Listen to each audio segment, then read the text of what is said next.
Last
link I have to the land of my birth.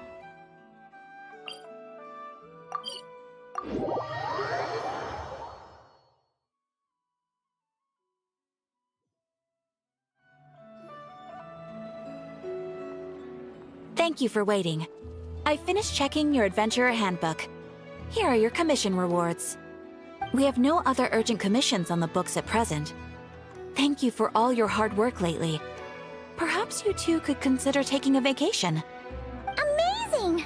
Paimon never thought we'd end up having downtime and not cry.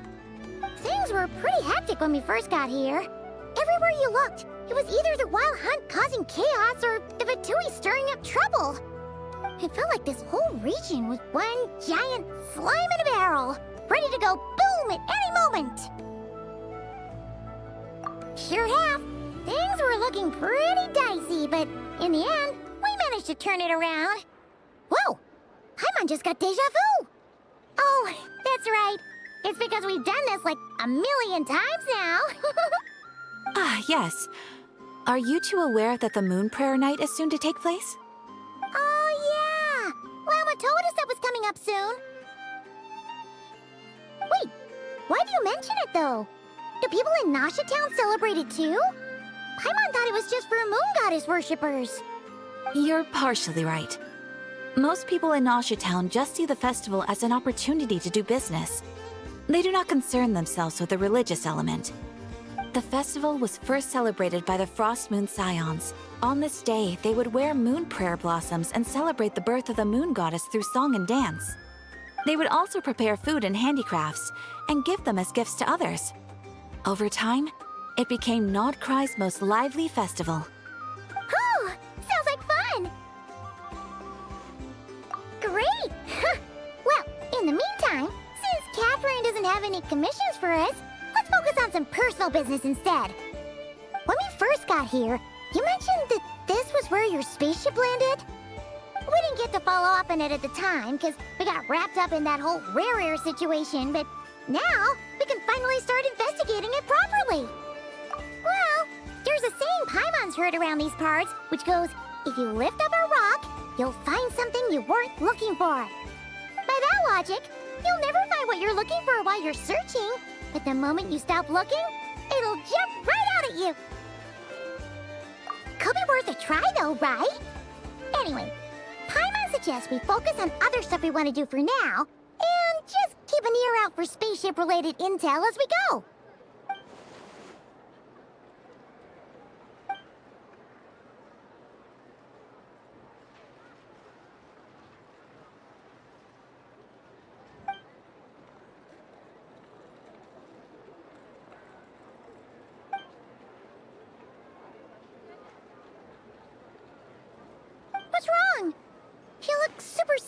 all of a sudden?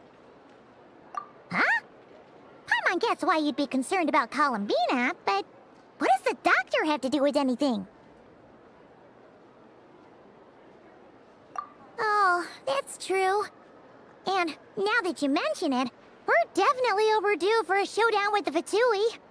It is weird that he hasn't shown himself this whole time. What could he be up to?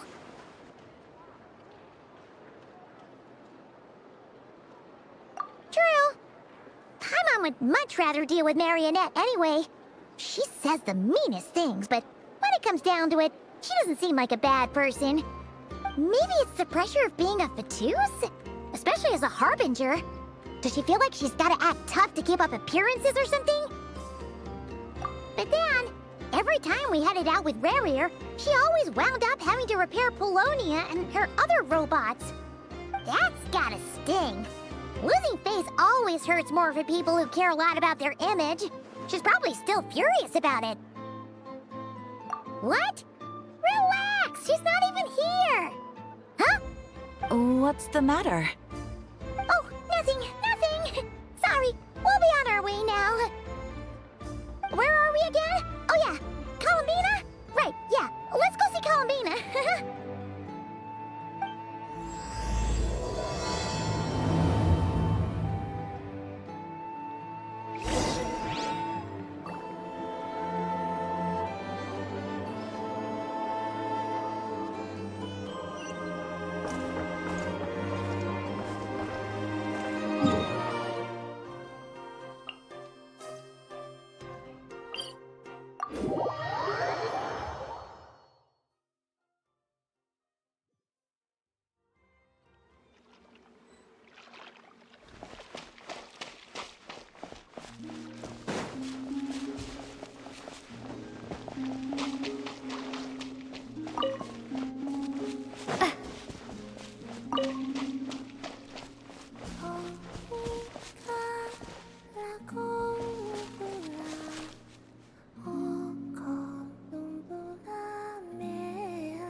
She's sitting up! Is me sitting here a rare sight? No, we just thought you'd be resting. Perhaps I would have been, were it not for the sudden arrival of some unexpected guests. Not that I consider it a disturbance. After all, you are the only ones who are free to enter. Would it not be a little unfriendly of me to lie down while we speak? I didn't realize you put so much thought into little things like that.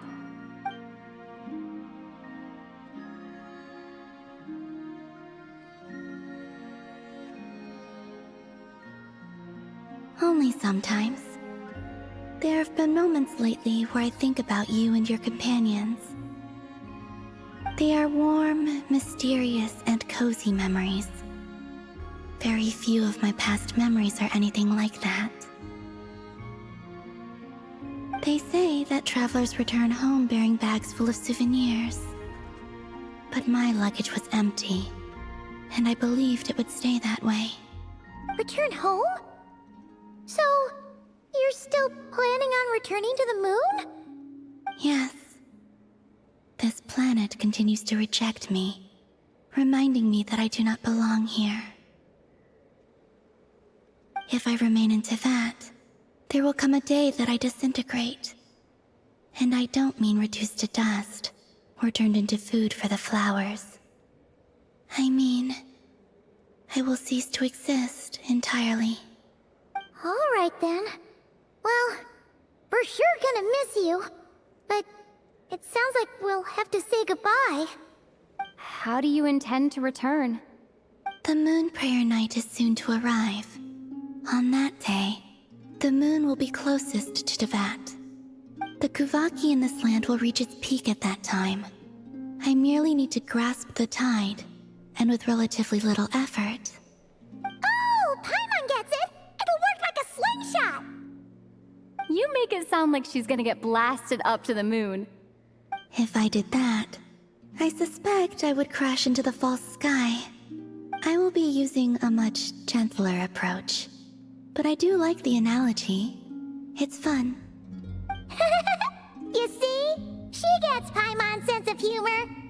In the blink of an eye, the time has come to part ways. It does feel that way, doesn't it? Time seems to fly fastest when you are enjoying it.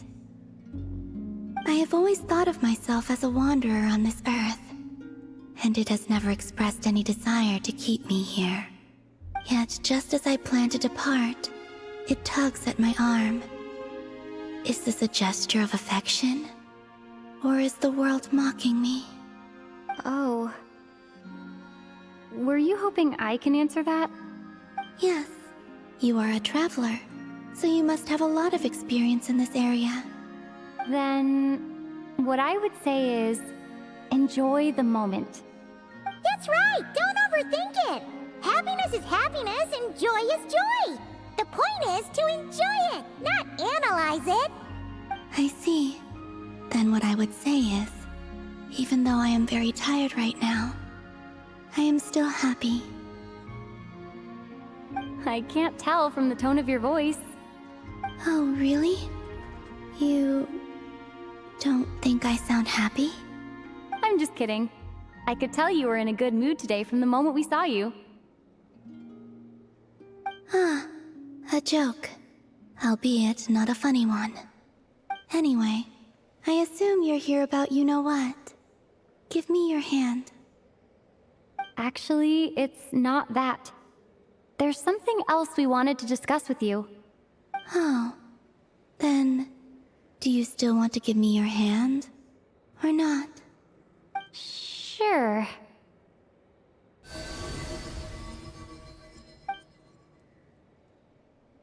Thank you. So, I've heard that in the Moon Prayer Nights of the past, people here would hold celebrations in the Moon Goddess's honor. Since you helped so much in our fight against the Rayhir of Solnari, I think you deserve a farewell party before you return home. I haven't asked everyone else for their opinions on this yet, but I'd like to invite you to join the upcoming Moon Prayer Night. I've never joined a Moon Prayer Night before. I'm not sure what I would even do. Oh, don't worry about that! We take care of everything! All you need to do is show up. Of course, there's no need to force it if you're not feeling strong enough. It's just, this kind of felt like a golden opportunity. But they call me Kutar, and the Fatui have an arrest warrant out for me. I shouldn't appear in public right now. I'll make it work. You have my word. Yeah, we got your back! Well, she does. Paimon's actually not too sure what she's planning. All right, if you're sure. I will not refuse your invitation. I suppose it wouldn't hurt to pack a few more sights from this world into my suitcase before finally learning what my homeland looks like. Oh, if you see Lauma, please tell her that my answer to the question she asked me is neither yes nor no. Rather, it is, there is no need. That was kinda cryptic, but sure. Guess it's between the two of you. We'll pass along the message. Bye for now!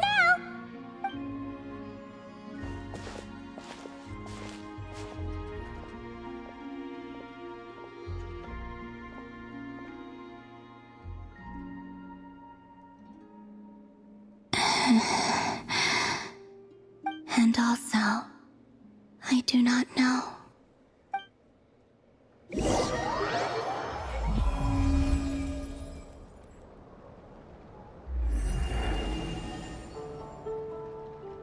Since she's agreed to join the festival, let's go see who else wants to take part. Lauma's gotta be the person most familiar with the Moon Prayer Night. We should start with her. Also, what exactly is your plan to keep her safe? Not sure yet. I'll figure something out. What? here! When did you become so sneaky?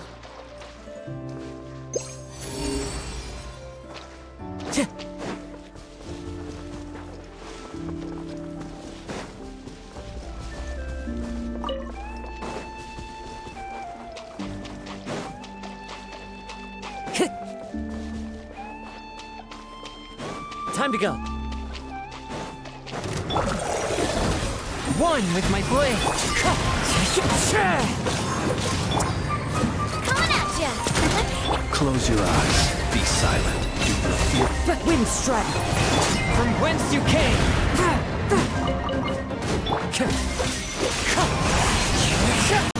Watch out! Fire!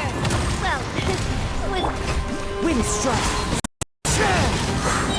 Close your eyes. To dust. Fallen leaves. Adorn my night. coming at ya! Coming at ya! Forth my blade.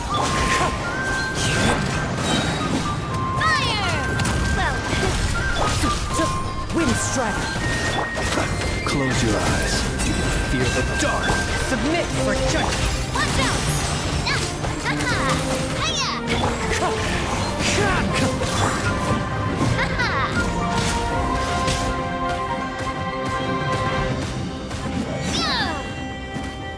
A touch of frost. Wind strike. Forth my blade. Spirit blade. Attack. Be silent. Close your eyes. Goodness, how the world has changed.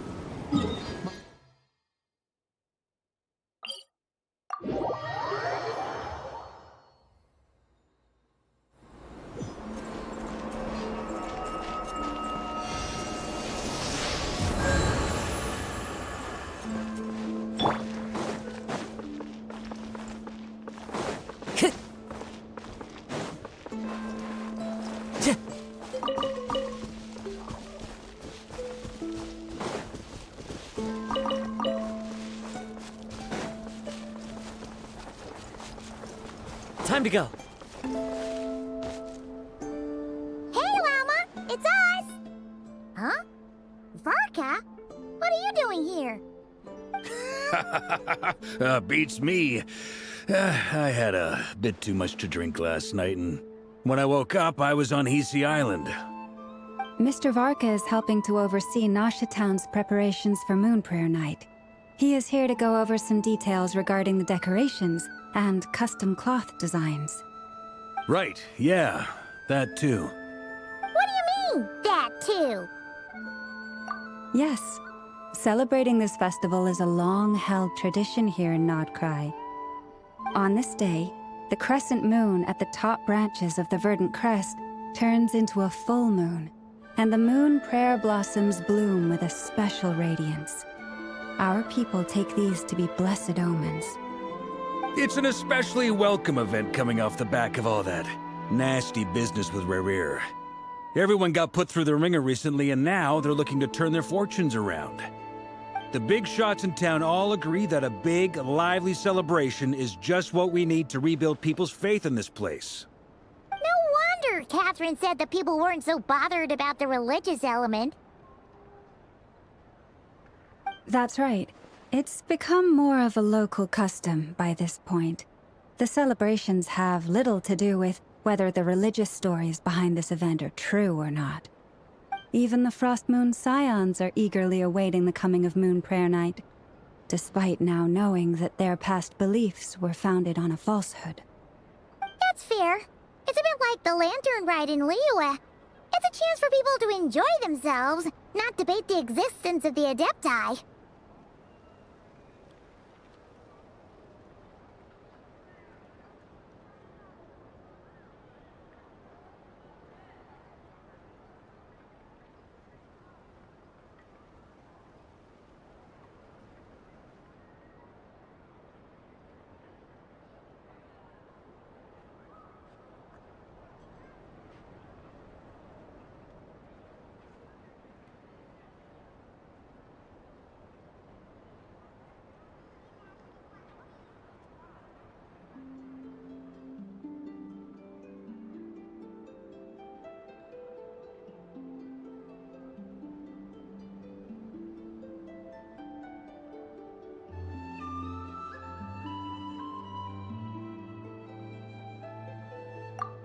one other thing.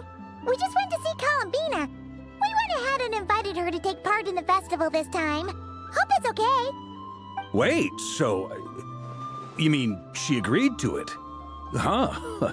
That's quite a surprise. Then I suppose that she intends to return to the moon on that day. Oh, yeah! It's kind of a complicated process, but basically, it's like a slingshot.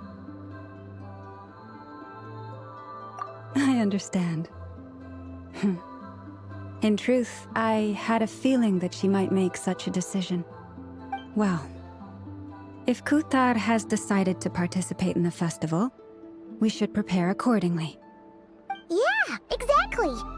She was saying how it could be risky for her to show her face in public. We were wondering if there was any way we could hide her. Unfortunately, the people who carved the statues did an excellent job of capturing her likeness. It will be very challenging to hide a goddess whose face everyone is so familiar with. Darn! We may have bitten off more than we can chew here. Nah, don't sweat the small stuff. We can handle that. Huh? Are you saying you have a plan? Not as such, no, but the most important thing with a festival is to keep the mood light and your spirits up. You can't go preparing for a festival with those long faces. You'll never convince anyone to enjoy themselves. The Mondstatter spirit is strong with this one. As it happens, I agree with Mr. Varka. Let's start by making our appreciation for Kuthar the beating heart of the festive atmosphere. And who knows? Once we get the ball rolling, perhaps everything will just fall into place. Hey! Did you catch that? Llama said the thing! Or close enough, at least.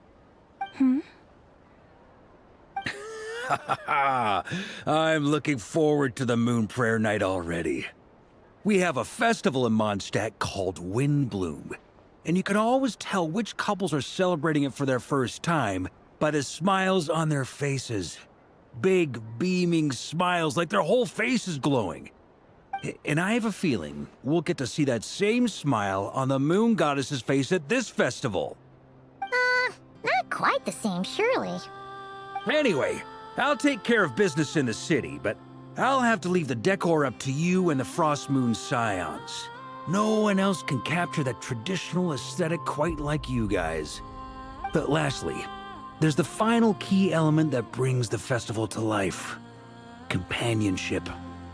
Before you leave, let me show you something that we've been preparing. Mr. Varka had asked to see it already, so you may as well tag along. Also, I have some further questions about Kuthar's decision.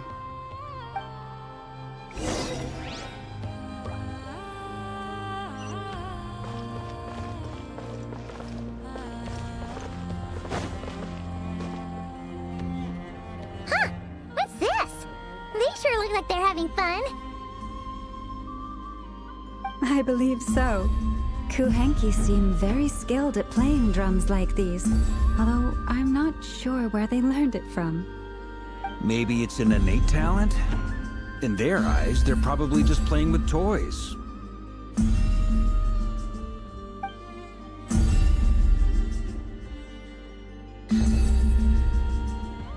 Wanatar! You wanna play too?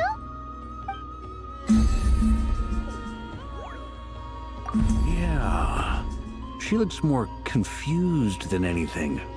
Maybe we can teach her next time if we get the chance.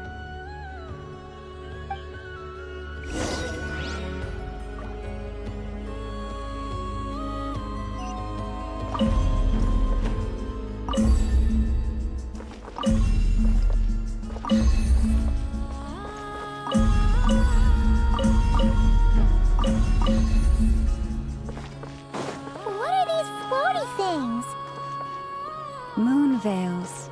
We hang them from buildings in the city during the festival. When you look at the sky through them, it creates a lovely misty effect.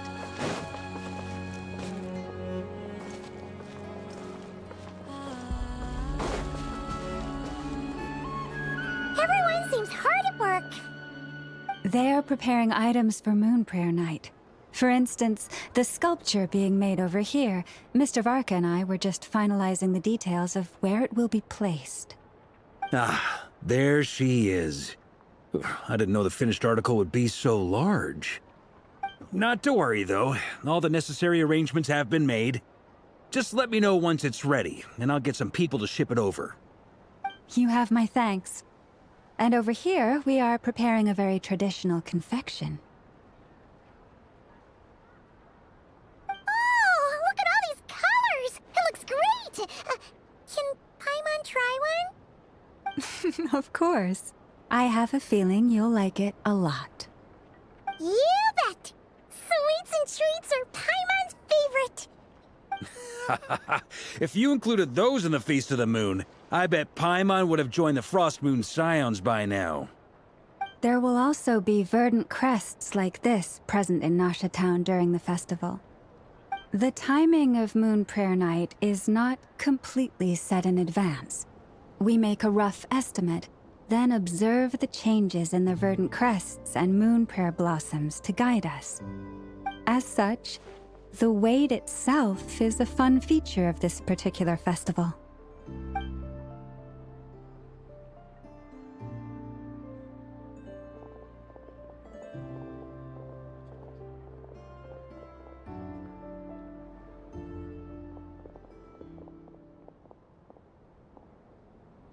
Let's talk here. To tell the truth, I am very surprised to hear that Kutar is willing to participate in the festival. I once asked her if she'd be willing to stay with the Frost Moon Scions. I could introduce her to everyone, and we could be a family to one another. She did not answer, but she has not appeared here since. I took this to mean her answer was no, but if that were the case, she would not have accepted this invitation. Ah. I see. Maybe she is right. Maybe the Frost Moon Scions of today no longer need a moon goddess. But my wish was not for her to come here and be worshipped as a deity. I simply wanted to offer her a place to stay. I'm sure she believes that showing herself here might invite Fatui intervention, and as such, she does not wish to cause us trouble. But what really pains me about all this is that this is her birthplace. She ought to belong here, yet no one has been able to grant her shelter. I think I'm qualified to weigh in here. When someone's about to depart on a long trip, what they need is blessings, not burdens. We should wish her the best, not make the journey harder than it already is. Anyway, she's agreed to attend, hasn't she? All we need to do is simply respect her decision. I see your point. Yes, she will soon depart after all. Our job is to leave her with some happy memories. Besides, who's to say her journey to the moon is a one-way trip? It's not like she can't come back and visit if she wants, right? Paimon agrees wholeheartedly. Festivals are all about having fun, so let's keep it simple. All right, I'm gonna head back to Nasha Town soon. Want to come with? I'm guessing you have some other folks to visit there. Sure thing, let's go! Bye for now, Wilma! Thank you all. Goodbye.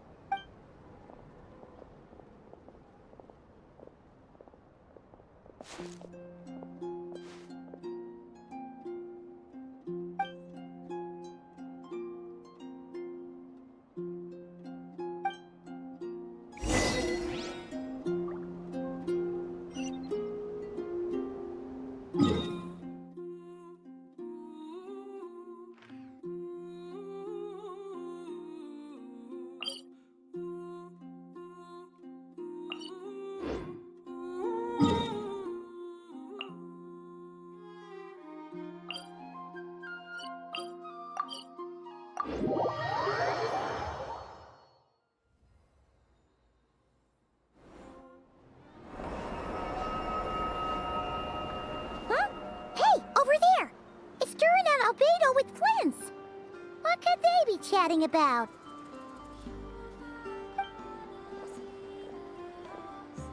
Your guess is as good as mine. Ah, Grand Master, and the Traveler in Paimon. Hello there. It's been a while. Perfect. We have some new volunteers for our investigation. Wait, let me guess. The righteous Lightkeepers are finally ready to hunt down the Abyssal Dragon? Haha. Yes, that too. Yeah, right. Oh, wait. Why does everyone keep saying that too? Well, to be precise, the facts match, but not the causality. Wait, so I guessed right? Half right. Don't act so impressed with yourself. Maybe I can explain. We ran into Mr. Flint's north of Nosha Town. At that time, we just noticed a few abyssal creatures out in the wild, but the strange thing was, I didn't detect any traces of abyssal energy on them at all. On closer inspection, we realized that they were not real monsters, but something akin to reflections in the water, or perhaps a mirage. Huh? What do you mean? Like, you could see them but not touch them? Exactly. It was very peculiar. They roared and tried to attack us, but we could not make any physical contact with them. I think I've heard of things like that happening in Nodcry before, but I don't know much about it. Yes, it's a known phenomenon. Mirage-like illusions tend to appear in Nodcry in the run-up to Moonprayer Night. From a distance, they appear quite real. I myself thought that Misters Durin and Albedo were locked in battle with abyssal monsters when I first arrived. But after sharing intel and investigating a little further, we can confirm that these illusions are harmless. There is no great cause for concern. All the Mirage stories I've heard are either animals, rocks, or small houses. Abyssal monsters, though? That's a first. It's a first for me, too. So I'm planning to look into it further just to be on the safe side. I intend to inspect a few more locations. What about you two? Any plans? Alice contacted me a few days ago. She'd like me and Durin to assist her with an experiment. But we lost contact shortly after receiving the message. I'm sure that comes as no surprise to anyone familiar with her. We don't know when the wind will blow, yet when the wind blows, we will know. That, in a nutshell, describes how Alice operates. Yeah, that tracks. Okay. Well, I suggest we investigate this Mirage business in the meantime. It's piqued my curiosity, and I'm pretty sure I know someone who will already be 10 steps ahead of us. Well said. Right? Whatever's happening in Nodcry, she always seems to be the first one to know. Let's go see what she knows. We can invite her and her staff to the festival while we're at it.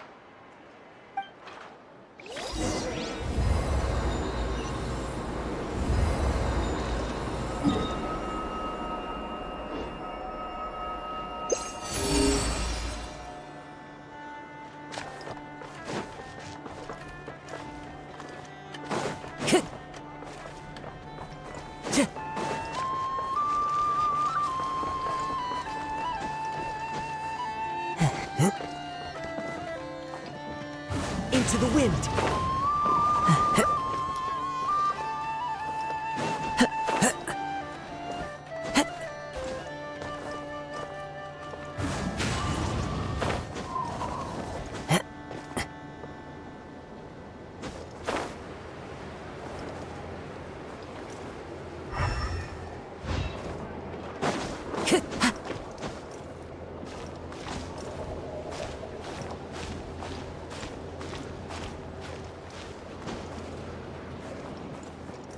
So many regrets.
You're right, I have noticed.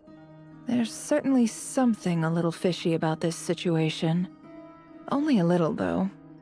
Records indicate that this phenomenon can occur in the days before and following Moon Prayer Night. That said, it has always been a rare sight in the past. The odds of encountering these phantoms are similar to looking up in the night sky, happening to see a shooting star, and managing to make a wish before it disappears. But this time, either everyone's getting lucky, or they're appearing far more frequently than usual. Yehoda's out gathering intel as we speak. In the meantime, let me check off some points of interest. First, the Abyss. The ones we saw seem to be abyssal monsters. Indeed. But we have identified one location where many more of them have made an appearance. And not just monsters, but human phantoms, too. Given the scale and nature of the phantoms, it's almost as if someone's last memories are coming to life. Or perhaps the memories of multiple people. Oh. So you mean the phantom monsters are hunting down the phantom humans? Exactly. The phantoms can interact with each other, but we have no means of intervening. In addition, some of the human phantoms would seem to be from the very distant past. This is clear both from the clothing they wear and the stories they tell. They claim to be from Hyperborea, a name which I've heard from Lauma before. If this is true, it means they must be from 6,000 years ago. Did Paimon hear that right? 6,000 years? It sounds like this merits further exploration. That'd be a big help. I'll leave it with you, Albedo. My knowledge of ancient history is non-existent.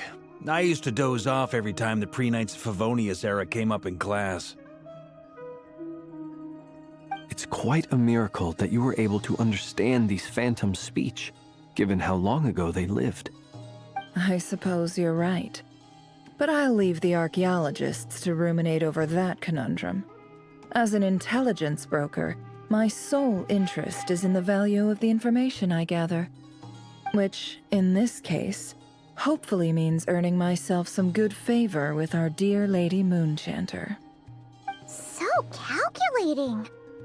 Whew, this intel broker logic always catches Paimon by surprise. Sounds to me like we could split the work up. I think the abyssal phenomenon is best left to Albedo, Flints, and me. Agreed. It coincides with my duty as a lightkeeper. For my part, I'd like to understand the Abyss better.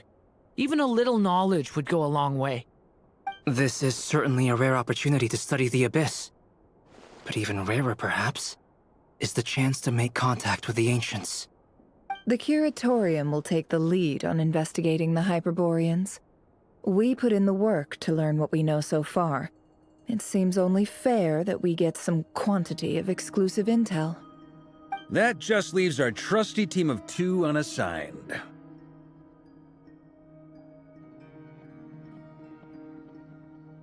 Since you became an honorary knight, of course. This was part of my grand plan all along. Ha ha ha! Oh yeah, by the way, we managed to convince Columbina to come to the Moon Prayer Night celebrations. Would you and Yehoda like to join too? She agreed to that? Huh. Quite an achievement. Never underestimate the traveler, I guess. I'd be happy to join. No point shutting myself inside when the streets are all decked out. I doubt any clients will be visiting during the festival in any case. And Yehoda loves a party, so I'm sure she'll jump at the opportunity. No. No. No. No. No. No. No. No. No. No. Way to contradict me in front of... Wait. No, that's not what I have bad news, boss. So many people. All right, everyone inside, quick.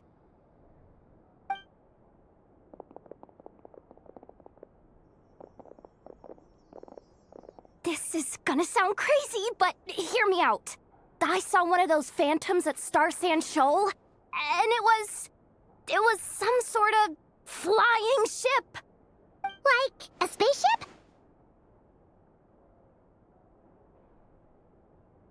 That's gotta be the one you came to Tibet in. You said you saw the same thing through the moon marrow, right? Huh? You already know about it? Ugh, I thought I was gonna blow people's minds. Turns out I'm the last to find out. Wait, back up. You came here in a spaceship?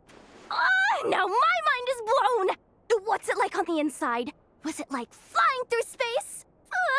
I want to know everything! Yep, exactly. Huge discovery. You're the best. Second best intel broker in the world. After your boss, of course. Wow. Really? Well, I don't know if I'm all that, but... I guess that decides where we're heading next. Come on, don't look at me like that. I know the spaceship doesn't have anything to do with me, but you don't want to leave me as the only one twiddling my thumbs, do you? Please? Fair enough. You can tag along. In that case, let's meet back here to discuss our findings once we're done. I wish everyone a productive investigation. You too.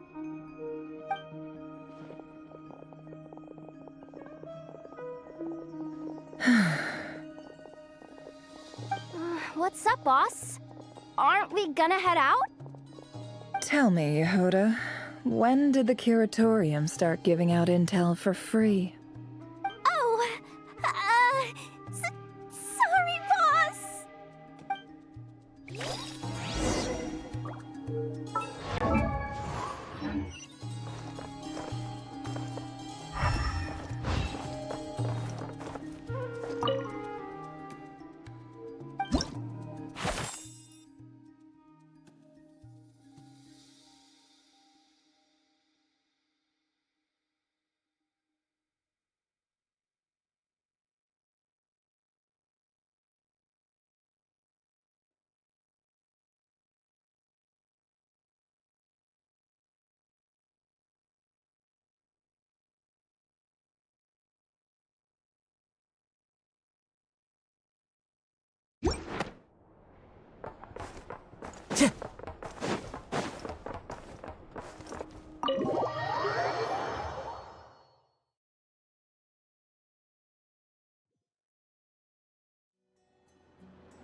Time to go.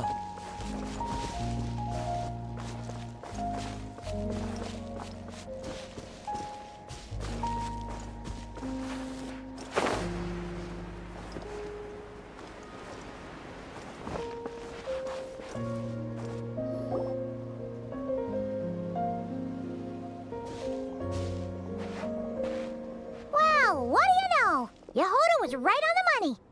This phantom really is your spaceship. But that's so weird. Why would it show up here? Is it some kind of projection?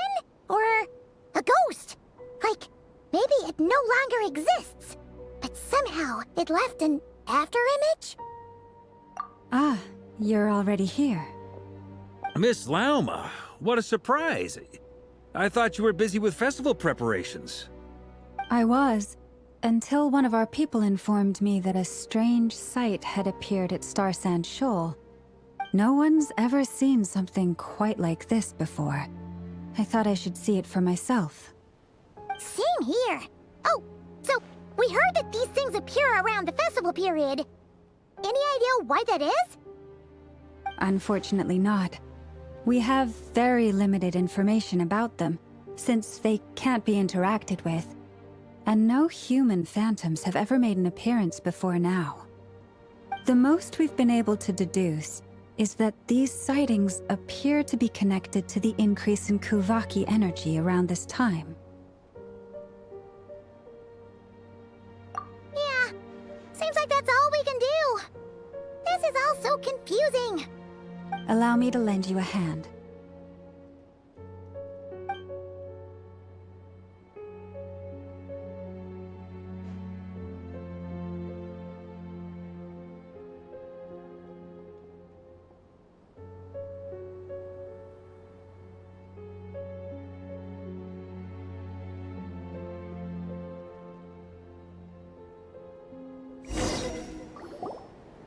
Everyone, our friend here should be able to provide us with some information. Is that a phantom rhymehorn deer? I've heard about how the Frost Moon scions live in harmony with the animals and can even communicate with them. That's coming in handy now, for sure. Okay. Yes, I understand. Then how about this?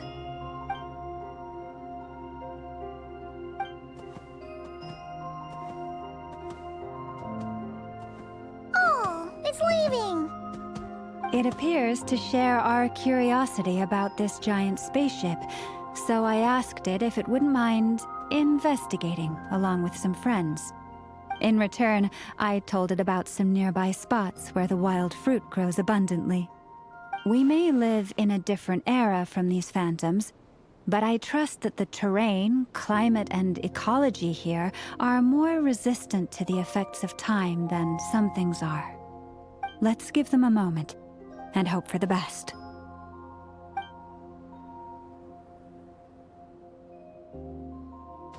All back together? Must have been a lot of fruit. Indeed. Now let me ask them some questions.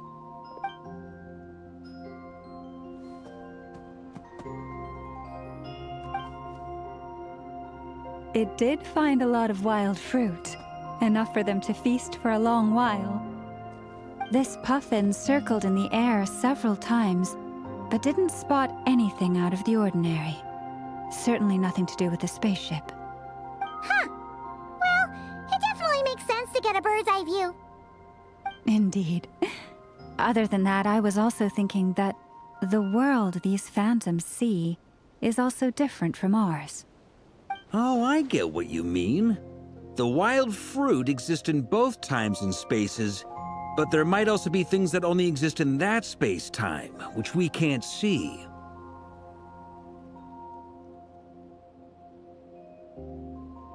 Good point. Great thinking, Lauma. Blunthorn rhinos can use Kuvaki to shift great rocks, but this one says it couldn't get that ship to budge by even an inch. The sniffer mole tried too, but despite being a skilled digger, it could not get through. They say that the spaceship looks robust and undamaged. It seems completely impervious to any and all attacks. Whatever lies within is well defended from harm. So, just like us humans, there was nothing they could do about this spaceship either. Yes, still, they deserve our thanks. We are grateful for all your efforts, dear friends. Now go, and enjoy your feast. I've noticed some other human phantoms gathered nearby. Come on, let's go talk to them.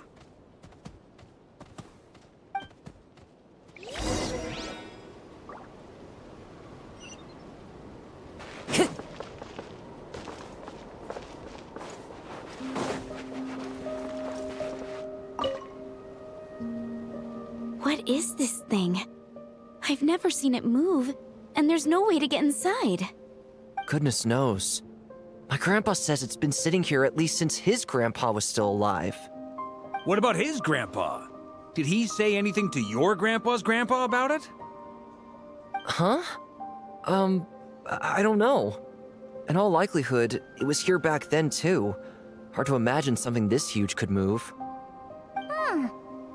Guess that means that as far as they're concerned, this ship's been around a long time.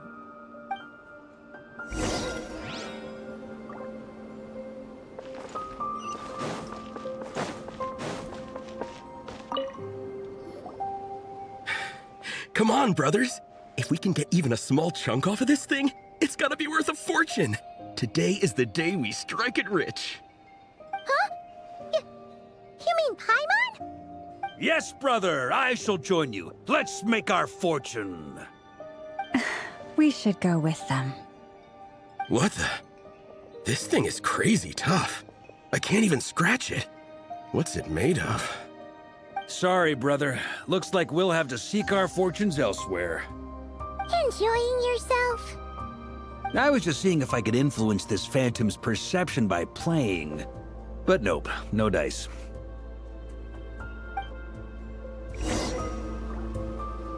I'm sure we're all starting to build up an idea of what's going on here now that we've spoken to some of the people.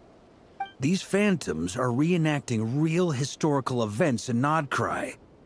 It's almost like we're in some kind of interactive stage play. We can talk to the actors, but the plot is fixed, and we can't influence it. It makes sense. History is set in stone. The objective facts of the past cannot be changed. Paimon totally thought you were just goofing around earlier. But actually, you were doing some serious investigating. Of course I was. Anyway, at this point, I think we're forced to conclude that although the Phantom spaceship is right there in front of us, we aren't going to learn much about it from these people.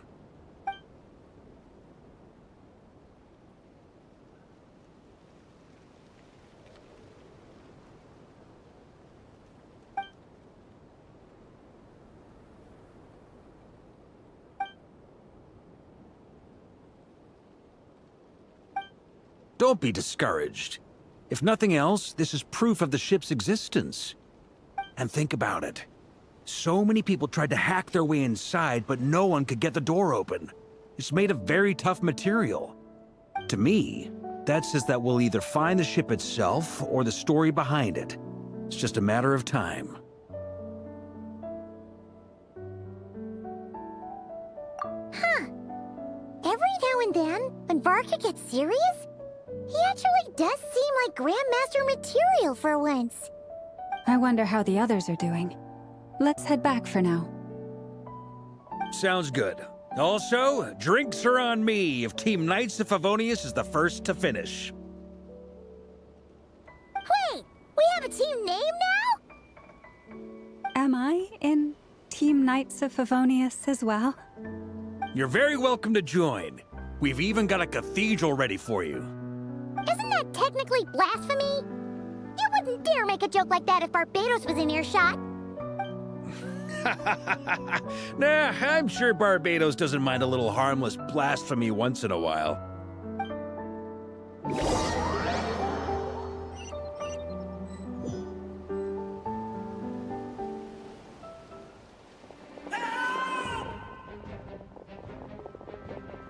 Oh, no! Get away! Oh.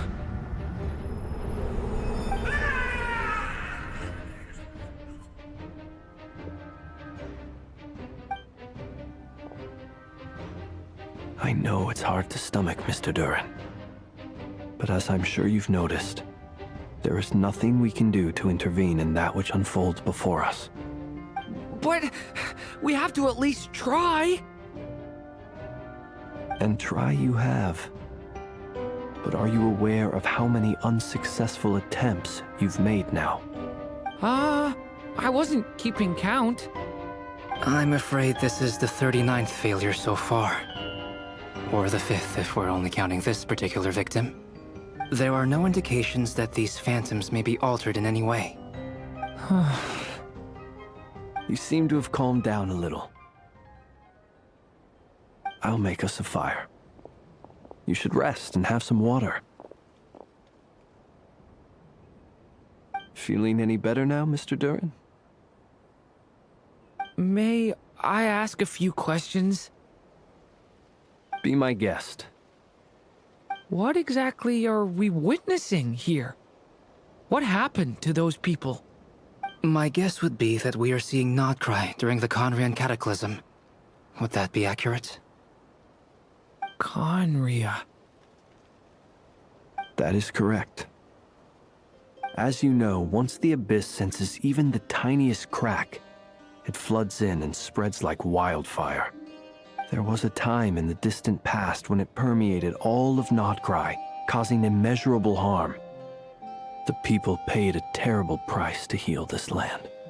Then, 500 years ago, the whole of Teyvat suffered an abyssal disaster. Once more, Nodcry was dealt a devastating blow.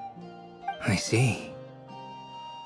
In the face of the abyssal onslaught, all were like grains of sand tossed around by a tidal wave, be they human, fae, or god.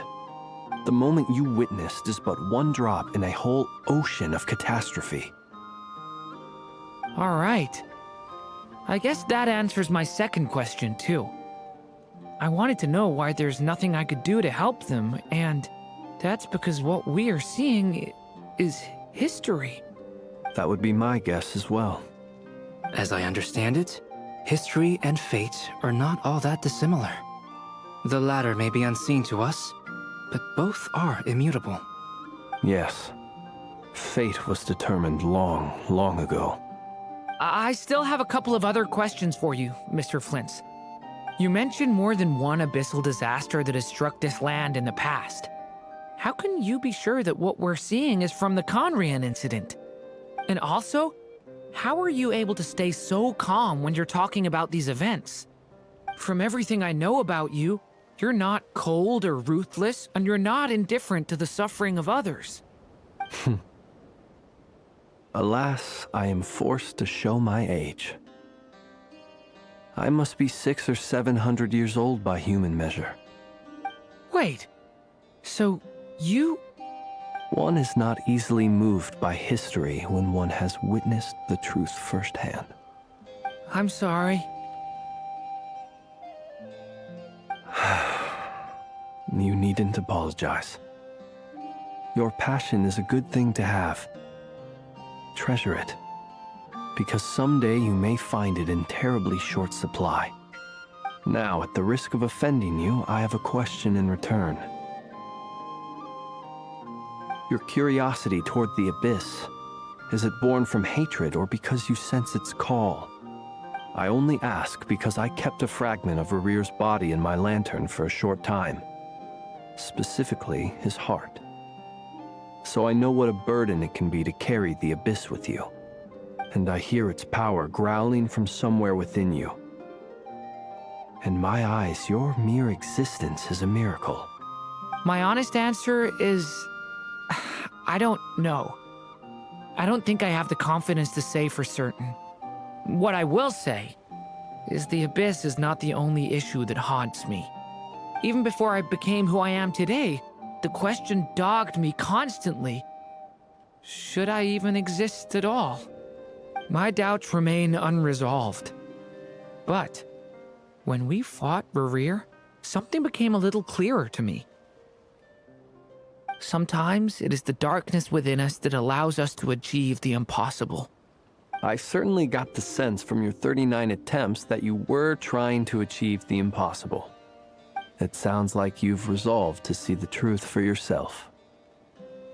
Absolutely. In that sense, he and I are quite similar. Then I wish you every success. I look forward to the day of your transcension. Well, if everyone's caught their breath, I suppose we should head back. Oh, and one last thing. I'd appreciate if you kept our discussion about history a secret.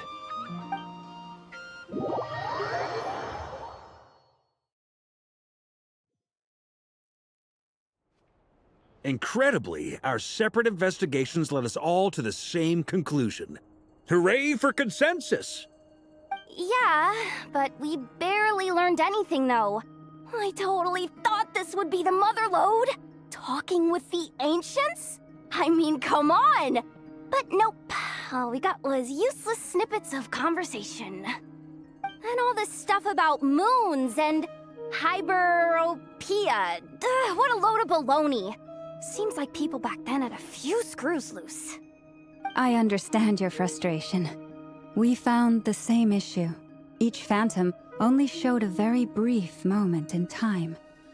There isn't much value to be found in these miscellaneous fragments of a civilization's history, no matter how glorious it may have been. If there's a silver lining, it's that these phantoms are harmless to the present reality. They shouldn't get in the way of the festivities. Paimon agrees. And not just because it's the first thing she understood in this whole conversation. You look disappointed, Nefer. Is something the matter? What do you think? We all worked our tails off, but the only one to gain anything from it was you, Lady Moonjanter. Well, please do share the Hyperborean records with me.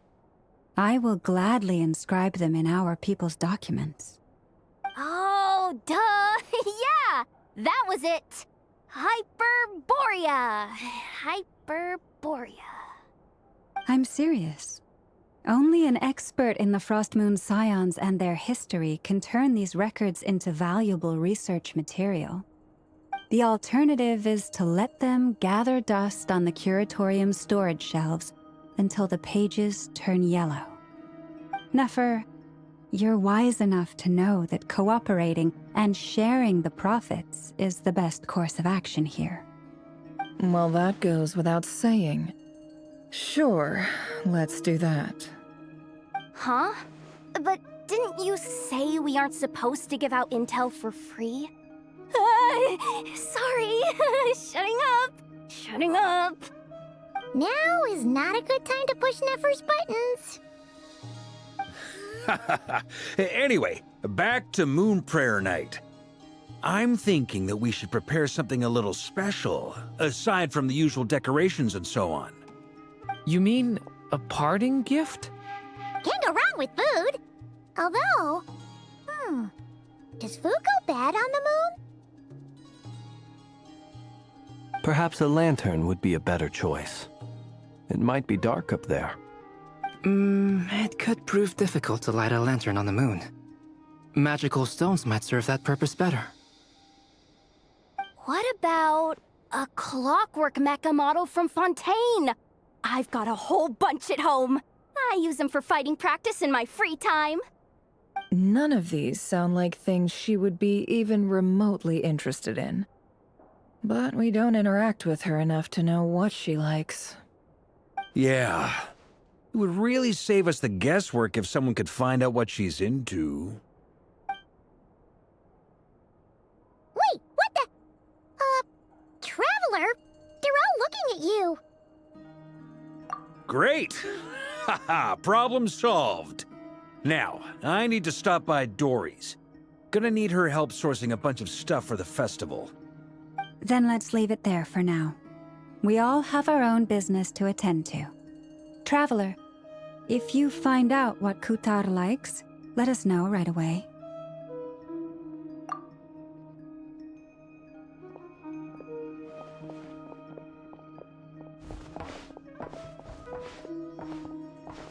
Is something the matter? I'm fine. It's just... I'm still feeling a little rattled after witnessing the horrors of the Abyss. But it's okay. This is something I have to work through. I'll be all right. Thanks for your concern. Well, don't put too much pressure on yourself. If you ever feel like something's wrong, physically or mentally, we're here to talk. Come on. Stop treating me like a kid.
Weren't there a few Kuhenki here last time, too?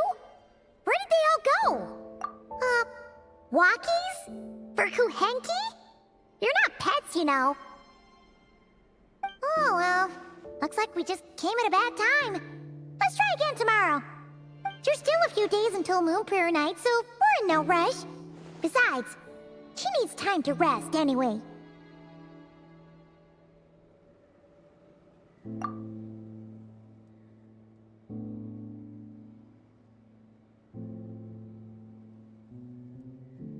Kalamina!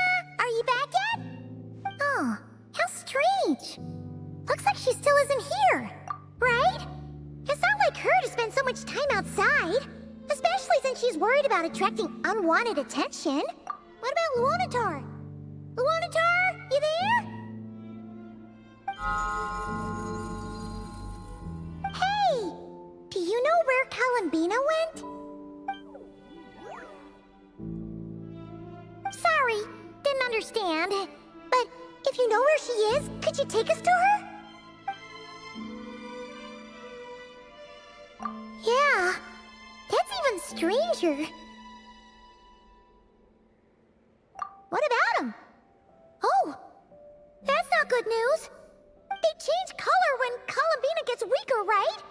And they look super pale right now. Good idea. She might know what's happening.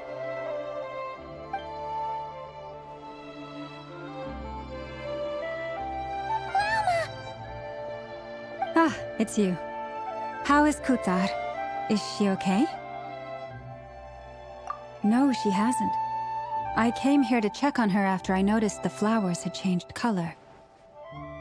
Based on past precedent, she must be very weak right now. Even getting up to walk would be a struggle. It seems unlikely that she wandered off outside. Not to mention that she doesn't do that at the best of times either. So yeah, this is super weird. No. Very few people are in the know about Kutar's whereabouts. And if anyone suspicious had visited, they'd have left some sort of evidence. Come on, let's go to Nasha Town. If anyone has seen her, someone there will know about it. It's not Cry's information hub after all. Makes sense. Let's go!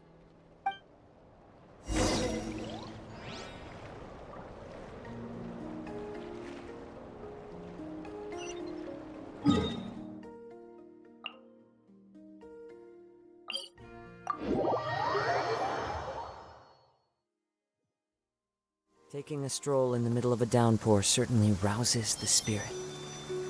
But it's best to dry your clothes as soon as possible after the rain stops.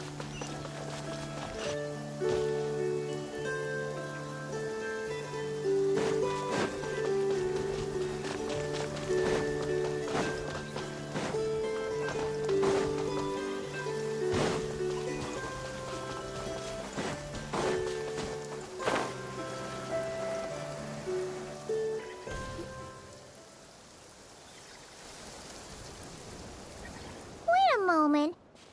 Is it just Paimon, or is this stall kind of suspicious? It's never been here before, right? No, I don't recognize it. Alas, your free and easy adventure time is over. Now, prepare to face the final boss of Nod Cry. Whoa! Where'd that voice come from? Not sure, but it's definitely hostile. No, no, no, not that way.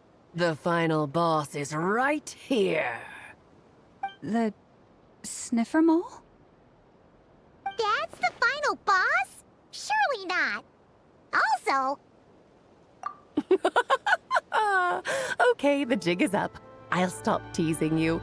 Turn around. I'm right behind you. It seems I've managed to leave quite an indelible impression, even though you've never seen my face. Ah, nothing could make a great mage more pleased with herself.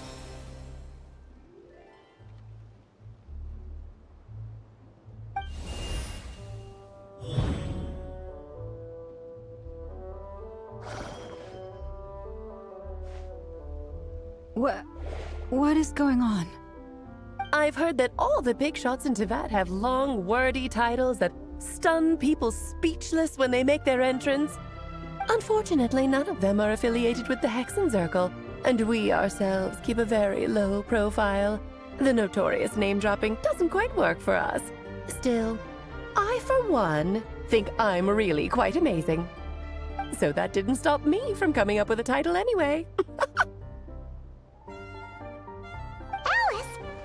It's really you this time? Not a lantern or a Dodoko, but Alice in the flesh? Oh, that's right. So, what do you think? How does it feel to finally meet me? You look like... Oh, that's the first thing you thought. A little surprising, but that actually makes me very happy. Because that means that when Klee grows up, she'll be just as stunningly beautiful as her mother. So she's a friend of yours? Kind of. This is actually the first time we've seen her in person. I see. Madam Mage, that was, quite a powerful entrance. I certainly won't be forgetting it anytime soon. It's okay, Lauma, don't force it. Paimon will do the honors. This is Alice from the Hexenzirkel. She's a friend of ours. And of Arcus, too. That's right. She's a good person, just kinda... unpredictable. Well, what is the human heart if not unpredictable? Hmm? If we could not do as we please, how would we differ from machines?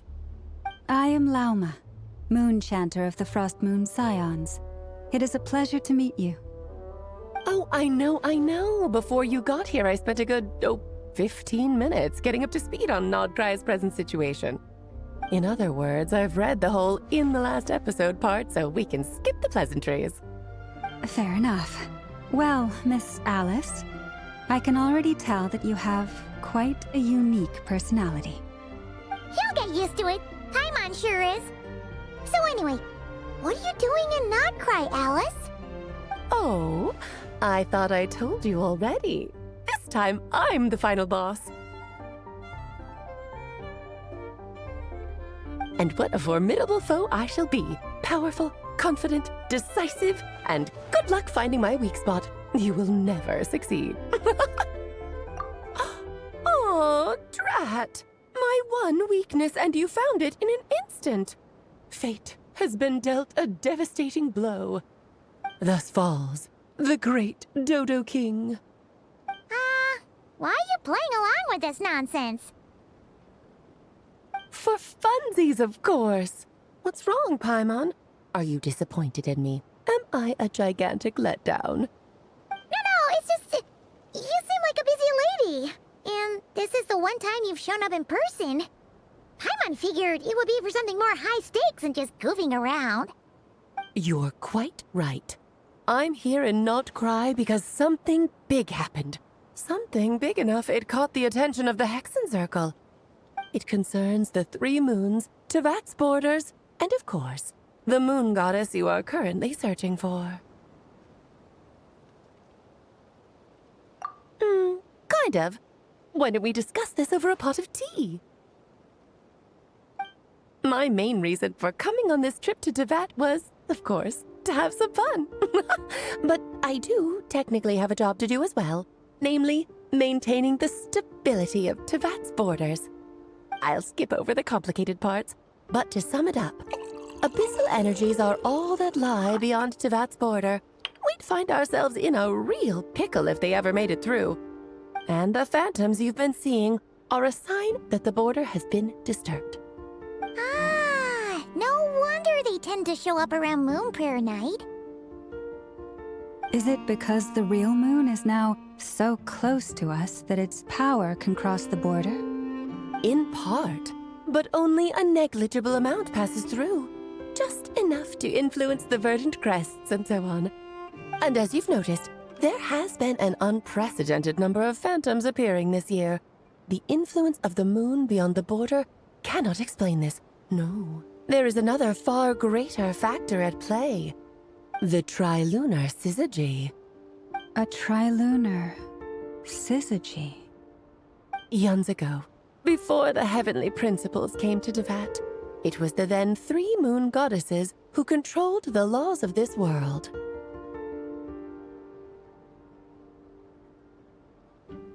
Oh, that's exactly it! The 3 goddesses split these powers amongst themselves, promising never to consolidate them into one singular body. This was meant to keep the world stable. But, fast-forwarding to the present, the eternal moon's marrow is with you, while the iridescent moon's marrow, which should never have appeared in this world, has been retrieved. Add that to the presence of a moon goddess in the flesh and... the power of all 3 moons is gathered here in Nodcry. There hasn't been an event like this since the War of Funerary Flame. And it's having a noticeable effect on Tevat's borders. Because I wish to give my darling daughter a peaceful, sunny environment to grow up in. Is that a good enough reason?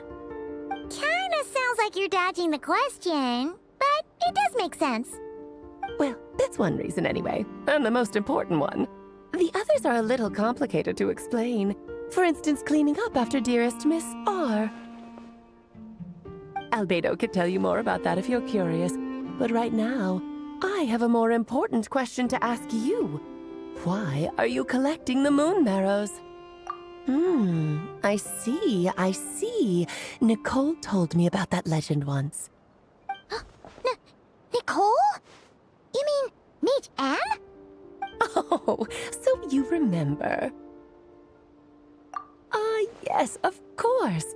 That was a story about fate, her area of expertise. But back to the story of our dear moon goddess. I'm afraid her intended method of returning to the moon is unlikely to work anymore. What does that mean? She may be missing, but she hasn't gone anywhere. She has disappeared.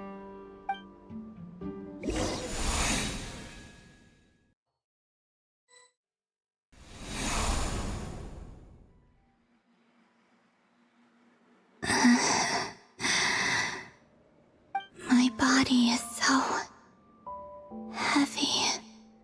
Wait, no. It's my mind that's heavy. My arms and legs are as light as a feather. What's happening to me? I feel drowsy, like I've been asleep for too long. Is it daytime or nighttime?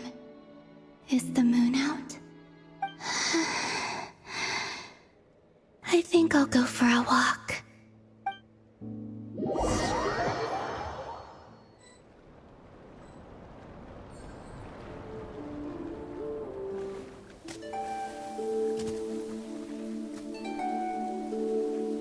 Are you out for a walk too? Huh?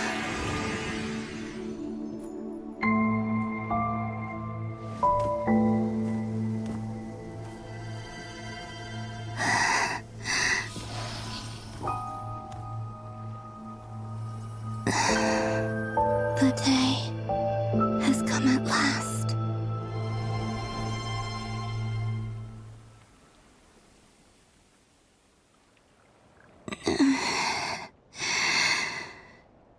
Have I grown so weak that I can't even sustain my physical form?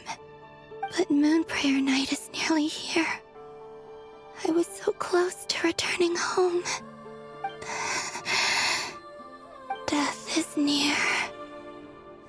Is this how it ends for me? Will I return to the moon after I disappear? Or... I don't want it to end like this. So far, at least, I still exist. Even if not physically, I can still feel. But as my power wanes, I'm sure that too will fade. I suppose I might take one final look at this world. The world where I was born.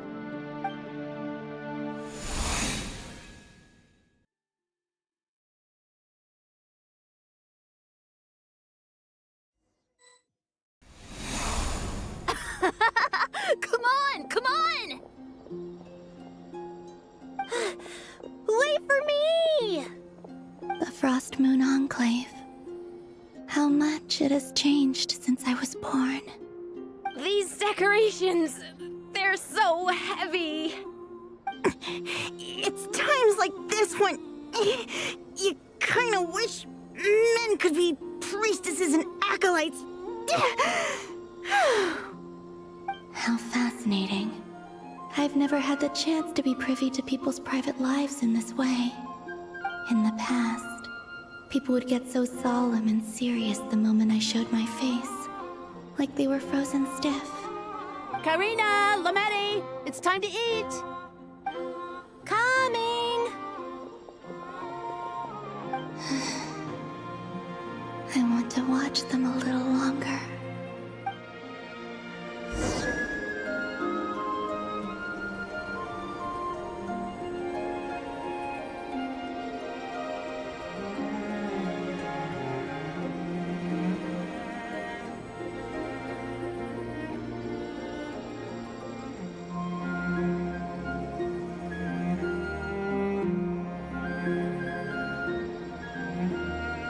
So just fill these balloons with air, right?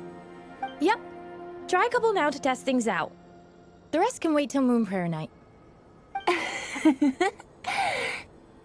fast.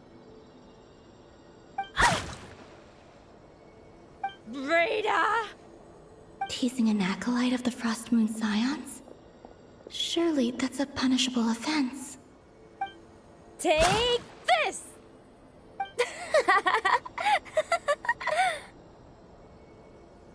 Huh?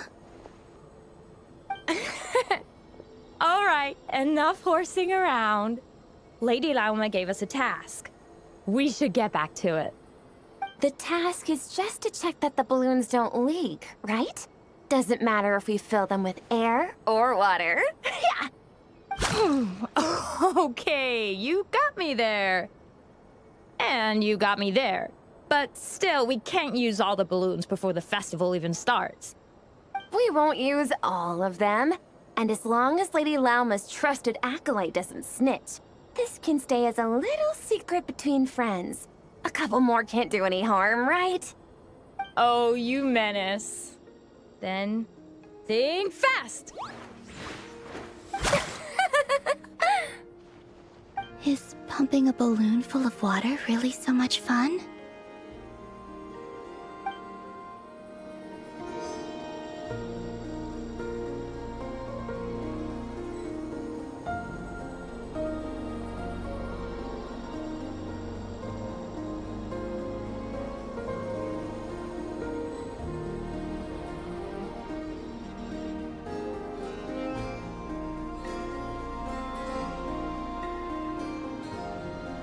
I'm sure you're both tired from playing all day. Come on, eat up.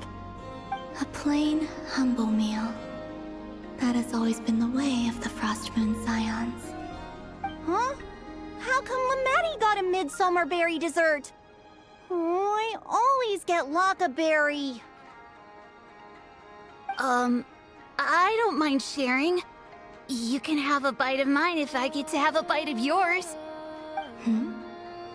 They're sharing food? I've never shared food with anyone before. Even at the Harbinger tea parties, everyone just ate off their own plate. And when I couldn't finish my food offerings from the Frost Moon Scions, they'd leave the leftovers out under the moonlight for the animals to claim. Hey! That was 2 bites! Oh, then you can have another bite of mine. Oh, you too. Oh, don't fret now. Here, have some of Granny's too. So this is what it means to be family.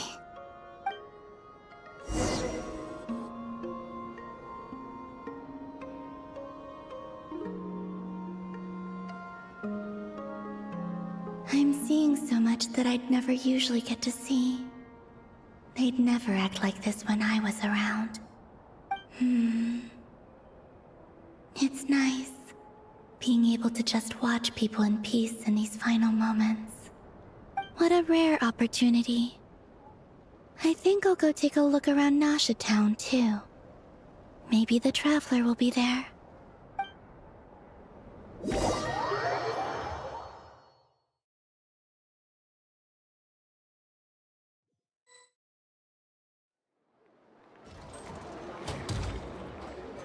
After the War of Funerary Flame, the Moon Goddesses were no longer recognized by Tevat.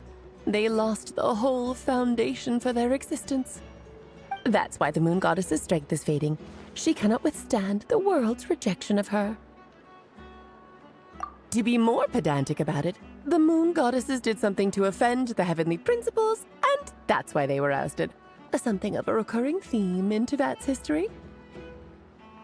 Theoretically, speaking so candidly should put me in their crosshairs too, but they can't tell me what to do.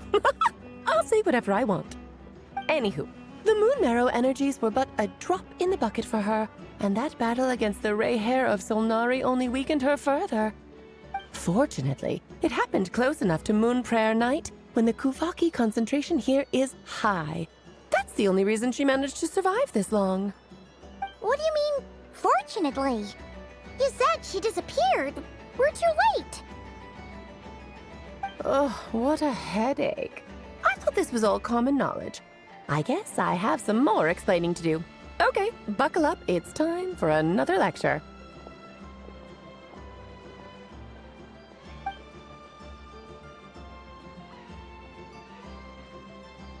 Now, I said earlier that the Moon Goddesses lost the foundation for their existence.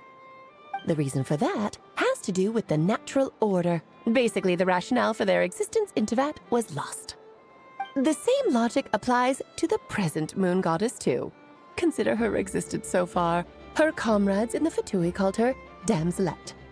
And she was worshipped as Kutar by the Frost Moon Scions. But these connections have now been severed, whether by her hand or yours. So, the rationale that once sustained her existence is now gone. Wait, we did that to her? Oh, well, strictly speaking, yes. But let's not start pointing fingers, shall we? I'll only end up as the big bad villain, and that's not the kind of final boss I want to be. Of course I do. I'm only the greatest mage in the whole entire world. Now, if you wish to find your Moon Goddess, there are two problems we need to solve. Firstly, we'll need to strengthen the connection between her and Tevat, at least enough to sustain her until Moon Prayer Night. Strengthen her connection? But does that mean I'll have to rally all the Frost Moon faithful behind this? I'm afraid a bygone faith and a former home won't be of any help to her now. Do you know her name? Her name? Oh, yes. Names are very important things. A name is a fundamental concept that anchors one's entire existence. Then your first job is to find it. As a Moon Goddess, I'm sure she must have a name she identifies with. Neither Columbina nor Kutar is her true name, and she's never really accepted either of them. So, finding out her real name is enough to sustain her existence? Yes, I know it sounds like a small step, but every journey begins that way. So for now, that's all we need to focus on. The second problem is with her plan to use the Moon Marrows to return to the moon. Unfortunately, piercing through the false sky will take an enormous amount of power. Given her current condition, she won't be able to provide anywhere near enough power, even if she recovers her physical form. But no need to fret. Nicole's the expert in this field, and I'm sure she'll figure something out. Wait, Mage N is going to help us out too? That means we've got 2 Hexacircle mages on the case. This is turning into a pretty big deal. Actually, this is more of a side quest for me. Like you said, I'm a busy lady, so I can't stay for too long. I'll have to return to Tevat's border soon.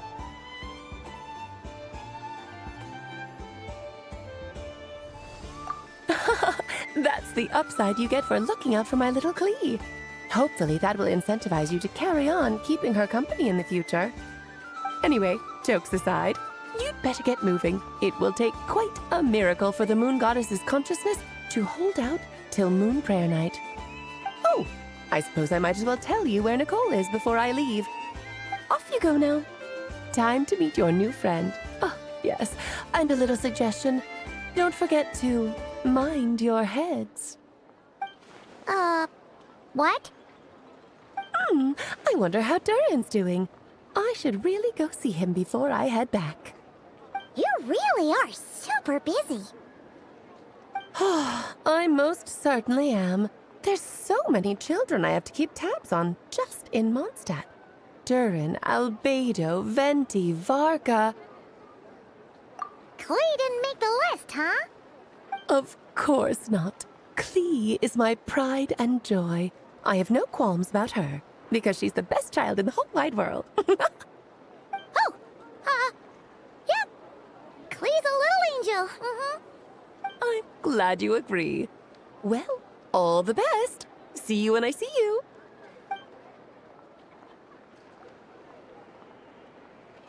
She left in a hurry. Yeah, she didn't pack up her stall. Should we handle it for her? I must say, I'm now very curious about her daughter. Klee, wasn't it? What's she like? That's a long story. Come on, we'll fill you in as we go.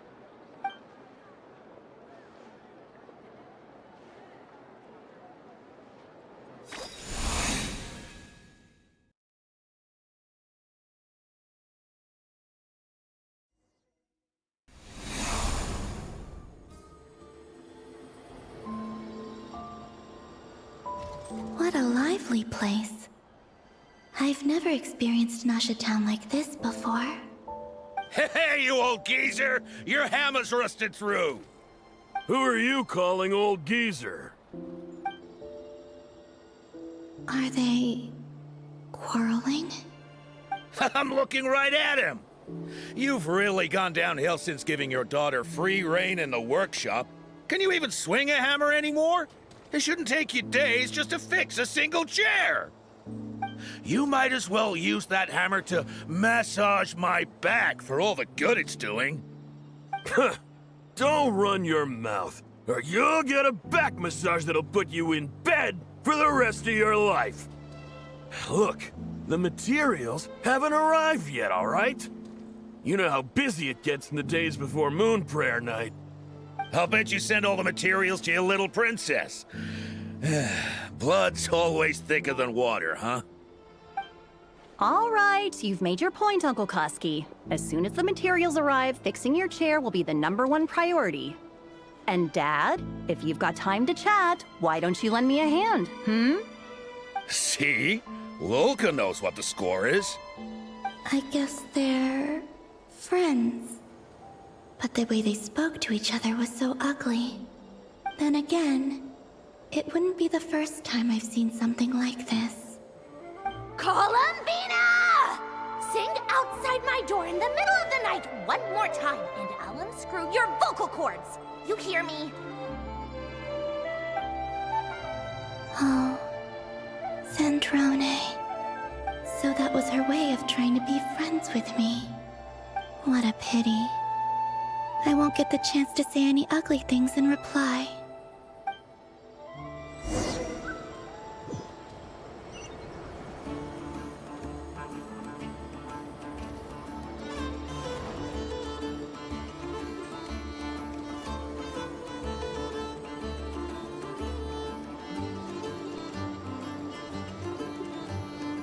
Hey, have you decided what to give her for Moon Prayer Night? I sure have. She's gonna get the surprise of her life when she's least expecting it. Then I'll whip out the ring and pop the question. The surprise of her life. What a fun turn of phrase. Cool, I get the picture. You can spare me the gushy details. Ooh, looks like we have a customer. Hello there, ma'am. Would you like some Moon Prayer Night candy? Huh? Is he talking to me? Can he see me? Here you go.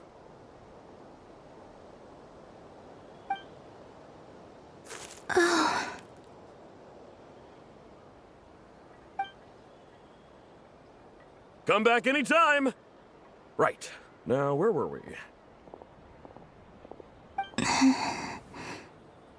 I don't know why, but I still held out hope.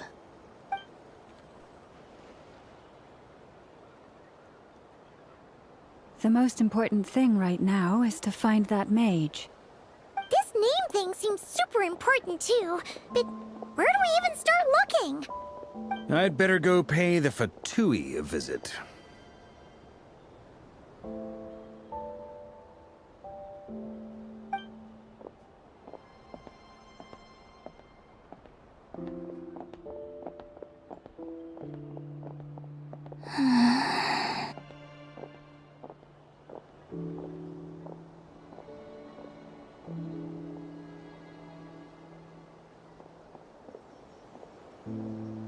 Columbina?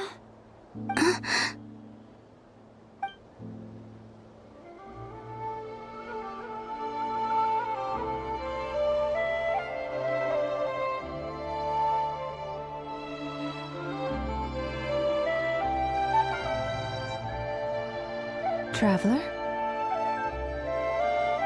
Let's go! This is no time to be spacing out!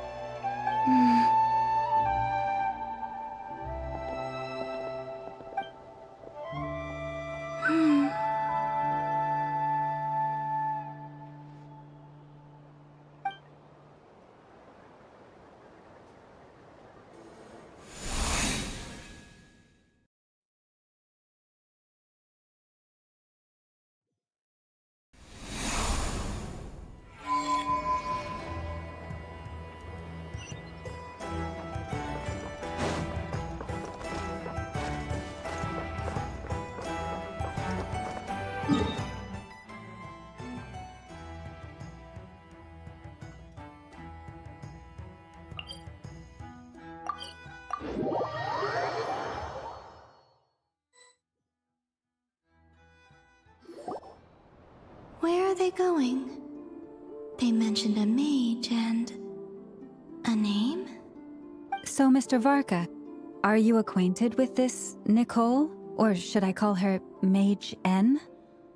Ah, not really. We've never met, though she has come up in conversation. From what I've gathered, Alice kinda took Nicole under her wing. Taught her how to speak in a more ladylike fashion, that kind of thing. Huh. Hard to imagine Alice as an etiquette coach. Yeah, Alice is a larger-than-life personality, I'll give you that. But then again, that's why she's able to draw such an eclectic mix of people into her inner circle. If I remember correctly, being an interesting person is actually one of her main entry requirements. So, if you ever wanted to join the Hexenzirkel, I'm sure you'd both be eligible to apply. Hey! Don't go around making promises on Alice's behalf! I wouldn't dare. I'm just trying to paint a picture of the Hexenzirkel for you. Okay, sure. Anyway, since none of us have ever met Nicole, how are we supposed to find her? We can't just go up to every woman in sight and ask, "Hey, are you Nicole?" Maybe something she's wearing will give it away? Like, a windbloom pinned to her chest or something. Wait a minute. Alice never said Nicole was from Mondstadt. Oh, true.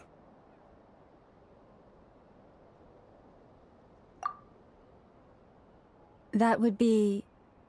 this young lady, then?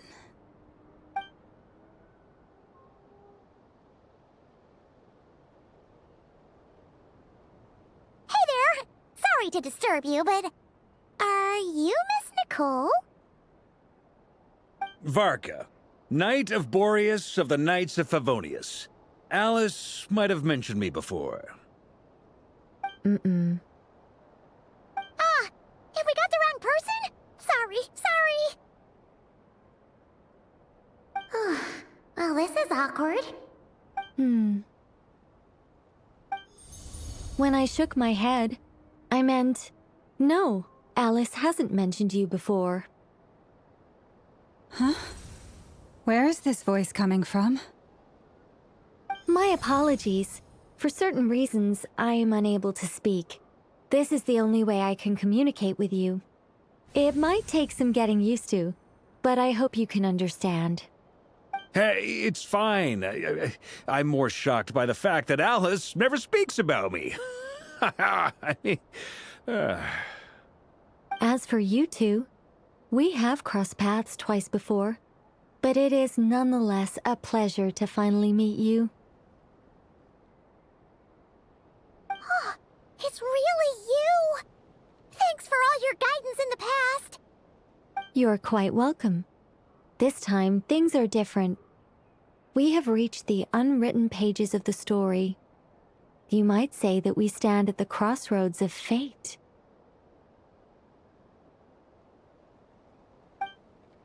Now then, allow me to formally introduce myself. My name is...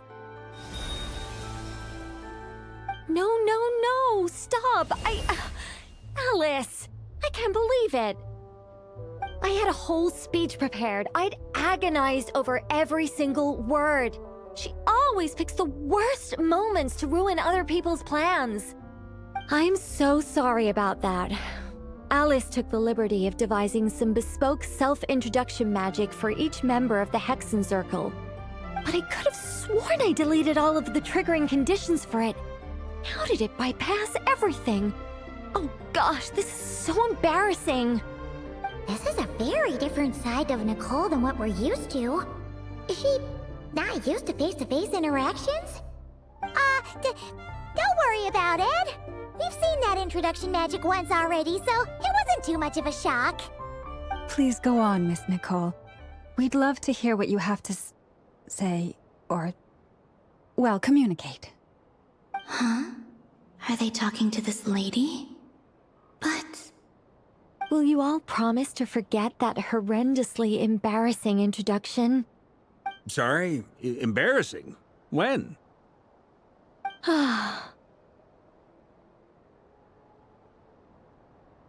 Yes, my name is Nicole, and I am one of a very few angels who have retained both their preferred form and their power.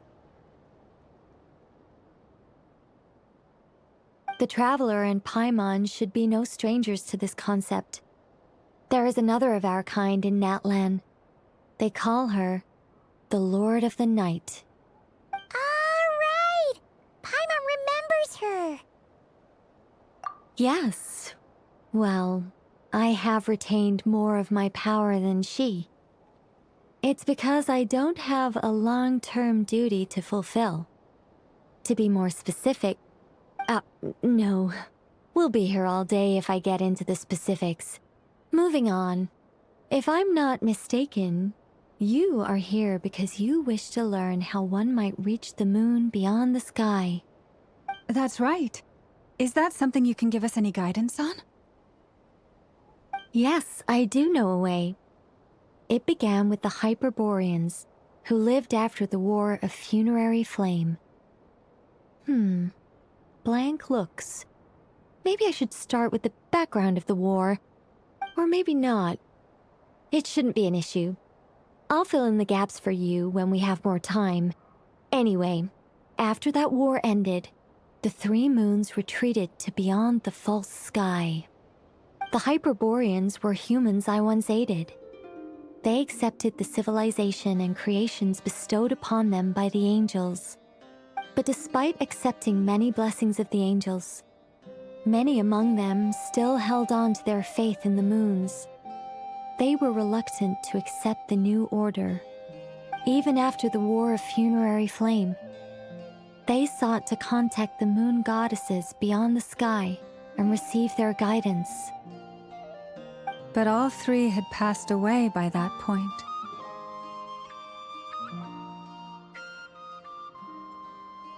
This mage has a unique method of communicating. Is she talking about the moons? Yes, but they did not know. And so, still they prayed for the moon goddess's mercy. After building titanic structures that consumed vast amounts of Kuvaki, at last they glimpsed the moons and heard their voices. But of course, they were gravely disappointed. For it was then that they realized The 3 moon goddesses were dead. Oh, that's such a sad story. It is. Humanity was in a very sorry state at that time. The angels who had once aided them were gone, and the war of funerary flames had left them homeless and destitute. Just a second, I gotta ask. How relevant is all this history to the task at hand? Well, I mean, it's... Okay, it seems we've drifted into irrelevant narrative waters. It's been a while since I've had the chance to speak inside someone's head. As soon as I got started, I lost control, and the words just flowed out like a waterfall. What I'm trying to say is... Right, yes, that's it. The relevant part is the ritual created by the Hyperboreans. The fact that they bypassed the false sky and saw the true moons implies that they successfully built a connection between Teyvat and the outside world. Which means, with enough Kuvaki and a sufficiently stable connection, it should be feasible to send one person over the border. Okay, so they built some kind of portal? Oh, yes. A portal. Yes. Is something wrong? You sound disappointed. I just didn't expect you to summarize it so well. It turns out I could have said all that in one word, if only I'd managed to think of it. No, please, it's fine. This is invaluable knowledge. I'll be sure to record and preserve everything in writing. Oh, really? Well, in that case, I suppose I could backtrack and add some more detail. I did gloss over a few things so far. Whoa, whoa, whoa, time out. Let's summarize what we've got first. The Hyperboreans were the last ones to use this method, right? So we somehow need to find whatever structure they built and make sure there's enough Kuvaki to power it up. Luckily, we have the moon marrow of both the eternal and iridescent moons, so we're all good for Kuvaki. Which means the key issue we need to focus on is finding the place. Am I right so far? Yes. Although I expect the structure is long gone by now. That said, what if we could take advantage of the phantoms to travel back to a time when it still existed? Well, travel back isn't quite accurate. It's more like we'd be creating a handshake between 2 points in space-time. We wouldn't even have to pick a time when it still existed. It could just be a time when it still appeared in phantom form via projection, or we could project our own phantoms, fold them together, and... You look lost. Was that too hard to follow? Yeah, things got a little, technical there. Paimon's brain is reaching capacity. All right. Let me think about how to put this more simply. Okay, got it. Over the next few days, I'll search for phantoms that we can use. Once I find one that meets the criteria, I'll let you know and we'll regroup. By completing certain rituals, specific individuals will be able to enter the phantom and make it to the Hyperborean structure. If everything checks out and it looks feasible, we'll just need to wait for Moon Prayer Night, and we can send the Moon Goddess back home. I'm really skimping on the detail here. Is this making any sense at all? I think so. For now, we'll just wait to hear from you. Yes. Basically, yes. Great. Counting on you. In the meantime, we'll focus on finding the Moon Goddess's name. My name? Are they looking for a way to stop me from disappearing? Excuse me, Miss... Go on, Miss Nicole. This conversation was a little all over the place. I didn't catch your name. I am Lauma, of the Frost Moon Scions. Ah, I did wonder. I noticed that you listened very intently when I spoke about Hyperborea and the moon's history. If you'd be interested, I'd love to visit you this evening and go through it again in greater detail. Also, if you were serious about making a record, it would be too risky to simply write down the raw details as is. I would suggest some tweaks. Maybe rewrite the stories as fairy tales or fables, perhaps even prayers. Anyway, we can cross that bridge when we come to it. So, see you later then? Oh, and no need to prepare anything. Just a cup of tea will do. See ya! She seems friendly. It's just... It's so nice to find someone who's actually willing to listen. I've been dying for a chance to finally go through all this systematically from start to finish. Any longer and I'd probably start forgetting it. Now Paimon gets why Alice told us to mind our heads. Ha ha ha ha, what did I tell you? A lot of quirky people in Alice's orbit. Now then, the next order of business is, where do we start looking for the moon goddess's name? Maybe the rest of what Nicole has to say might give us some clues. Once I've heard her out, I'll summarize the salient points and share them with you all. I'm also inclined to review our other documents. Yes, our faith was first established by our Hyperborean ancestors, but many of the more factually accurate records are from after Kuthar's birth. Sounds like we're gonna follow Columbina's journey through Devat, huh? In that case, we'll start by heading to the Frost Moon Enclave. Sounds like a plan. Take this with you. I'll see about getting in touch with the Fatui. It'll probably just be Arlecchino and Sandroni again. They're the only ones who would want to help. Thank you, Mr. Varka. Don't mention it. Honestly, I'm more comfortable dealing with the Fatui than prying into the details of a young lady's childhood. Catch you later. I should follow them, just in case there's some way that I can help.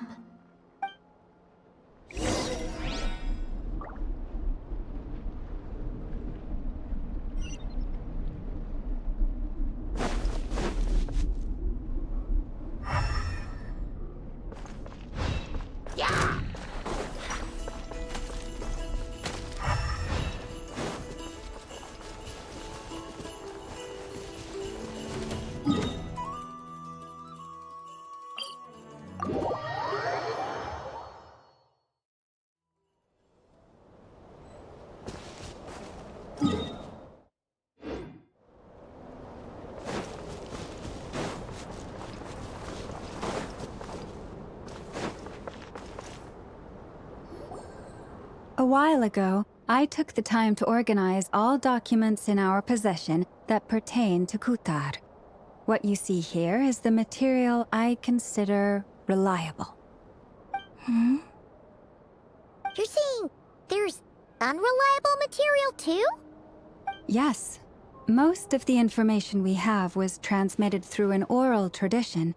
Inevitably, some of her stories were mythologized and deified over the years through countless retellings.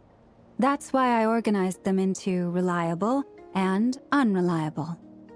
There's no sense seeking answers in history unless we can ensure the veracity of the historical record. Makes sense. All right, let's take a look through.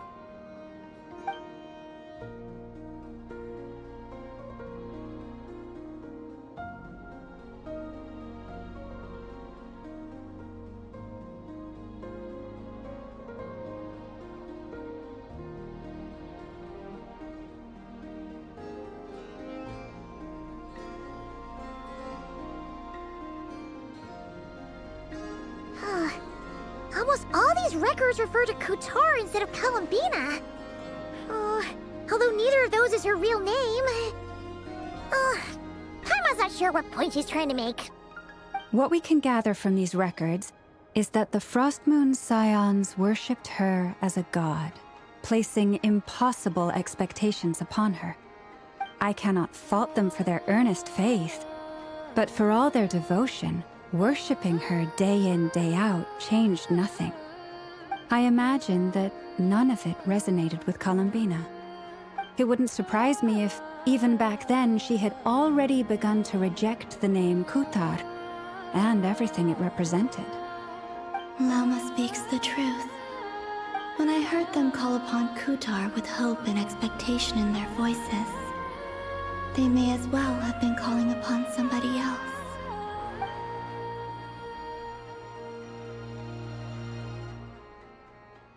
Well, that's a bit complicated. I looked at the level of detail, perceived authenticity, prose style, and how realistic their portrayal of Kutar seemed to be. Amongst the Frostmoon scions of today, only I know of her existence, and I alone have spoken to her face to face. As such, I know that there are certain things she simply would never do. That being said, I have sensed some changes in her lately. Changes? Me? Oh, seems like this is getting us nowhere. Oh, for what it's worth, why don't we check the unreliable sources too? Sure. Give me a moment.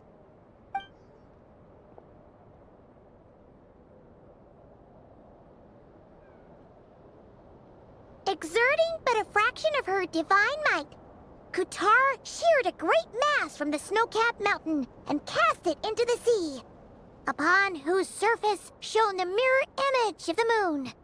Thus was formed the island of Hisi. Yeah, right. That doesn't even begin to pass the sniff test. The 3 moons are naught but lies through and through. Only one moon has ever shone for us, and Kutar is her name. The vast majority of ancient texts are filled with fanciful tales like these. I trust you understand my criteria a little better now. Kutar did not speak, merely gazing into the distance in silence. And where her gaze landed, this was her prophecy. Clearly, whoever wrote this text never even met Kutar. Otherwise, they'd know that her eyes are always closed. What about you, Traveler? What are you reading? Come on, let Paimon see. The child wished to build a wooden nest with which to shield a fledgling bird from the cold. But being so young and lacking in strength, the child could not snap the branches from the trees. Kutar was passing by. Upon seeing the child, she summoned forth a Kuhenki, who built a beautiful nest for the child. I remember that. Not knowing the meaning of Kutar's divine intervention, the child dared not to respond, and thus ran home to call their parents. But Kutar was gone. The Moon Chanter declared the event a miracle and took the nest as a relic, placing it on high for all to see. The child was named as one favored by the goddess, and was greatly respected amongst the people. Yet, no further miracles were bestowed, and this matter was forgotten in but a few years. Huh. Any thoughts after reading that? Yeah. Columbina probably just wanted to join the kid in making nests. Ah. I'd originally considered this a fabrication, because Kutar did not perform any similar actions in subsequent records. But now that I think about it, it does seem like something Columbina would do. It's just that... She didn't know how other people would interpret her actions. She was probably worried about making things difficult for people. And so, she gradually stopped joining in. Yes. Oh, that's so sad.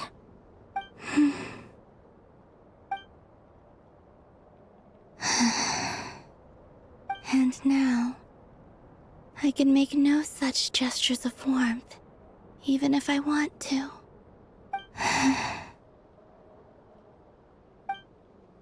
Still no name. That's a bit of a shame. But we did learn some interesting stories. That's gotta count for something. Barca said he was gonna set up a meeting with Arlecchino and Sandrone, right? Let's go back to Nasha Town and see how he's doing.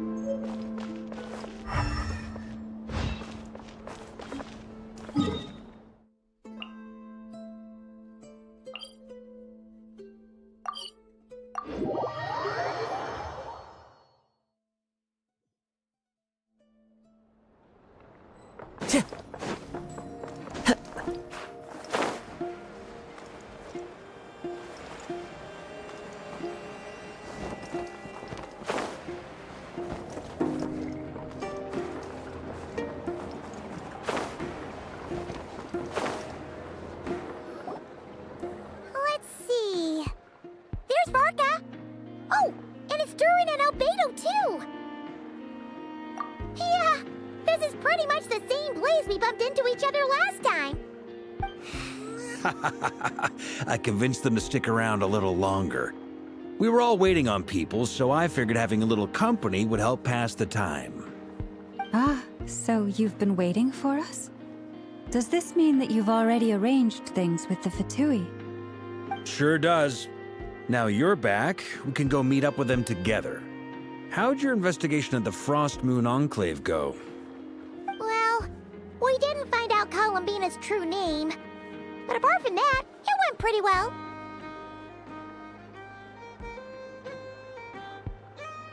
Aha, just as well that I didn't tag along then. I'm sure our moon goddess wouldn't want every man and his dog knowing all about her private life. Still, desperate times, desperate measures, I guess. Someone had to do it. So, Varka was waiting on us, but what about you two? Are you waiting for Alice? Oh, no. We already met with her. We discussed that experiment I mentioned to you last time. Oh, and she also handed me this communication device.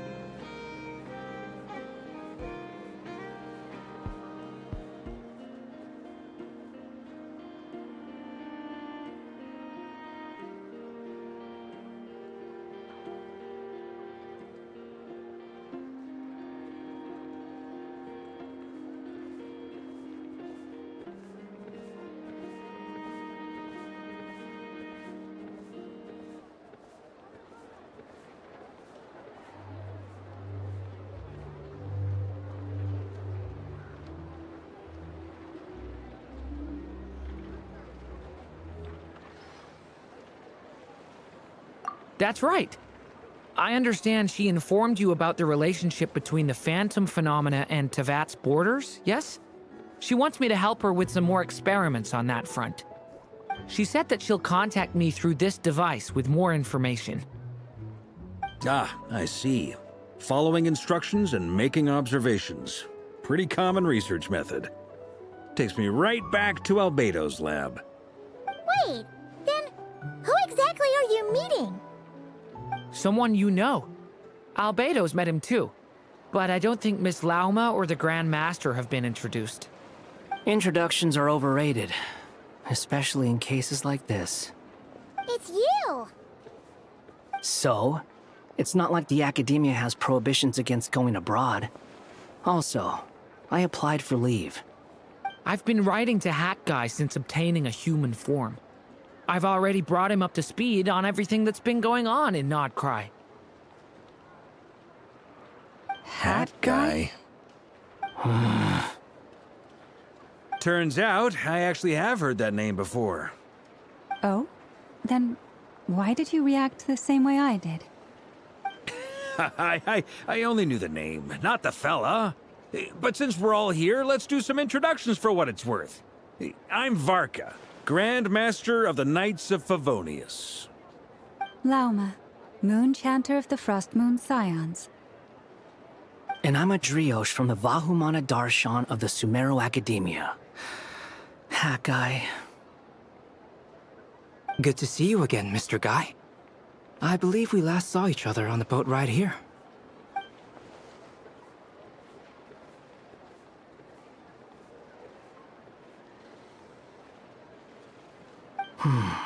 Mind you, the only reason I came here is because there's someone I want to look into. Who's that? The Doctor, also known as Dottore, second of the Fatui Harbingers.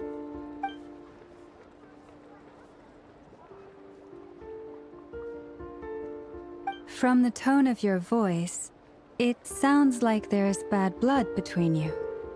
I was reviewing our archives and noticed that a lot of information about him was missing. Left a bad taste in my mouth. That's all there is to it. Dottore, or Zondique, as he was then known, once studied at the Academia, but he got kicked out before he could graduate.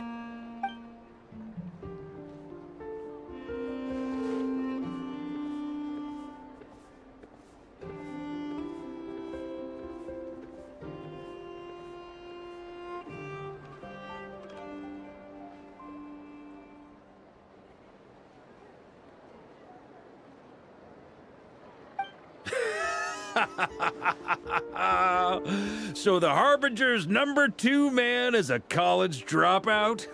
How embarrassing for them. Last we heard, he was planning something. We actually heard that a few times before, even coming to Knockcry. But we haven't seen a trace of him since we got here. He only appears when something interests him. For all we know, he might have left already. But the fact he did something here at all is worth noting. It'll fill a couple extra lines in his file. Why does it sound less like a file you're writing and more like a criminal record?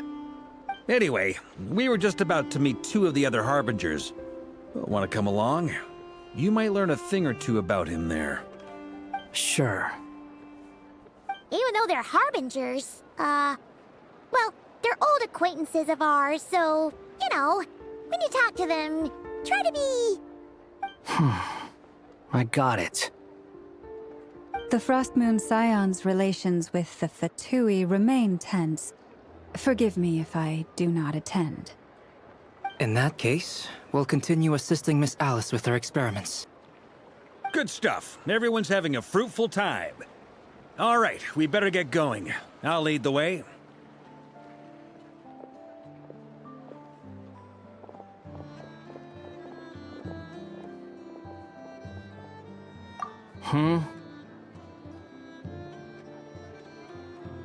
Well, yeah. That's obviously part of it. But I'm not the only one who has a score to settle with him. Neither you, nor Lesser Lord Kusanali, nor I want to see him meddling with things again. What's the hurry? Don't worry. Pigeons always know which way home is.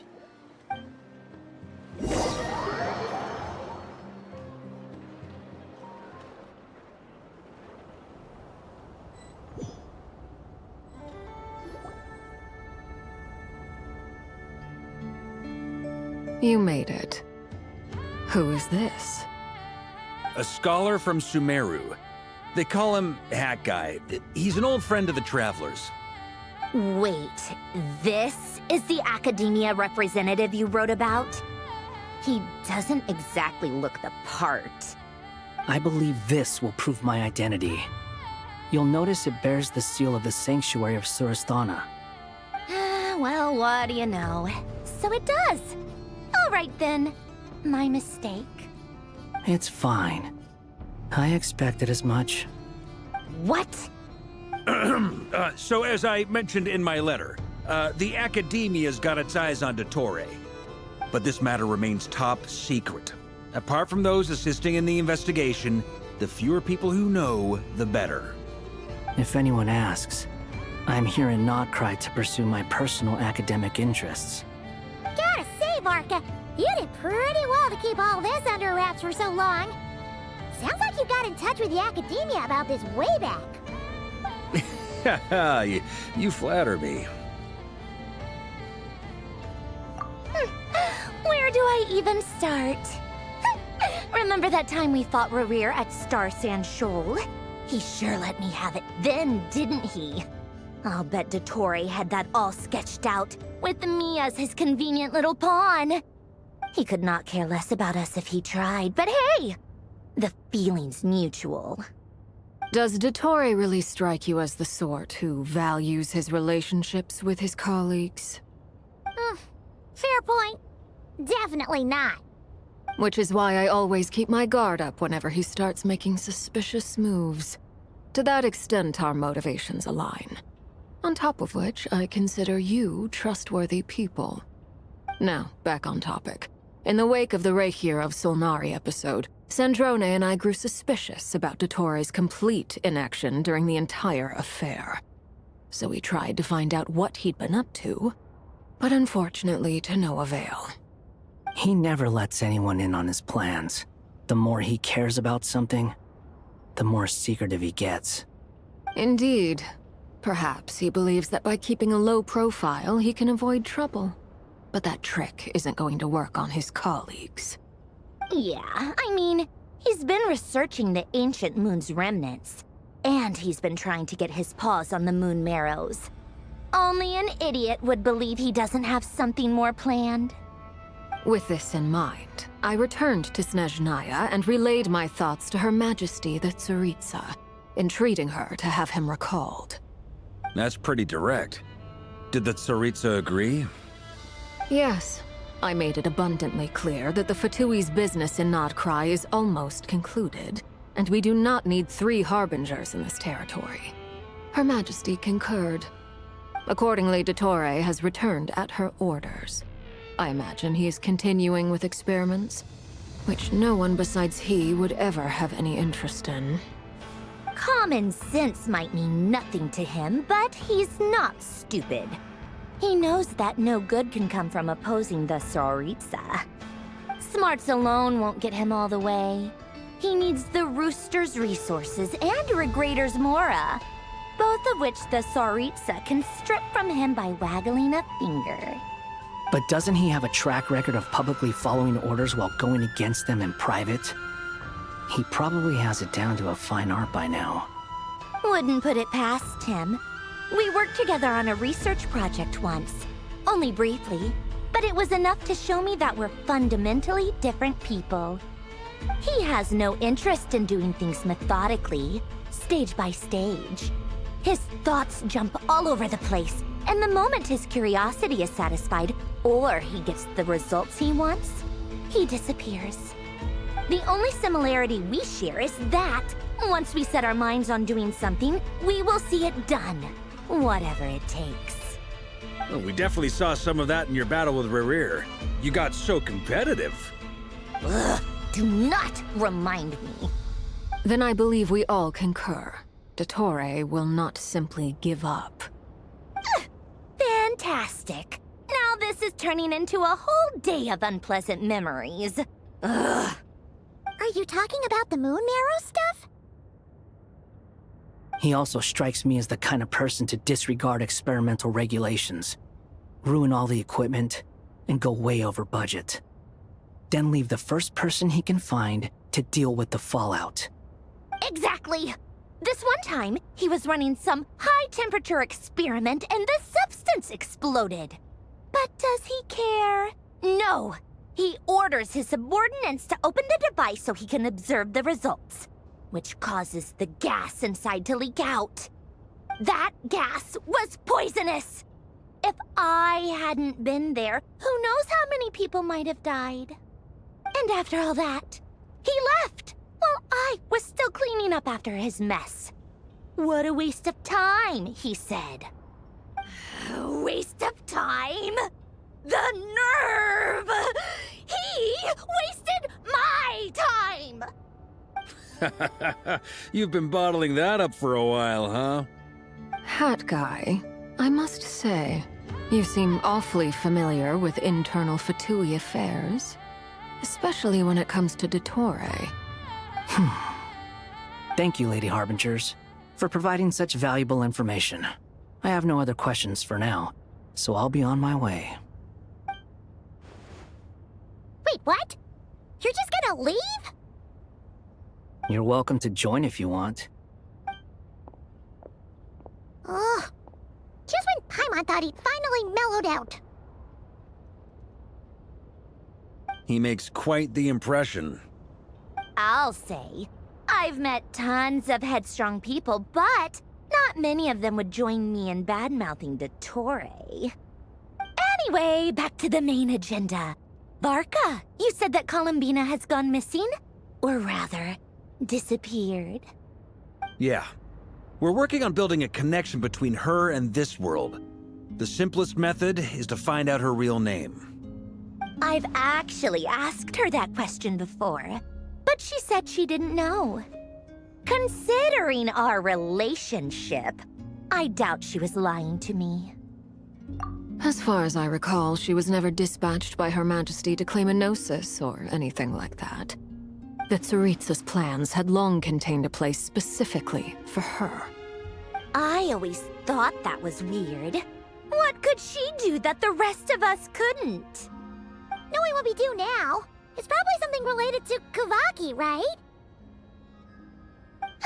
More than likely. When she first arrived, Columbina would often go to Her Majesty and ask when she could start the task assigned to her. But Her Majesty always gave the same reply. The time has not yet come.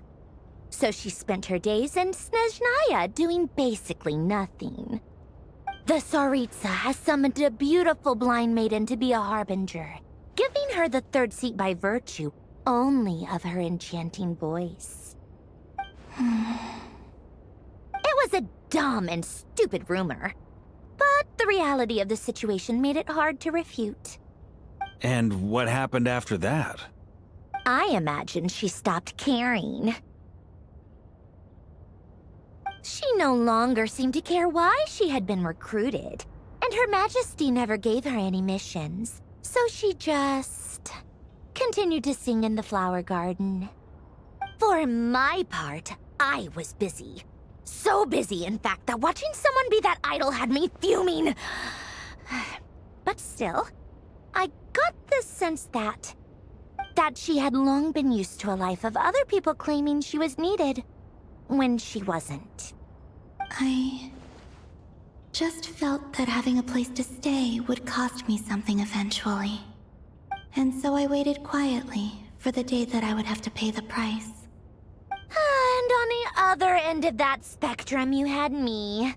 Someone once told me that I had the lousiest work and the toughest luck.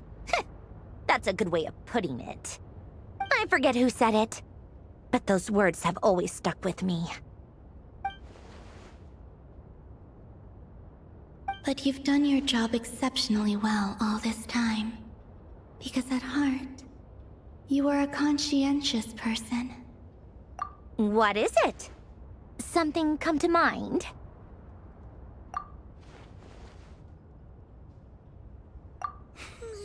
That makes sense. Nothing screams you are needed like your name shouted from across the town. Well, good luck with it. But if you ask me, Columbina is still the most shoutable name. I'm just so used to it now, after all the arguments we've had. I can't be bothered trying to remember another name for her. Nor I. Sandrone. Harlequino.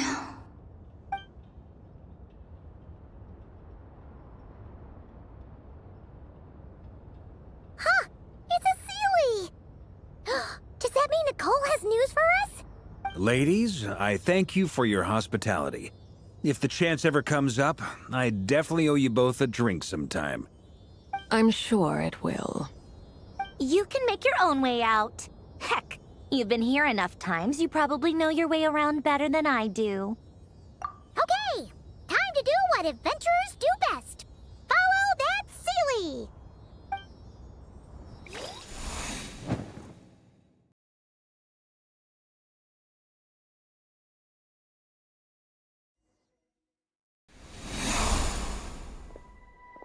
Here you are.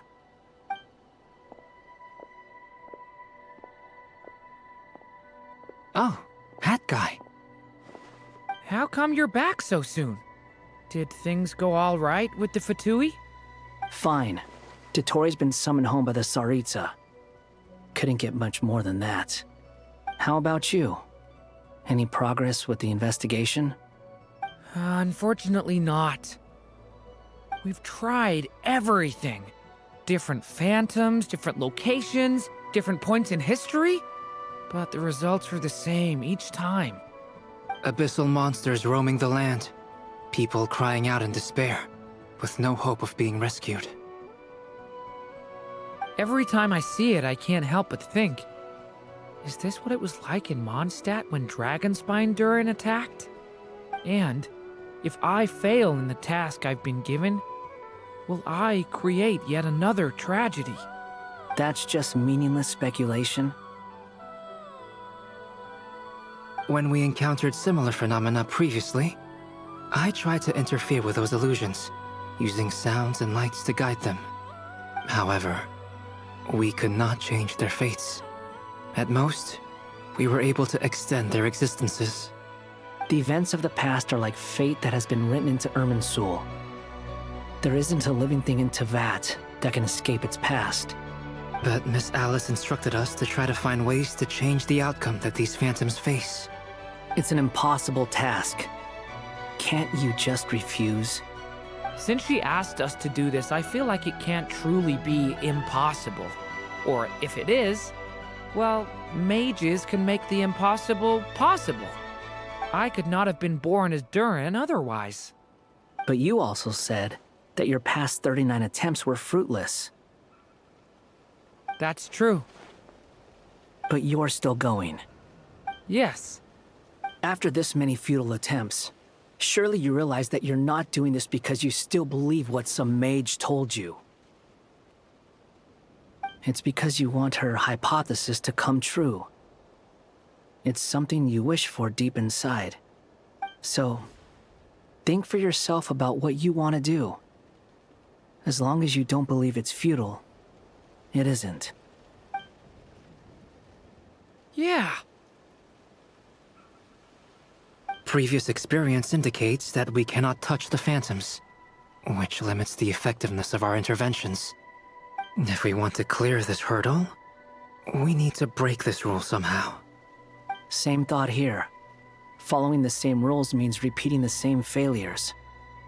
Reducing ourselves to mere playthings of fate. So you mean we need to figure out a way to make contact with them despite knowing that we can't?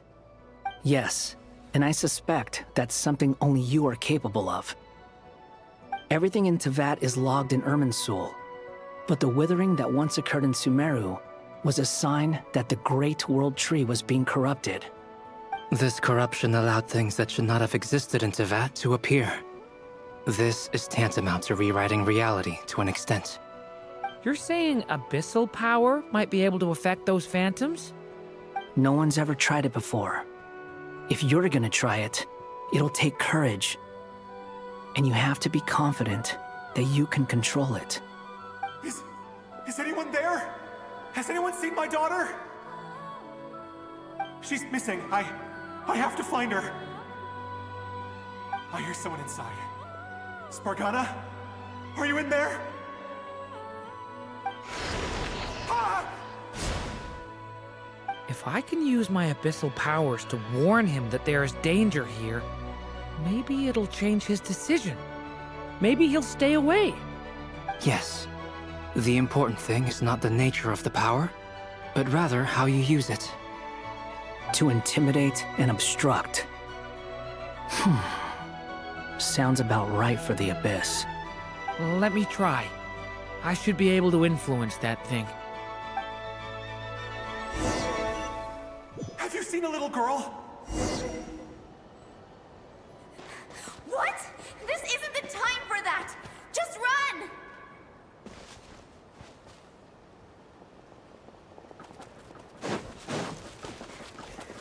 There's someone inside. Spargana? Are you in there?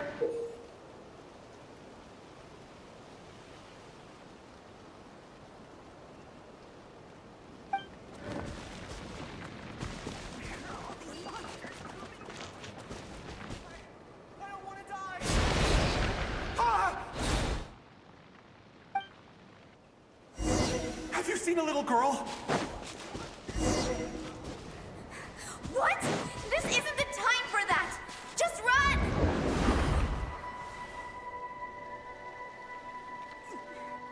Where are all these monsters coming from? I hear someone inside.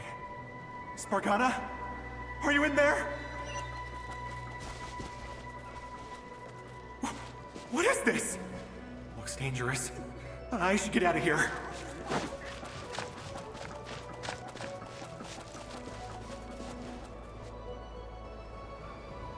He really left. Ha! We did it! Don't celebrate too soon. Follow him. See what he does next.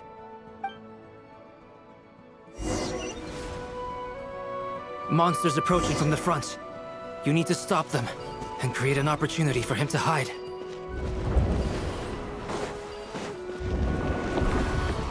No! There's monsters ahead!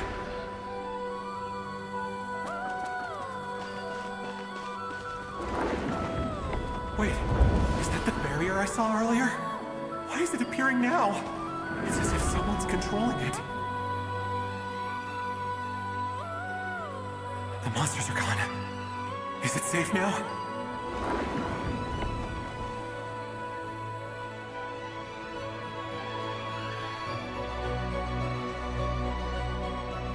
The barrier's gone too. How odd.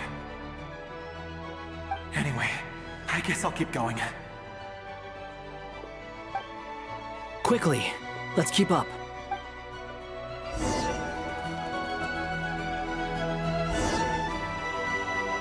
Wait, there was someone else here? Don't go any further. We've got anti-monster traps laid out everywhere. But my daughter must just be up ahead. I have to go. This way's blocked.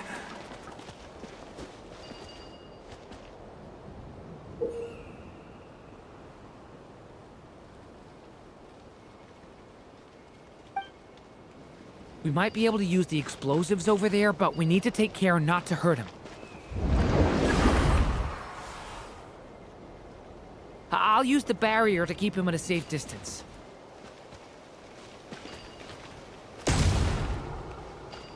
This barrier seems to be helping me somehow. Hey, wake up! Oh, no good. Gotta keep moving ahead.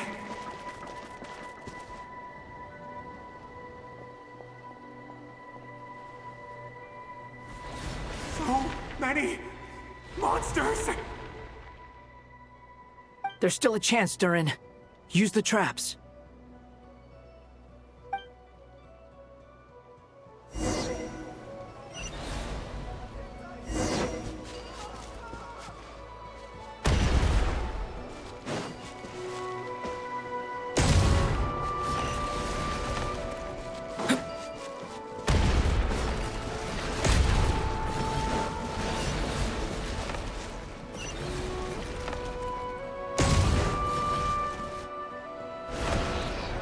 Help me!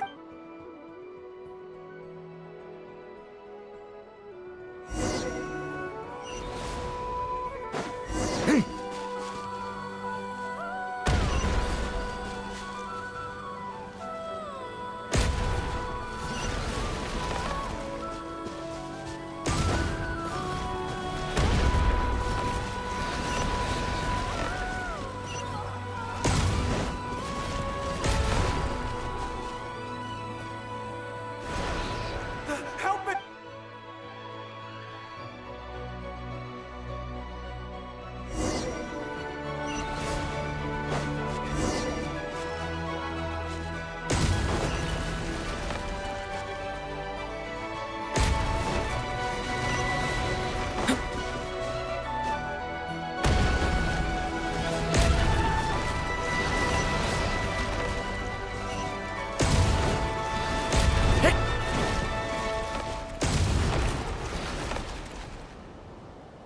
This is a new development. I've never seen this happen before. We might just be able to save this person.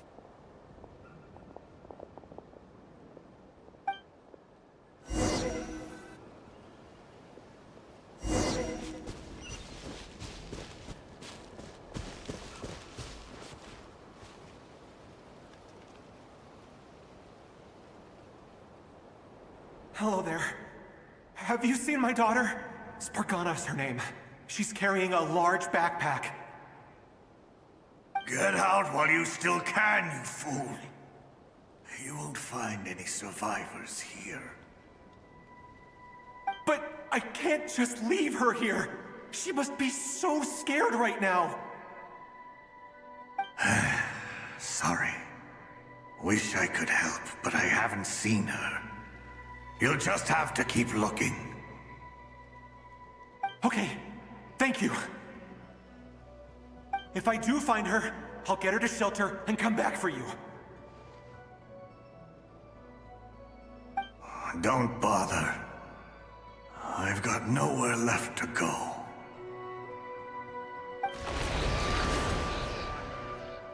What's that noise? Monster! No, if he goes inside, he'll be walking into a trap. Let's try this once more. This time, we have to stop him.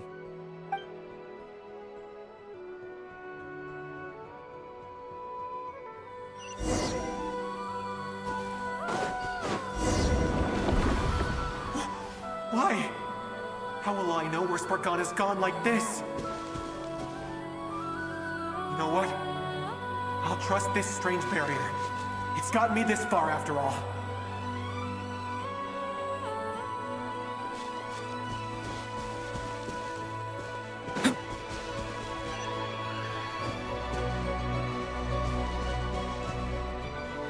Spargana, are you there?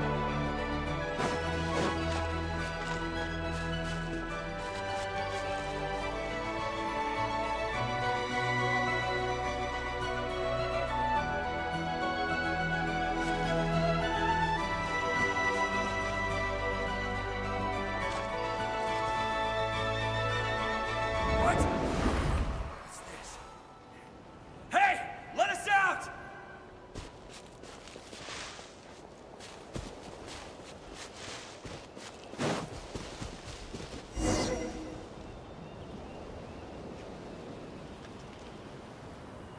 Huh? That looks like one of my daughter's books! Thank you. Thank you! Yes, it's one of hers for sure. That's her name on it right there. She left her backpack here.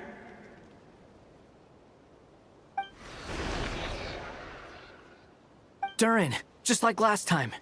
Use the explosives.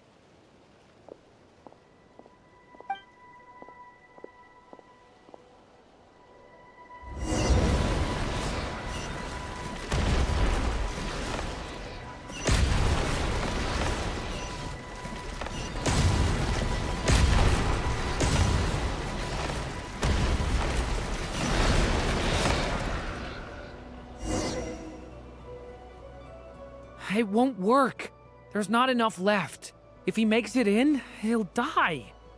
But then, this clue could be the key to him finding his daughter. It might not be the only one. Better he misses that clue than loses his life. I guess so.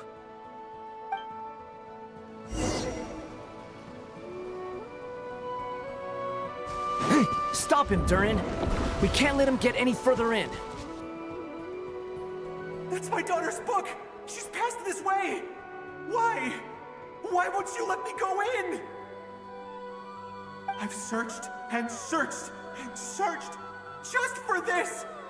But how will I find her without any clues?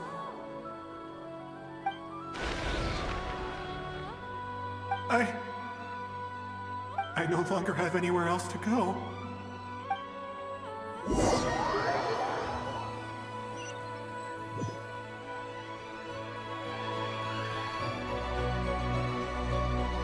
I'm sorry. I'm so sorry. He refuses to go anywhere else. Whether he opens this door or not, all that awaits him now is death. We couldn't change his fate. Albedo? Hat guy? Let's try one more time. I don't know how we're gonna do this, but I don't want to give up either.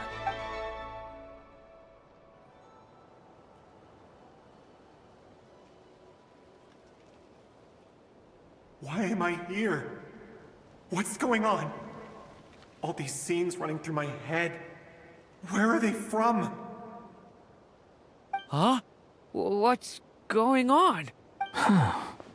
His reactions have changed. How many times have I... What's happening to me? Huh? Wait. Who are you? You can see us now? I feel like I always could, but that I only just realized you were there. I'm sorry, I don't know how to describe what I'm feeling, but you were the ones guiding me using that marked barrier, right? I haven't done anything yet, but those monsters, those deaths, they feel like memories. Like things I really did experience. I won't find my daughter. In fact, I'll ultimately die trying to find her. Isn't that right? Well, no, it isn't. Yes, it is. Even so, we're trying to find a way out of this. You've not seen my daughter either, have you? It seems she really isn't here. I'm sorry we couldn't help you. I'm just tired. Maybe this is destiny. Maybe it doesn't matter how hard I search. How long do I have left? Experience says 15 to 20 minutes. 15 to 20. Thank you for all your help. Let's rest a while. You look exhausted too. Now's not the time for you to start pitying us. It's not pity. I'm just realizing that I've only got 10 or so minutes left. You know?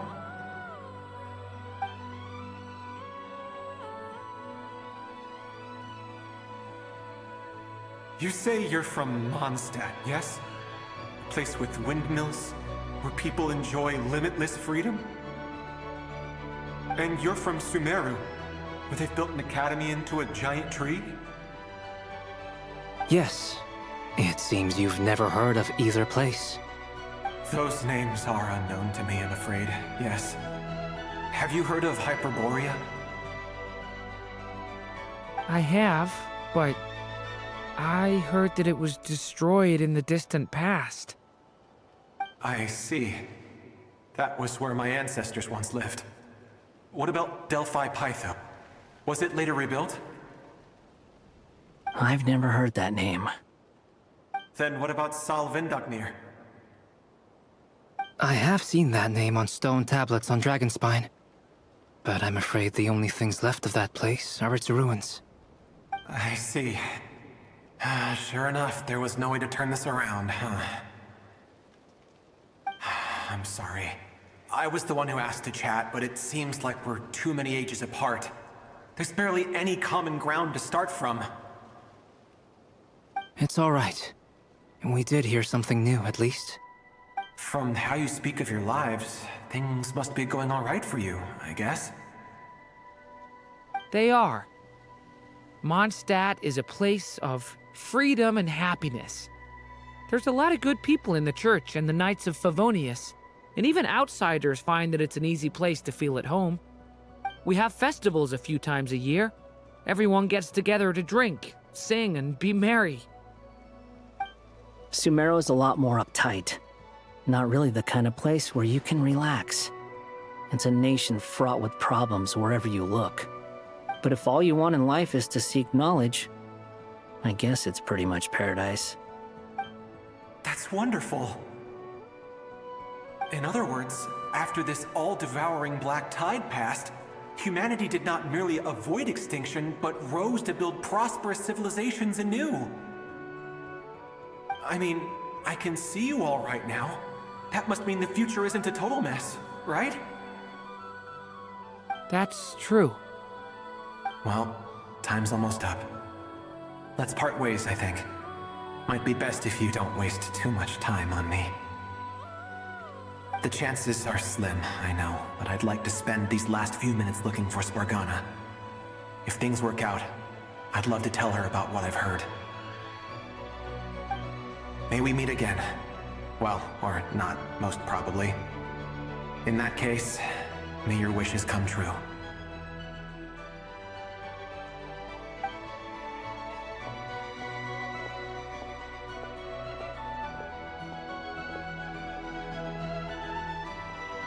He's gone.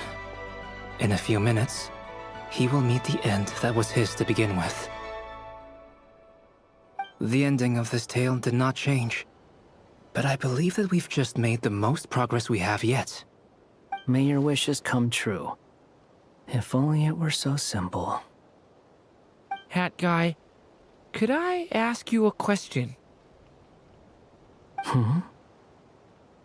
You've never talked about your past.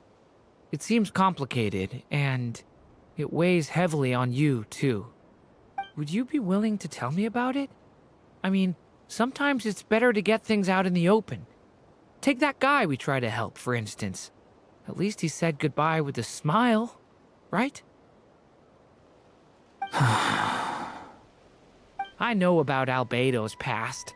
Our experiences are very similar, and he created me. As for you, you're my first friend, and you've witnessed every step I've taken. But by comparison, I know nothing about you. Either way, I mean, we're still best friends. But if I knew more about you, I might understand your thoughts a bit better. I've told you about myself. I'm a student at the academia. And what did you do before that? Prepared for the entrance exam? All right. If you really don't want to talk about it, I won't press you any further. I was a puppet built from the branches of a white tree, using technology left behind by the Conrian schools of mechanical engineering. A white tree? You mean an Irminsul tree? Yes. A branch of Irminsul that was once connected to the main tree. So you had a human creator too? Yeah. But my creator abandoned me after deciding that I was a failure. After that,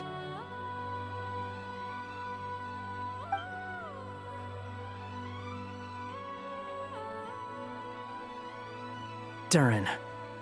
Resisting the influence of the Abyss, suppressing the urge to destroy, trying to do the right thing. None of these things are easy. But no matter how hard they are, trying to rewrite past wrongs is far harder. You asked me if you would create a new tragedy if you failed. I told you there was no point speculating about that. But the real answer is, yes, you absolutely will. That guy. But at least you've got people here to help steer you away from the wrong path. So, just keep aiming towards the light. I will. I promise. All right, break time's over.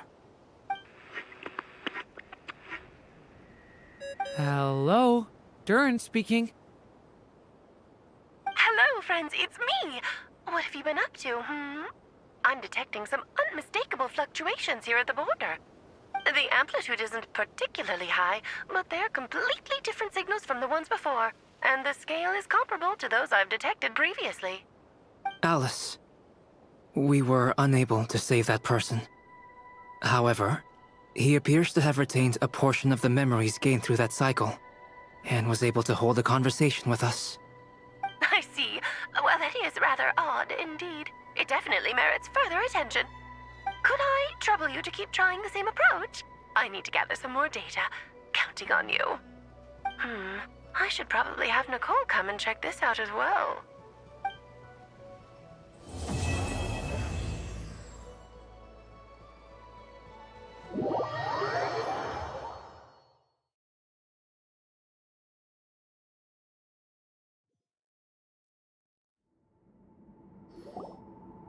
There you are. I was worried you might stop to collect treasure chests opened by the Seelie along the way.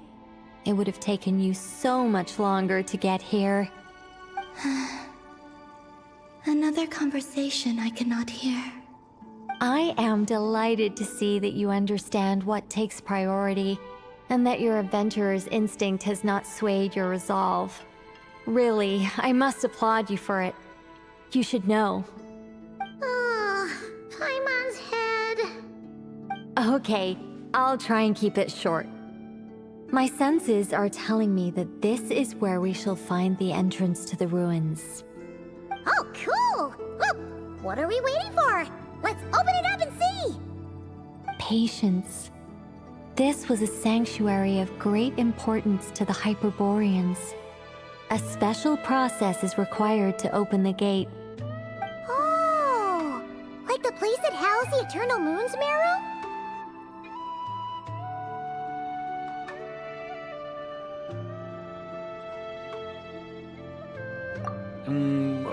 Okay, so what's the plan? Need us to do anything? And just the short version, if you can. Ah, all right then. I was planning to start with some background on the invention of these techniques. Are you sure you don't want to hear it? It's quite informative. Remember what you were saying about priorities? Fine. Simply put, we need 3 human representatives to successfully undergo a process of Kuvaki resonance. Think of it as a test from the 3 moon goddesses to see if the entrants are qualified, with the most recognizable qualification being Kuvaki. Pretty sure Lauma would ace that test. Oh, wait. But we need 3 people. I also have no doubt that the Moon Chanter would be qualified. But we would need 2 other people with the same constitution. Therefore, the most feasible method is not so much to follow the rules, but to figure out how the test functions and find a workaround. I've done some research, and it turns out the mechanism is rather crude. We'll simply need humans to stand before it who have sufficient Kuvaki energy within them. I'm with you so far. How do we get the Kuvaki in them? The easiest way would be transfusion. Take some Kuvaki from Nodcry's soil, put it into the bloodstream, and get it circulating in the body. So we're going to cheat on the test? Precisely. There are other methods, but this is the simplest one. Cheating the system is much easier than trying to hide from it. Huh? Ah! Sorry? Does the idea of cheating upset you, Miss Lauma? No, that's not it. I suddenly had an idea.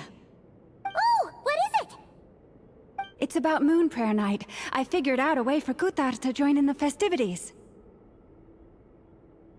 Huh? But as Paimon said, we need to have our priorities straight. Let's get back to the test. I'll follow up with Nefer on the festival arrangements. Oh, okay. Anyway, is this really the best method we have? A Kuvaki transfusion sounds dangerous, no matter how you slice it. If you think that's dangerous, wait till you hear the other methods.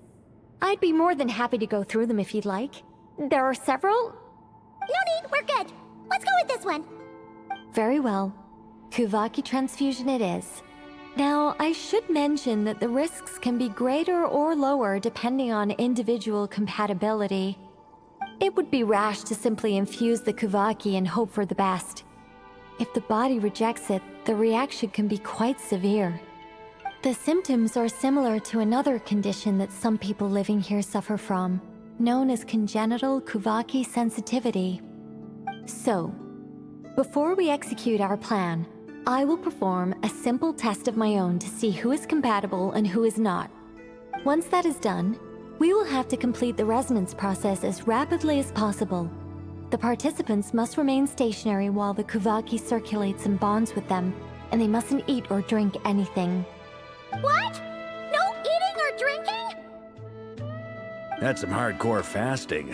They'll all be monks by the time they're through. 3 days. Oh, that's so long! And we still need to find 2 more people who are not just compatible, but also willing to volunteer. Fasting? What are they talking about?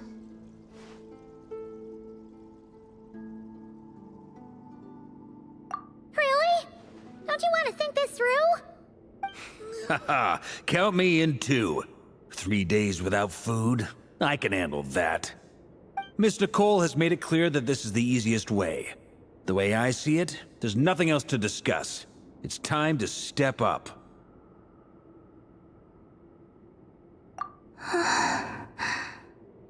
Yeah, you're right. In that case, Paimon volunteers to be captain of logistics. She'll keep the fires lit and grab some spare clothes to keep you comfortable. Then we'll start with you first, Traveler. Please step forward.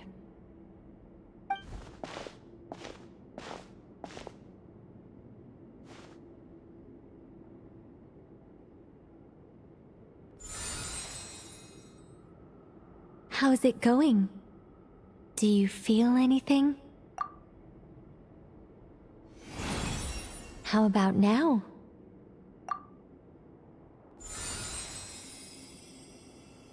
And now?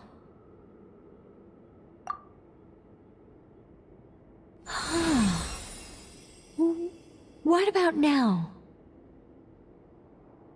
You guys, it's not a competition, you know.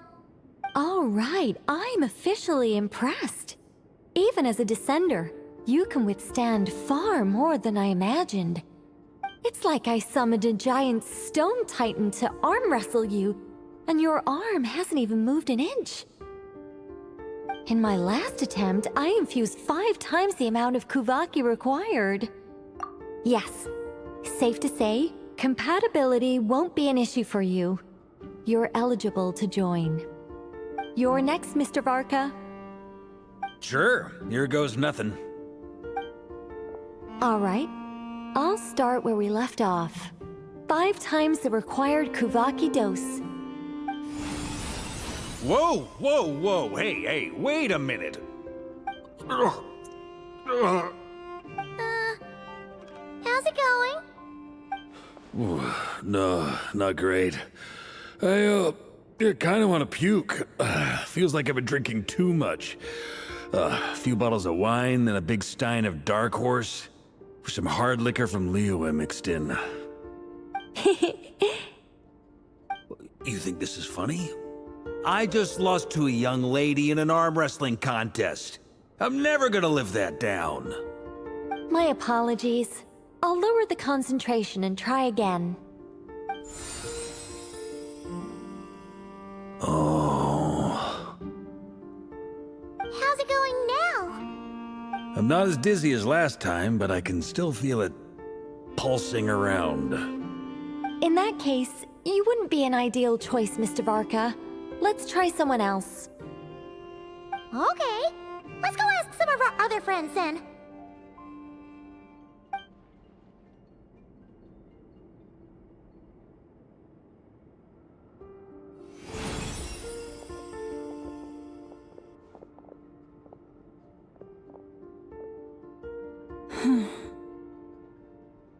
No surprises here, Miss Moonchanter. You're perfectly compatible. You may join.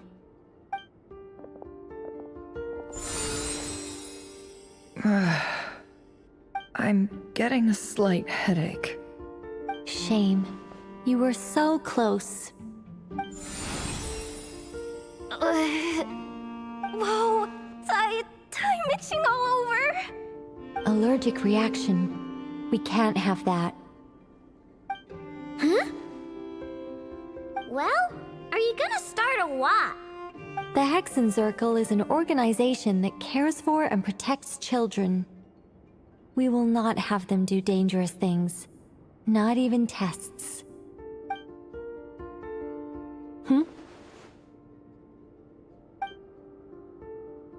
Is something the matter? The candidates have to be human. I guess that rules me out too. Huh. Everyone except the Moonchanter got beaten. Guess I don't need to feel so bad after all. I mean, looks like this isn't gonna be as easy as we thought. Perhaps I could ask for volunteers among the Frost Moon Scions. I'll see about talking to some trusted Lightkeeper colleagues. Itlua springs to mind. In fact, I think we had some former Frost Moon Scions join our ranks recently. Can you give me the scientific explanation for how the test works? I can probably make some kind of test bot. Then we can just zip through Nasha Town, going up to people and pressing a button to check their status. Wouldn't that be way easier? No. Wow! No elaboration for once. How about I contact the Knights of Favonia's garrison in the Wave Chaser plane?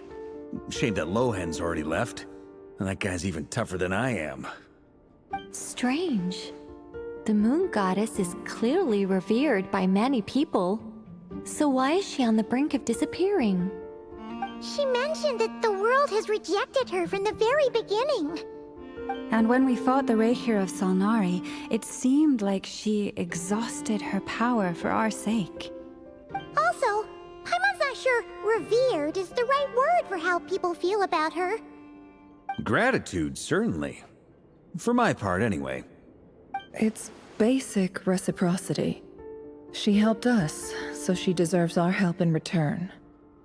Yeah, even though she looked like she didn't care, she still saved a ton of people, including me. A review of the relevant data leads me to conclude that Miss Columbina is a good person. Yep, you bet! They really think so? I'm super surprised that Columbina isn't her actual name, though. I think it really suits her. It's light and graceful and...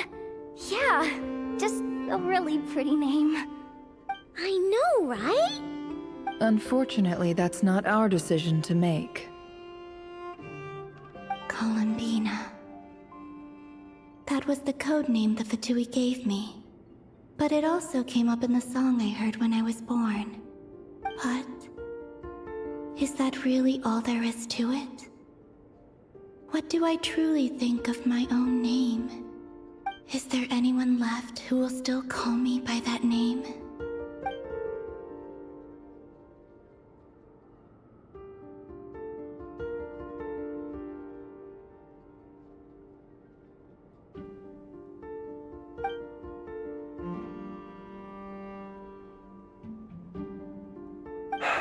Moon Prayer Night is getting closer by the day. We're running out of time. We need to look for other candidates. Then allow me to try. Huh? What are you doing here? You contacted your friends via the Adventurers Guild. Sandrone has been keeping an eye out for something like that, so she informed me. Since I have the ability to accommodate a moon marrow, I should prove to be a suitable candidate. Arlecchino. When can we begin? I see. We can begin right away.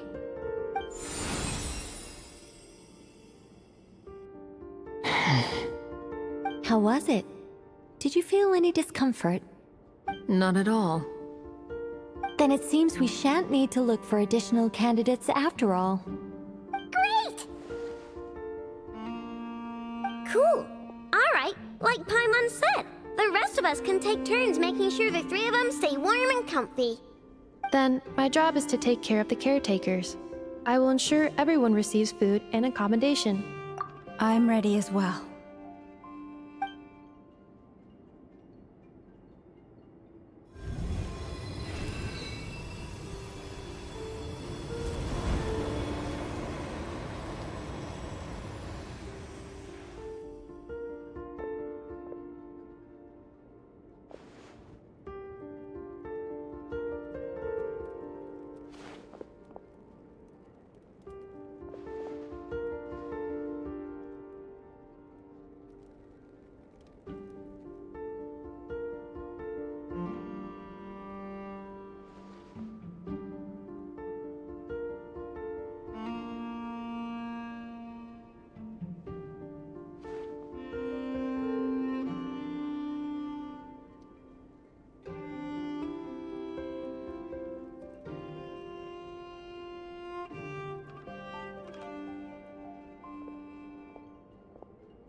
The work is done. The sacred scroll shut. The stars grow dim, the people silent. The white sun sets, the silver moon rises. O path to the temple, appear now before us.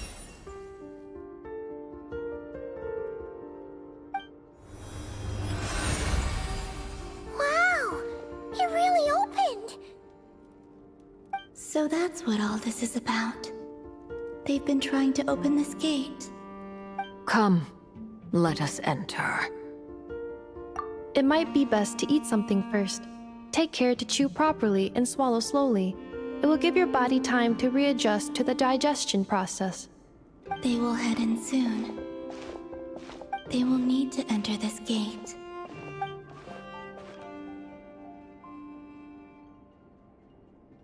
Huh? I cannot pass through. Is it because I have no physical body? It has been 3 days. My strength has all but completely faded. Can I really hold on until Moon Prayer Night?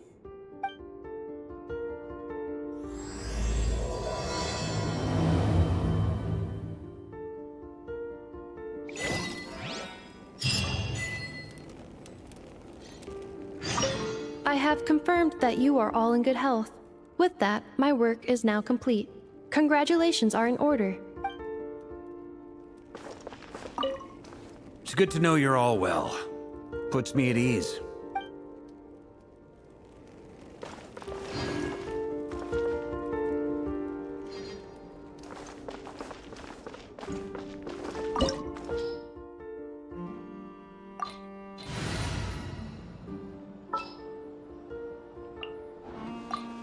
Let's go.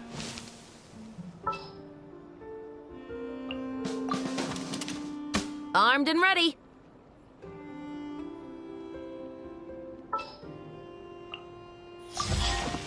Something's come up?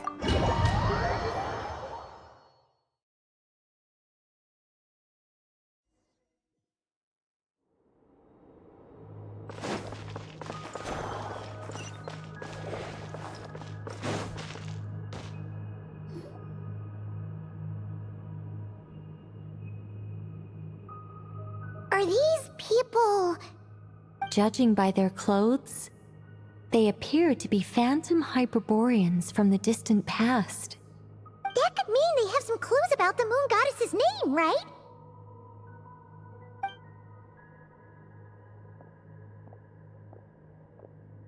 Hey there! Could you tell us what the moon goddess's name is? Sorry. That's probably a weird question, huh? How do we explain this? The moons are long gone, and their goddesses are dead. Their names no longer mean anything. When a new moon goddess is born, we will surely know her name. We have used every last resource at our disposal. All that remains is to wait, patiently and quietly.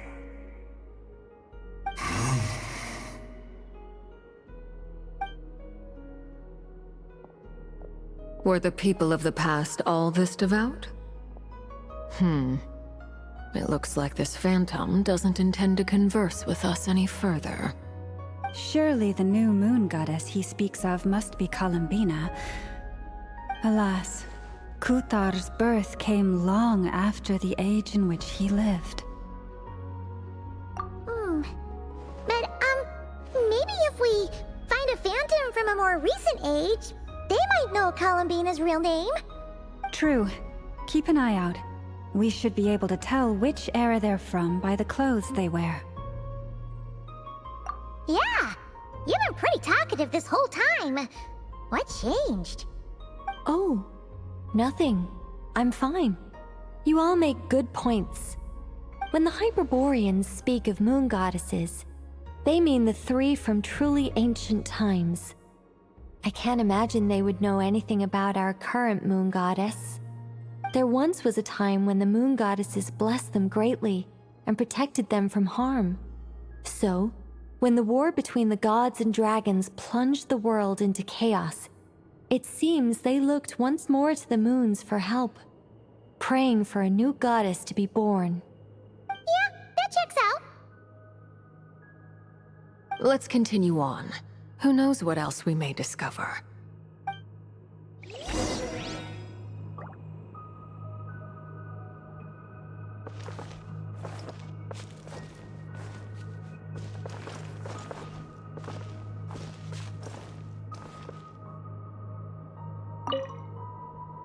The moons have left for now, but they would not abandon us forever.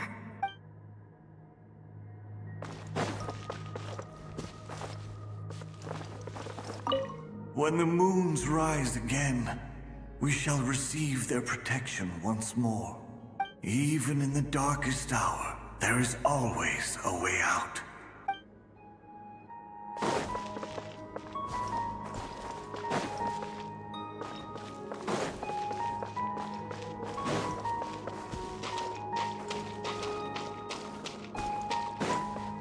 There's a door blocking this path! Not a problem. Try this. Whoa! How did that door suddenly collapse? This device was maintaining the door's integrity. Remove the core, and the device stops working.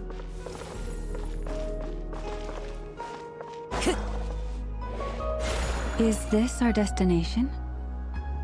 Impressive. More precisely, this is a device that will help us reach our destination. Let's go. We still have a long distance to cover.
Time to go. The way ahead is blocked by broken rocks! Oh. Let's try that device again. Remember the door from earlier?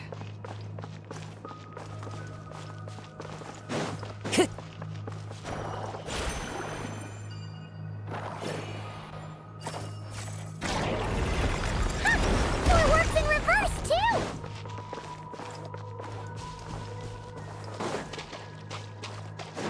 The humans we see are all phantoms, but the monsters are real.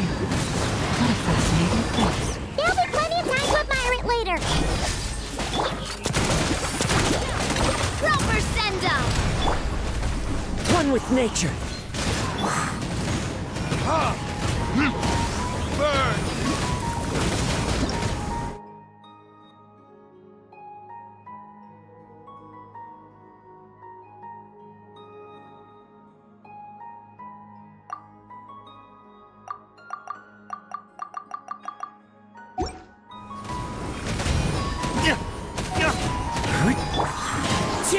Watch out! Hey there! Attack!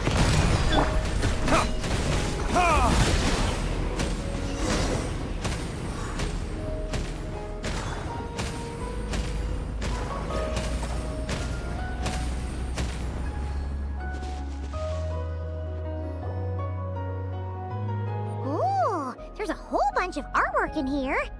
Seems pretty old. Nicole, this is probably your area of expertise. What do all these paintings mean? Let me see. To understand these murals requires some knowledge of the history surrounding the War of Funerary Flame. I shared a little of this with Lauma before. Yes. I think I follow. The dispute between the Moon Sisters, the transformation by Nibelung. Oh no, it's no trouble. I'd be delighted to share the tale again. Alright then. Tevat's 3 moons and their goddesses were brought into being by the will of Nibelung, the then ruler of Tevat. But when the heavenly principles came, they changed the world completely, down to its very foundations. The moon goddesses were nowhere near strong enough to challenge this entity. but the heavenly principles did not view them as heretical entities that had to be removed. Essentially, the 3 moons existed to keep this planet alive and operational, which did not directly conflict with the heavenly principles' aims. Nevertheless, the inherent precariousness of this arrangement would soon be revealed. Nibelung returned, yes. He did, and thus began the War of Funerary Flame, a battle for dominance between Nibelung and the heavenly principles. Discord would soon emerge between the 3 Moon Sisters. One would voice the opinion that they should follow Nibelung, for it was he who first hung the moons in the sky. Another would argue that taking sides in the conflict would only bring the world closer to ruin. There was no telling where it would lead, especially since their creator had returned, bearing the perilous power of the abyss. Nibelung would eventually discover their disloyalty. He had all 3 imprisoned before transforming the moons into weapons with which to fight against the heavenly principles. What? Weapons? Yes. The very moons that had once defended the planet became instruments of death and destruction, striking terror into the hearts of all living things. And although the heavenly principles and the 3 Moon Sisters had once been at peace, it now seemed that the moons posed an unacceptable threat to Teyvat. It is possible that the heavenly principles did not know of the goddess's imprisonment. If so, the weaponization of the moons would surely have been viewed as an intentional breach of the peace agreement. Regardless of who knew what, when, the heavenly principles shattered 2 moons and flung the other beyond the skies. Whether the goddesses managed to escape Nibelung's captivity after his fall, nobody knows. But this much is certain. From that day on, the moons no longer belonged to Teyvat. The rejection slowly drained their power until eventually they passed away. So that's the full story. You say the moon ceased belonging to Teyvat from then on. Why then would Columbina be born here? That is perhaps due to the lingering connection between the Frost Moon, which was not shattered, and this world. You could see it as the 3 sisters' dying wish. They never desired war. All they ever wished for was to protect this land. I see. If the final fate of the 3 goddesses is as you say, then Columbina faces the same grave danger. Our investigation has yet to bear fruit. We must hurry. Yeah, you're right. Let's keep going.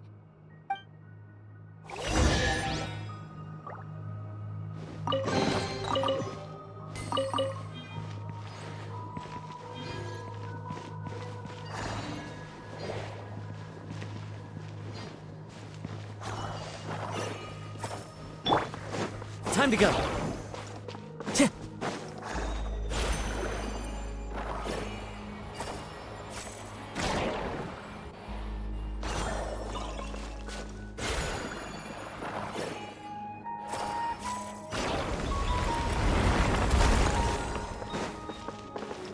Follow the wind.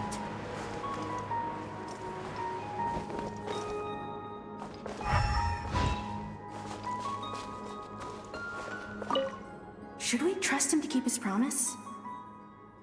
We have to. There's nothing else we can do.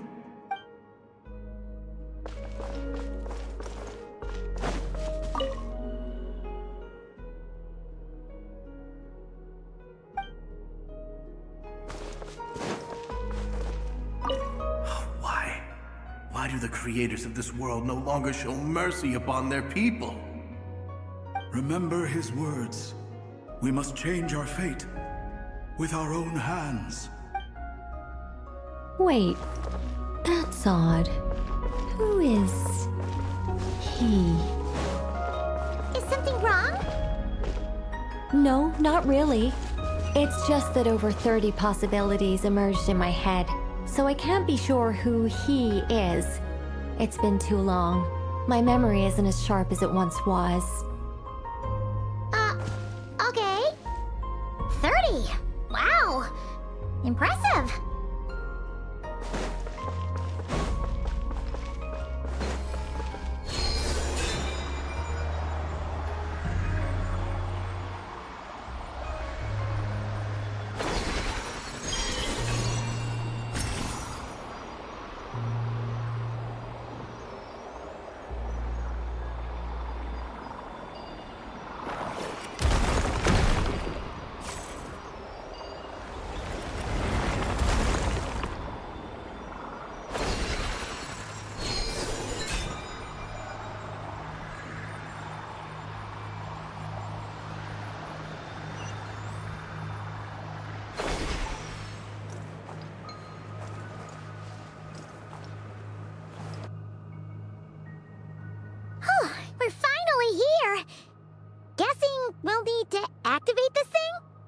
Indeed. I was a little worried about that at first, but as we got closer, I sensed that the Kuvaki within it flows unimpeded. It should be functioning normally. The only issue is how to activate it. It's looking a little worse for wear. What about the cores from some of the other devices we've seen? Can we repair it using those? In all likelihood, yes. I imagine that would have been the Hyperborean's backup plan. Let's look for some cores.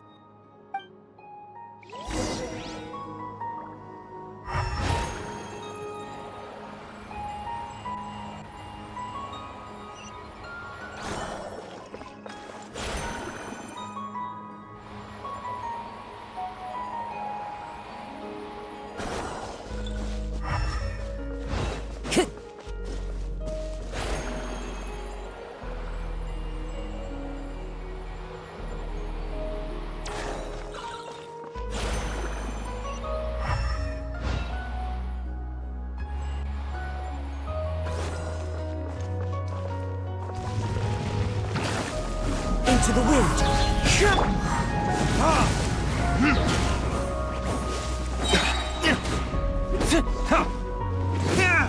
Time for retribution!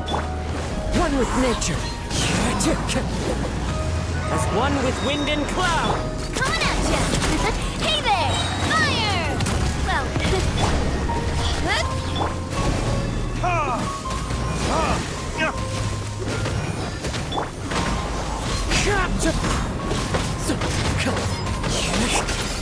Hey there!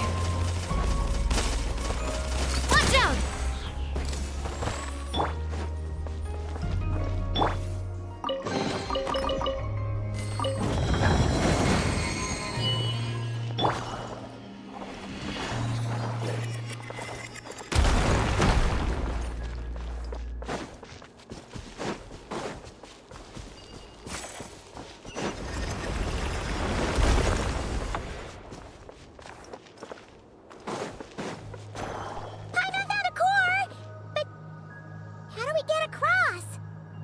Walk up, then jump down.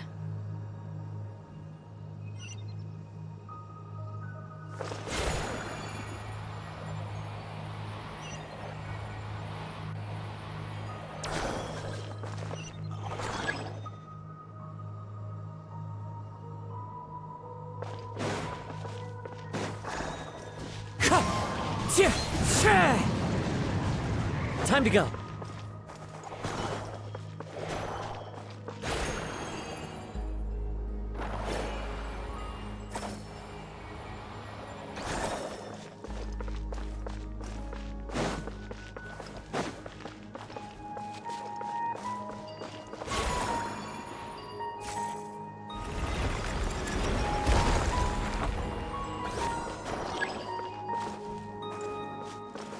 The wind knows me.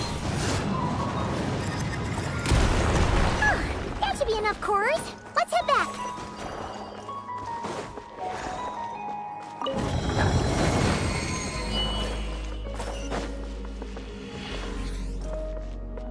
Time to go.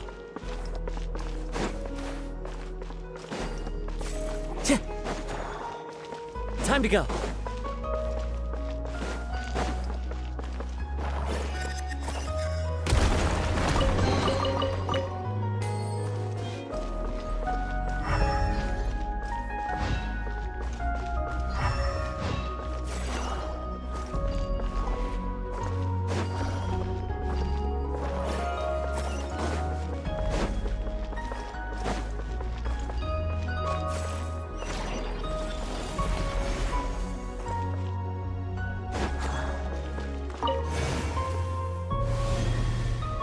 The device is up and running.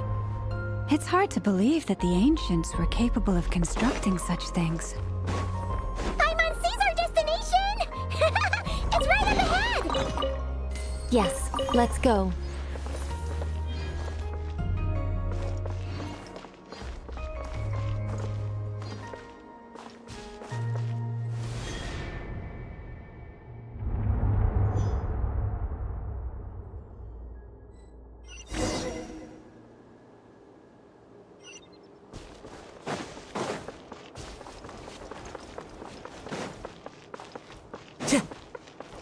Time to go.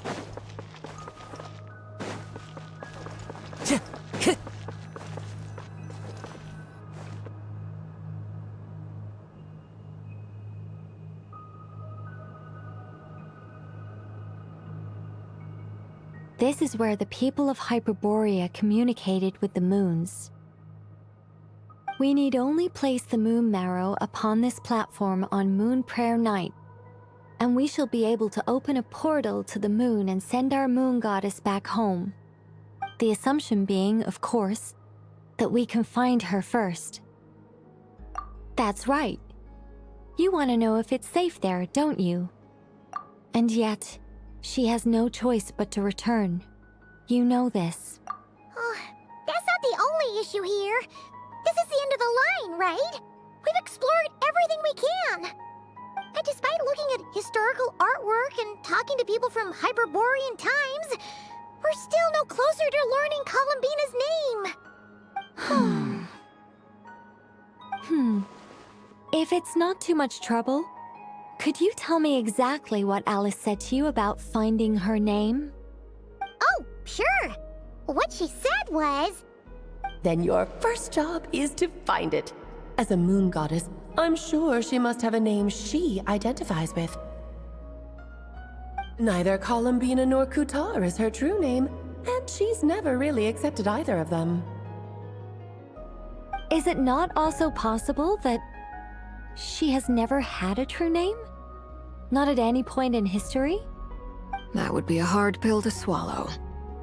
But at this point, we may have to accept that that is the truth. No one knows how she came into being, and she certainly doesn't have parents in any sense that we're aware of. Perhaps she was never granted a name at all. But does that mean there's no way to get Columbina back? She's just gonna disappear and there's nothing we can do about it? Huh? Wait, why all this pessimism? Was it the way I phrased this question? You all seem to be taking this in completely the wrong way. Well, just because she's never had a real name in the past doesn't mean she can have one now. What? Think about what Alice said again. She never once said that you'd have to find a new name, did she? Are you saying what I think you're saying? Yes. Names are anchors that connect us to the world. If she doesn't have one already, then all we have to do is create one, no? It's like... yes. Traveler, when you first arrived in Teyvat, do you think you would have turned around if someone behind you shouted, "Hey, Tumaini"? But what about now? I understand what you mean. Life is a long journey. Even the friends and family by our side can change over time. When people call you by different names, what matters isn't so much the words themselves, but what they symbolize. And of course, whether that resonates with you. Ether. So, close your eyes and picture the moon goddess in your mind. If you were to call out to her in this moment, what would you say?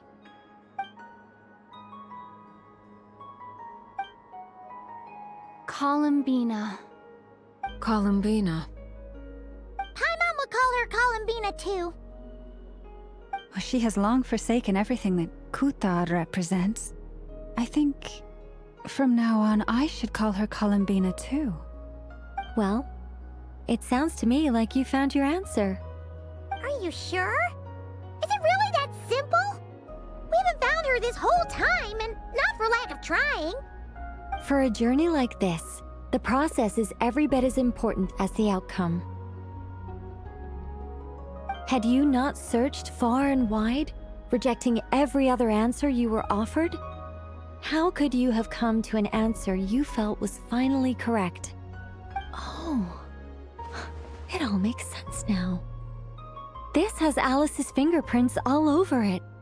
Are you suggesting that Mage knew from the start that Columbina never had a real name to begin with? I can't say for sure.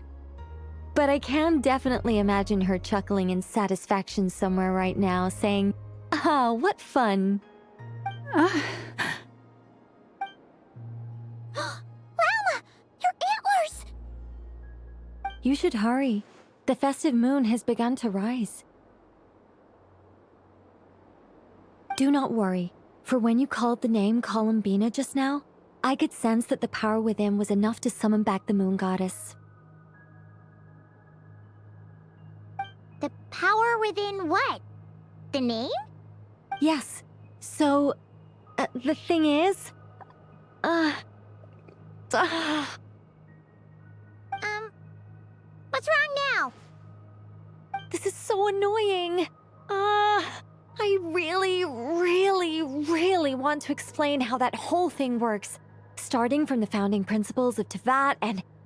Oh, I could talk about this for hours. But... Deep breaths, Nicole. Deep breaths. You're an angel. A sober, sensible, solemn angel who has her priorities straight. Okay then. Sorry for asking. Clearly a bad call on Paimon's part. Anyway, you all need to hurry. Last thing, remember how it felt when you called out that name. Then it is agreed. By the name Columbina, we shall find her. Then we'll throw her the best Moon Night party ever! And at last, we will send her home.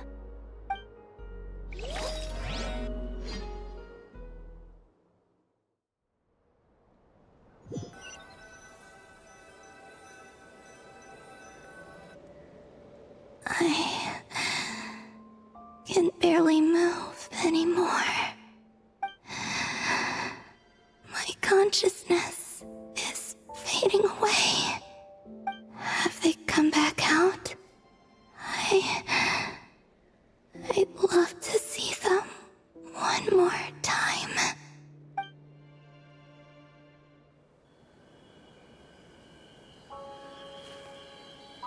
They didn't make it.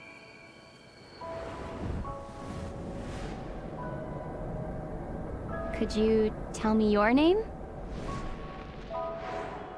My name is... Columbina!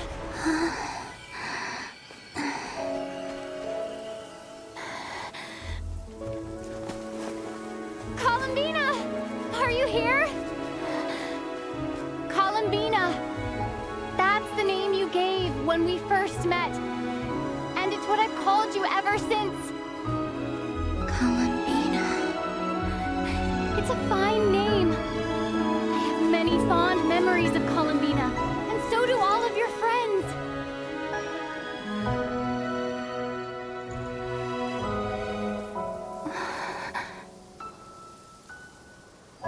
If you like this name.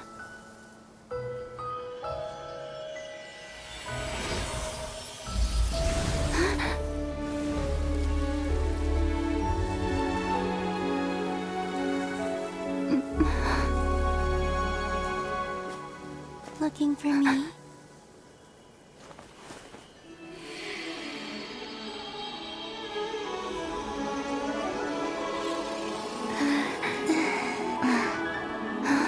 I like it. You can carry on using it. My name is Columbina Hyposelenia.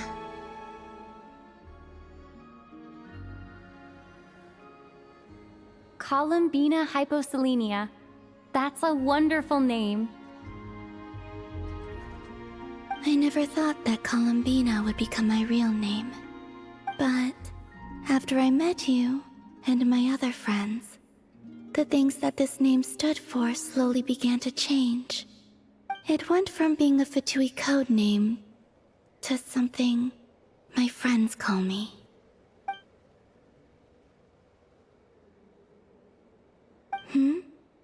What is it? Why aren't you saying anything? I'm just so happy for you.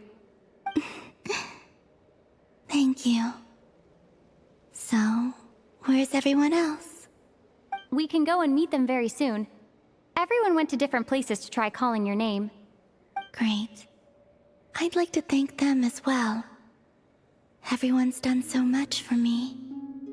Searching for my name, entering those ancient ruins.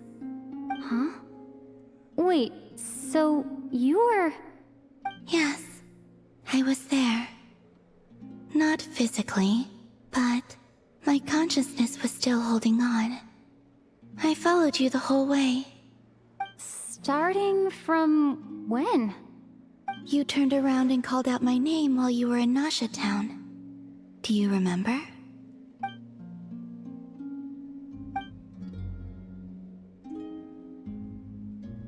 Let's go. We don't want to keep them waiting. Sure. In that case, come with me. But... Hmm? Before that... Could you call my name one more time? Sure. Come with me, Columbina Hyposelenia.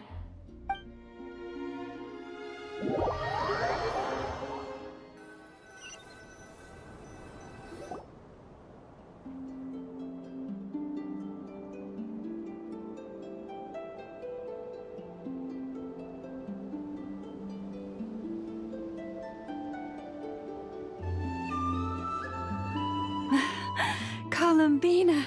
Oh, this truly is wonderful. Llama, I can't breathe. Ha-ha! Just in time for Moon Prayer Night. It's good to have you back, Miss Columbina. Yeah, we were worried sick. Thank you, my friends. With your help, I now have a name that belongs to me. Columbina Hyposelenia. Where's the second half from? You added it yourself? That's right. It means... Born beneath the moon. Yes. And by extension, it can also mean born beneath this world. A fine name.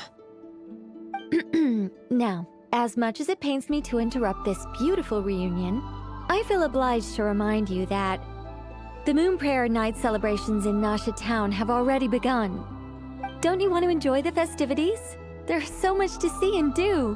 And some of the ambient lighting and entertainments were sponsored by the kind souls in the Hexen Circle. Nicole? Why have you turned into Dodoko? So you're Miss Nicole. Thank you for helping us, and for helping me find my name. It's nice to finally hear your voice. You're quite welcome. Guiding lost people to hidden treasure is what we Seelie do. And if you ask me, spiritual treasures are far more precious than material ones. Chests are all well and good, but this was what it's all about. Ah, so satisfying. Anyway, I had to go help Alice. It seems like she ran into some trouble. That's why I couldn't be here in person. But don't worry, we're with you in spirit. We'll be celebrating right along with you. Keep an eye out for the Hexen Circle's festive stalls in Nasha Town. I think you'll like what we came up with.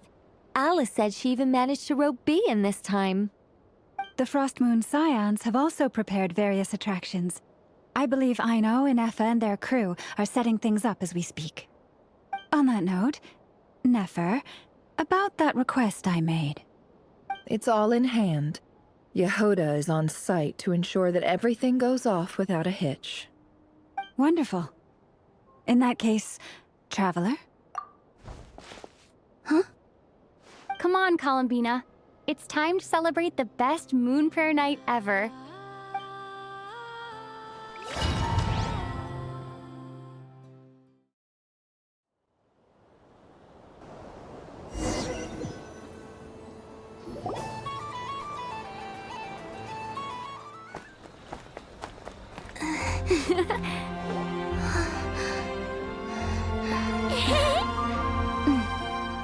Hey, young lady. Would you like some Moon Prayer Night candy? Happy Moon Prayer Night. Oh, yeah. I almost forgot to say. Welcome home, Moon Goddess.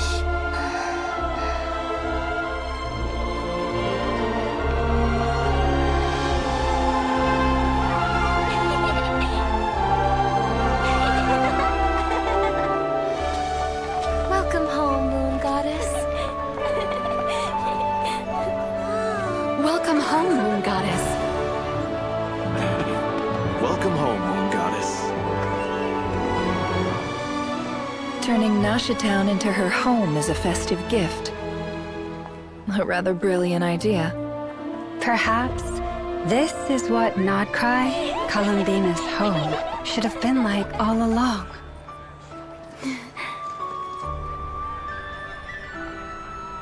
Thank you for the gift. I like it a lot.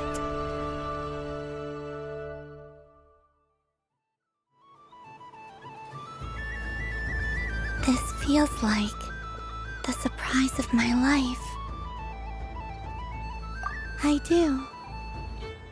I never imagined I'd ever get to enjoy Moon Prayer Night with everyone so freely. If you're happy, we're happy. Quite a strategy you came up with. Hide the tree in the forest. It's not your usual style, Lauma. Is there something about Moon Prayer Night that enhances what's in your head as well as the antlers on top? Apparently so. It even inspired a perennial penny pincher to use their resources for a greater cause. It truly is a magical festival.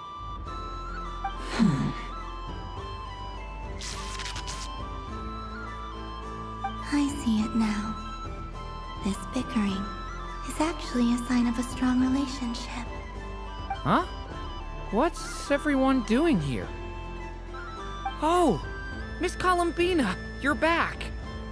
Yes, I'm fine now. Thanks for your concern. How's your progress with Alice's assignment? Very well indeed. I've never heard her sound so excited. Not like this. This time her excitement seems more serious. Seems like she's had a major breakthrough. She said she'll contact us once she knows more. In the meantime, we're free to relax and have some fun. Enjoy the time off while it lasts. I have a feeling that our next task won't be so simple.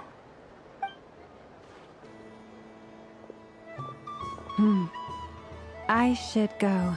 I still have a few things to attend to at the Frost Moon Scion stall. And I think I'll take a look around.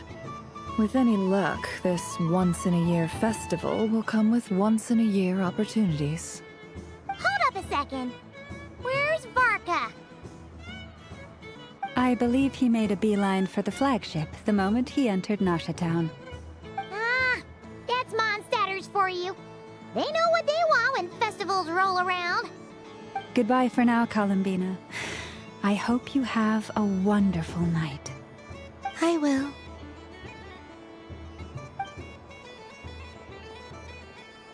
Well, in that case, don't just stand there. Get out there and have some fun. You'll definitely get a warm welcome at every stall. Oh, also, take this map with you. It's a guide to the festival.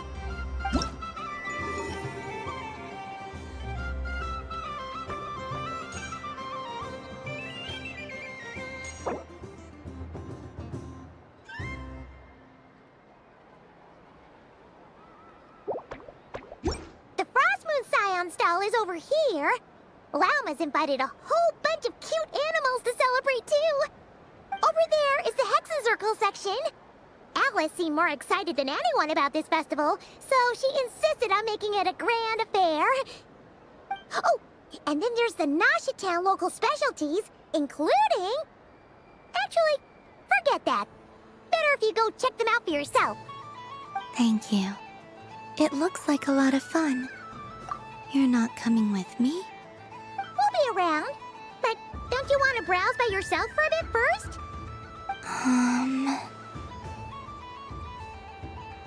Yep. If you find something you like and want to try it out together, just give us a shout. We'll be right with you. Otherwise, just relax and enjoy yourself. There's so much on offer, so try to experience as much as you can. And don't forget to stuff yourself with all the delicious festival food. All right then. Off I go. Where should I go first?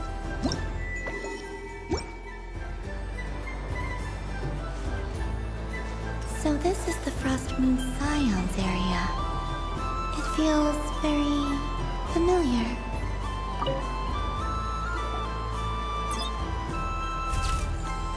And done! Here, take a look! I think it looks quite funny. Well, Paimon thinks it's super cute. It looks like a silly chic badger and a rhyme-horn deer that's about to fall asleep. Maybe I'll stand on the chic badger's side instead. It looks like we've attracted the attention of quite a few animals.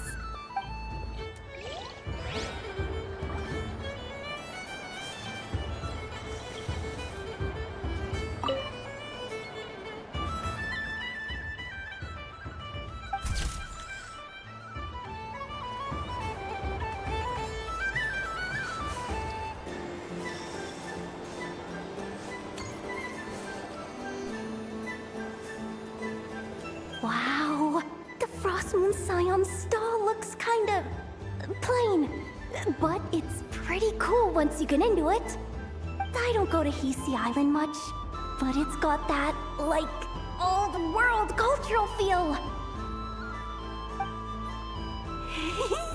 And if culture means we get more festivals, I'm all for it! Hello, Yehoda.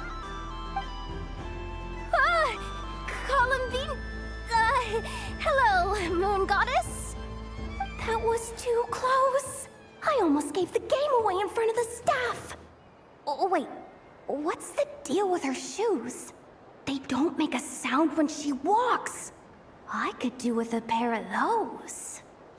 Do you like balloons too? Balloons?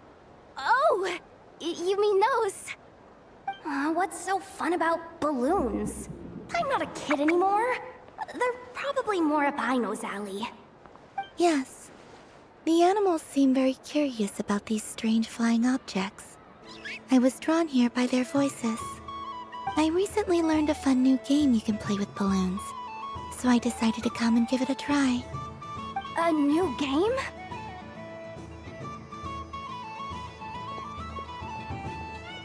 Hello. Welcome home, Moon Goddess. Here to buy some balloons? Yes. Could you give me a few that haven't been inflated yet?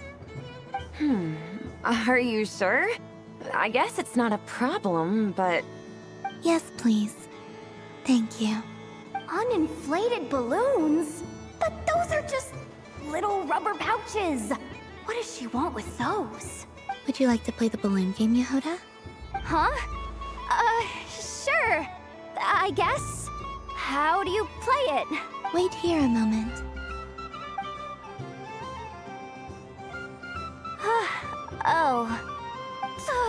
This is so weird. What have I got myself into now? I thought I saw Columbina nearby. Uh-oh! That's the fourth Harbinger! Although she's helped us out quite a bit, she's good people, right? Is she looking for Columbina? Oh, guess that's my ticket out of here. I'm not sure my heart can take being sandwiched between two Harbingers. Which stall is she checking out? Oh, it's that other Frost Moon Scion's one. Try on the headgear, see what it's like having antlers or animal ears for a day. Oh, I wouldn't be caught dead wearing that stuff. So embarrassing. I have enough gear to carry as it is. Wait, what? She put it on? How peculiar. This would take some getting used to. I wonder if this is what it's like for Lynette. It really suits you, ma'am. What is this? She was so intimidating a moment ago, but now, dang, she's really rocking those ears. How does she make them look so cool? I suppose I may as well keep them on for now. All part of the festive experience. She's coming this way. How do you do, Miss Yehoda? Oh, jeez. Don't talk to me while wearing that thing. Where am I supposed to look? Oh, hey there. I'm looking for Columbina. Have you seen her? She just... Huh? Wait, is that what she meant by balloon game?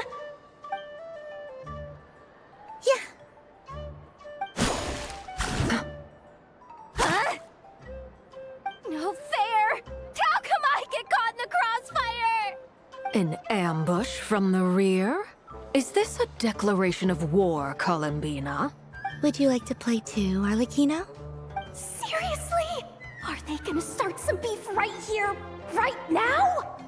Gladly. That said, I believe there is another who would like to join. Boss Nev! Thank goodness! You've gotta get me out of here! Things are kicking off big time! Hello there. I'd like 10... no, make that 20 balloons, please. Uninflated. What? Miss Moon Goddess, I hope you're prepared to pay the price for assaulting my employee. Welcome to the game, Nefer. Just to be clear, let's keep this a fair fight, okay? No strange powers, please and thank you. Naturally. Don't just stand there, Yehoda. Aren't you going to team up with me? Huh? Do I have to? Of course. Don't forget, the Curatorium has a reputation to uphold. I knew something like this was gonna happen.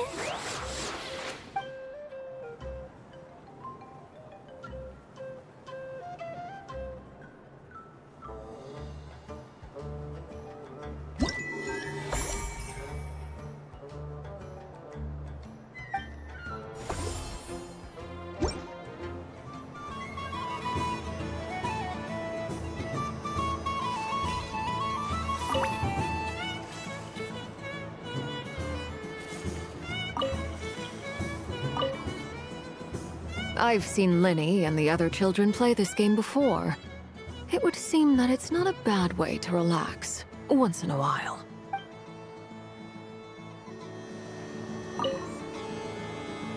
Welcome home, Moon Goddess.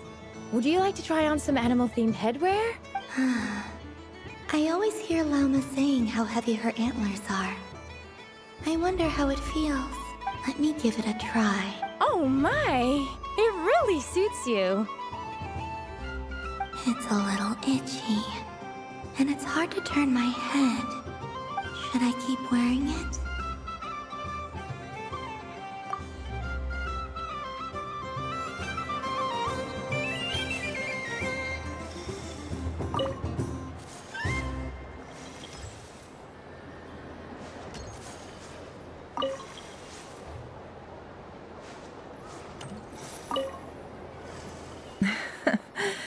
That was fun.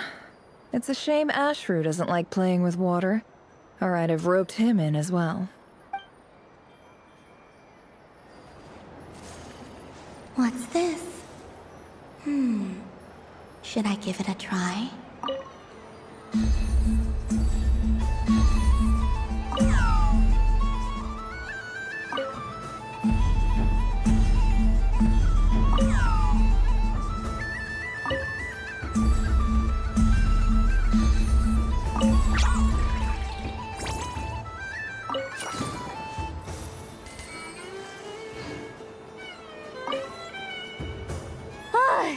I just had a water fight with 2 Fatui Harbingers. Pretty scary, but also surprisingly fun.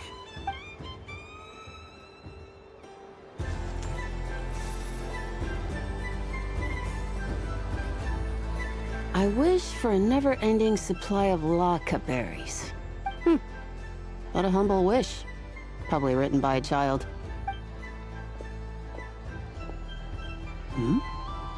Is that Lauma the Moon Center?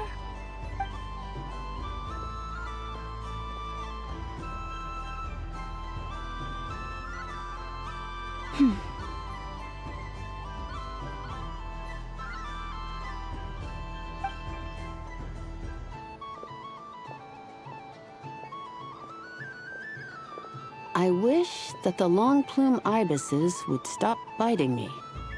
Oh dear, poor Lauma. All right, I'll write that one down for you. I got it. While everyone else is celebrating Moon Prayer Night, you're as busy as ever. I don't mind. It's rewarding work. A good kind of busy. My antlers are at their heaviest tonight, and the Kuvaki waves are especially strong. But as I help these dear friends hang their wishes up, I feel a great peace within myself that is hard to describe. You see, they are all such beautiful wishes, and they are ones that we can fulfill by our own strength. Do you blame me, Llama? I want to hear your honest answer. It is by the help of so many people that I can return to the moon. But I feel as though I've hardly done anything in return. You've done plenty, Columbina. I say this in earnest, both as someone who knows your history, and also as a friend who has seen what you've been through. What about as a moon chanter? I feel proud to honor our moon goddess's wish. And I'm sure any moon chanter in history would have felt the same way. Thank you for your kind words, Llama. But... Since you asked for my honesty, I won't lie to you. My feelings are mixed right now. Besides pride, I also feel... I suppose it's a reluctance to let go. Once you return to the moon, we will be far apart and separated by a false sky. I'm sure those of us left behind will gaze up at that sky, yearning for the moon once in a while, just as you used to do. I will miss you, Llama. I will miss you all. I hope to stay in touch. I will try and find some way to send messages down from the moon. Perhaps you could use Kuvaki.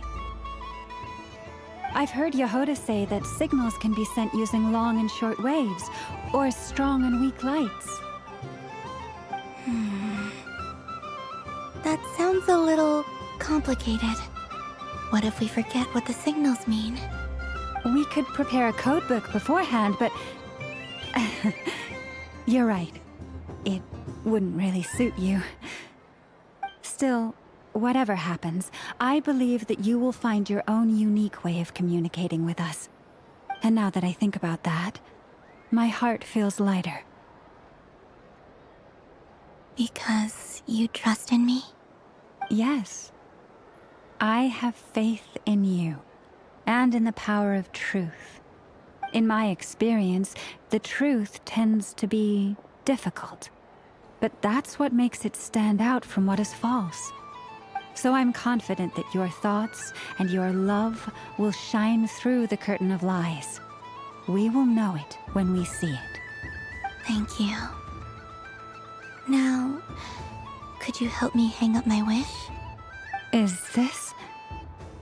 I wish that all who dwell in this moonlit world can find a place to belong. And I wish that I shall one day see my friends again. It's 2 wishes. I hope that's not too greedy of me. Not at all.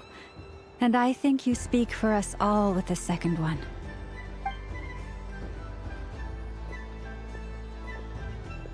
I shall continue to pray until the day that all of these wishes come true.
Yes. May everyone's wishes come true.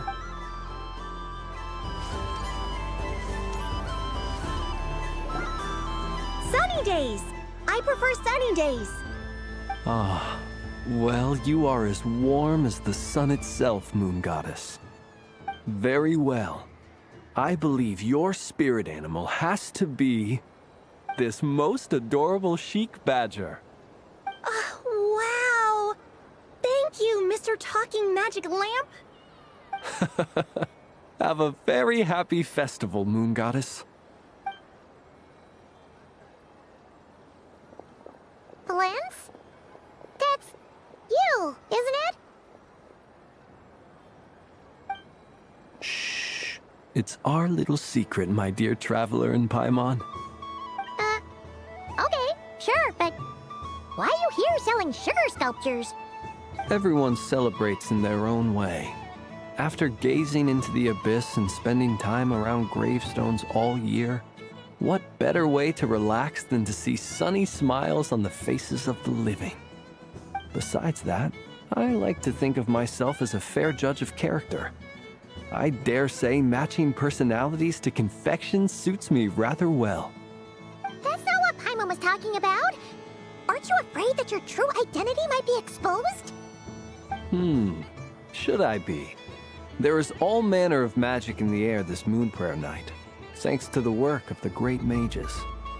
I see Miss Columbina is hiding in plain sight. Why should I not do the same? Why miss this rare opportunity to enjoy a special evening in my true form? Fair enough. You got a point there. People who don't know you will probably think you're just a talking lantern. Well, now that we see eye to eye, what brings you here? Not a search for your spirit animal, I presume? Ah, well, actually... Here, see for yourself. Oh, this is... How wonderful. A beautiful idea. Yeah! We just met Barca, and he said that having everyone draw their own section was kind of boring. So, he did your bit for you. Ah, Varka. Ever the maverick. I see his artistic skills are truly one of a kind. In that case, I shall paint something on Mr. Albedo's behalf in a short while. What? Why not now? Ahem. Welcome home, Moon Goddess. Phew, that was close. Hello, Flins. She recognized you right away! What keen eyes you have, Miss Columbina. Especially considering they are shut. I did not see you. Rather, I sensed you. I can sense the fluctuations in Kuvaki all around me. One would expect no less of the Moon Goddess. Might I interest you in some candy? Yes, please. Excellent. I shall make some for you right away. Hmm? Something the matter, Miss Columbina? What about my spirit animal? All the other children carrying sugar sculptures are talking about it. Wait, is she taking the test seriously? Ah, my apologies. How could I neglect that? You are quite right, Miss Columbina. Every one of us has a magical creature living in their heart. Would you permit me to help you find yours? Yes, please. Do you prefer the day or the night? Night. Which of the 4 seasons is your favorite? Winter. Think of a perfect day. What is the weather like? Sunny, rainy, or perhaps cloudy? Rainy in the morning, sunny at night. What kind of answer is that? Forests, lakes, and open seas. Which do you prefer of these? I like them all. Imagine you opened your very own shop. What would you sell there? Moonlight, I think. Wow! Paimon would totally shop there.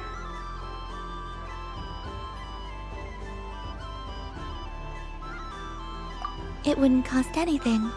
You'd just need to visit. Aha! I believe I know what your spirit animal is. Here. For you. Oh, it's a Kohenki! Indeed. A free-spirited being with a deep love for all things here in Nodcry, who selflessly lends her aid to as many people as she can reach. It is the perfect fit for you, Miss Columbina. Thank you.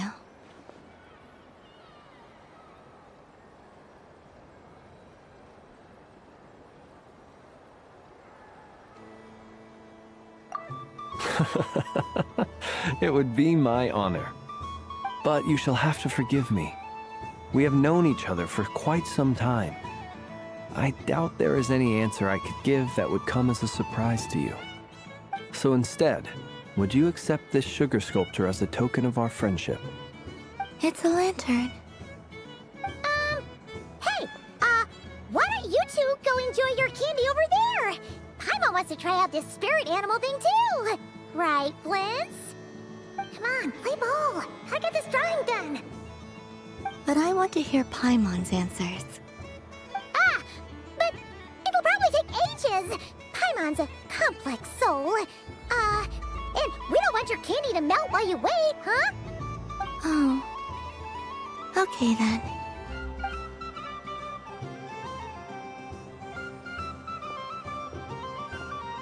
Phew! Nice excuse, Lady Paimon. That was some quick thinking. Yeah, no thanks to you.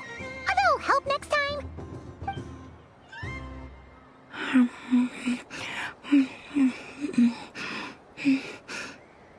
It's sweet. Is that Laka berry?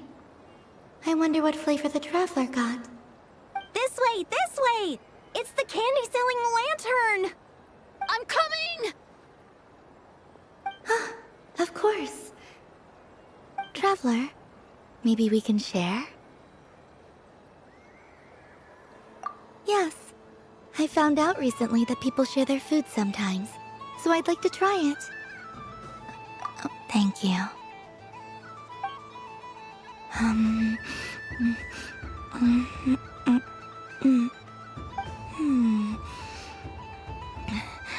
Yours is a little more sour than mine.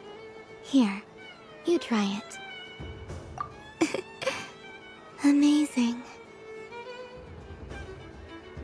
My sugar sculpture has shrunk, yet my heart is filled with feelings of sweetness. I will remember this feeling. Sure.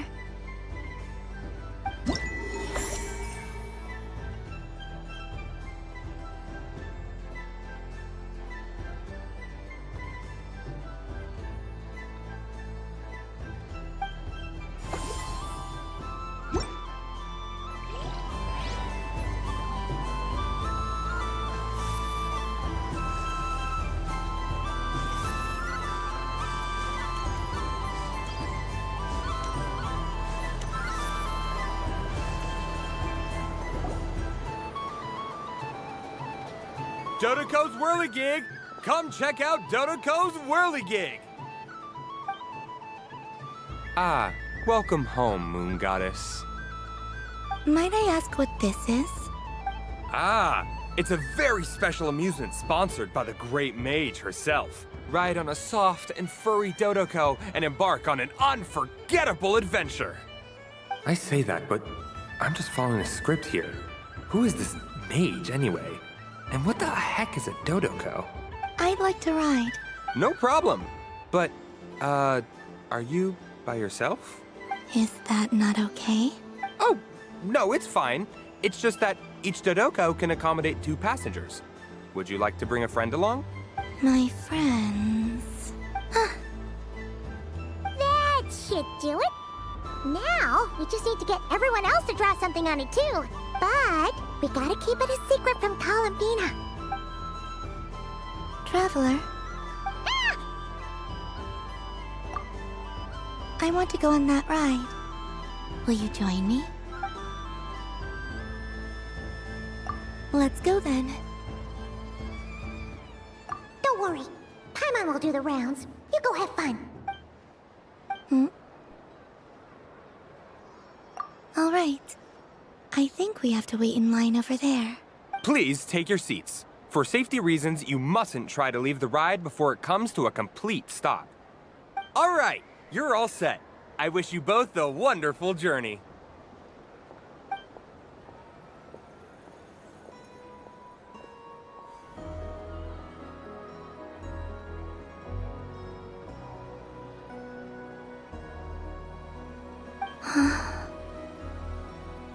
Not bad. It reminds me of riding a moon lane. Sometimes, the Kuhenki circle around me like this, playing their beautiful melodies. Yeah, I'm going to miss them.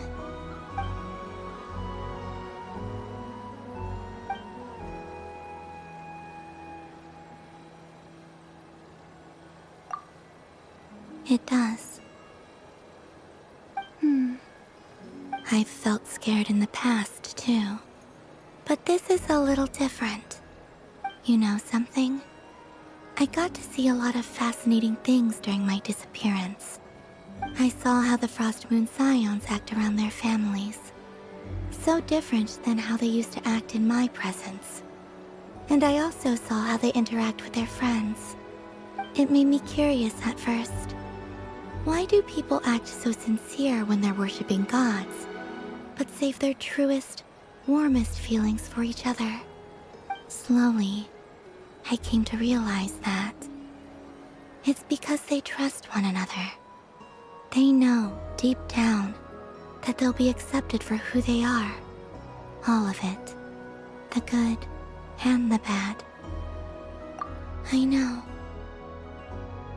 I knew it the moment you started calling out my name. What I fear now is the end. I fear losing all this the very night I have gained it.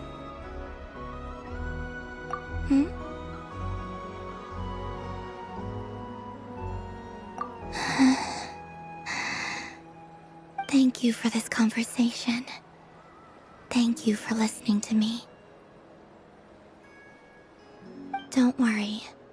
This fear I have, and the unknown that awaits me, they cannot hurt me.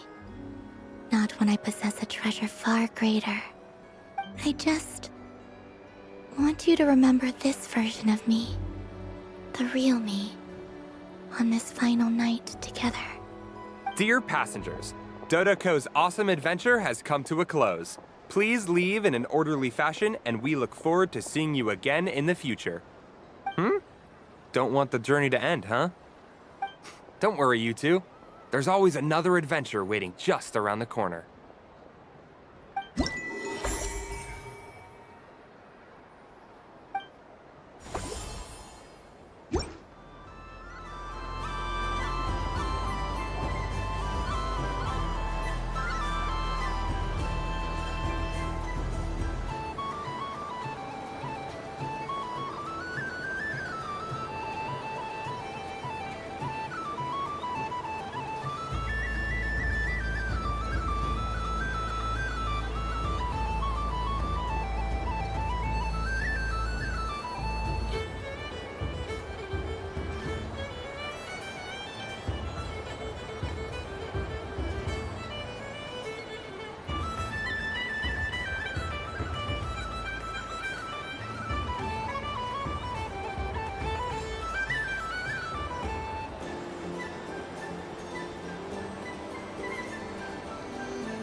Dodoco's whirligig. Come ride on a soft and furry Dodoco and embark on an unforgettable adventure. This must be the mage's stall. It feels like I've entered a fairy tale. How lovely.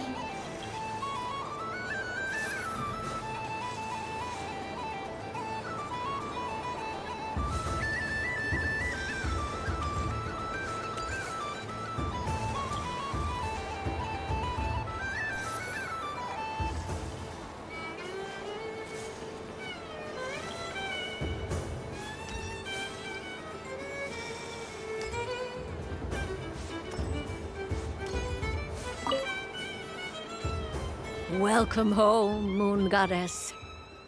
Oh, you're the genuine article. Alice was right. This moon prayer night was worth watching after all. Another one that talks. Greetings. Pleased to make your acquaintance. I am the Hexenzirkel member they call B. Barbeloth Trismegistus. Columbina Hyposelenia. Pleased to meet you too. Hyposelenia. A fine name indeed. Now then, Miss Columbina, do you wish to hear a mage's divination? Divination? The Frost Moon Scions used to ask me what would happen in the future. Is this like that? From the perspective of the one seeking answers, perhaps.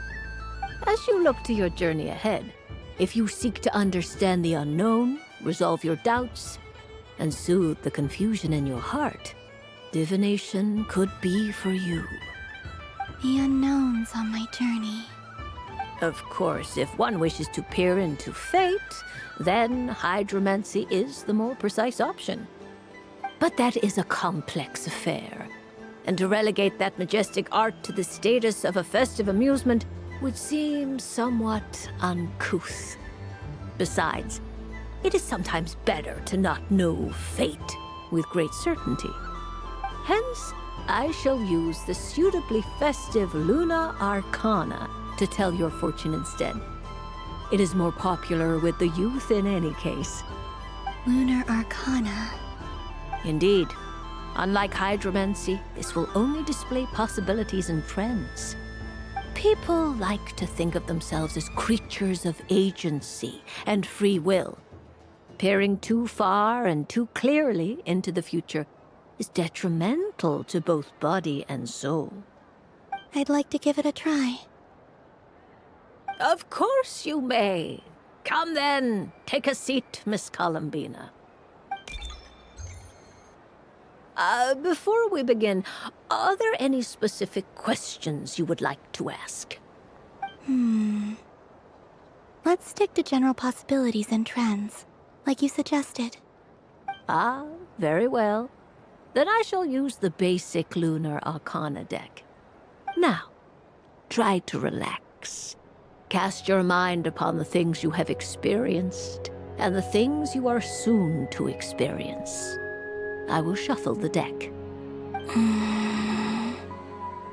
Would you like to cut the cards yourself? You do it. No problem.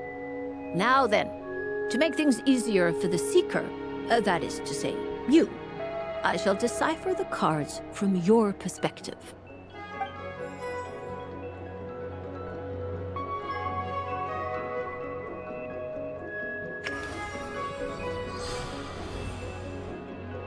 Please, draw the first Lunar Arcana. This represents destiny and is the foundation for the divination as a whole. Now, draw your second card. This will stand for the past, the sum of all your experiences that have come before. And now the third Arcana. This is the present, your interpretation of the current moment.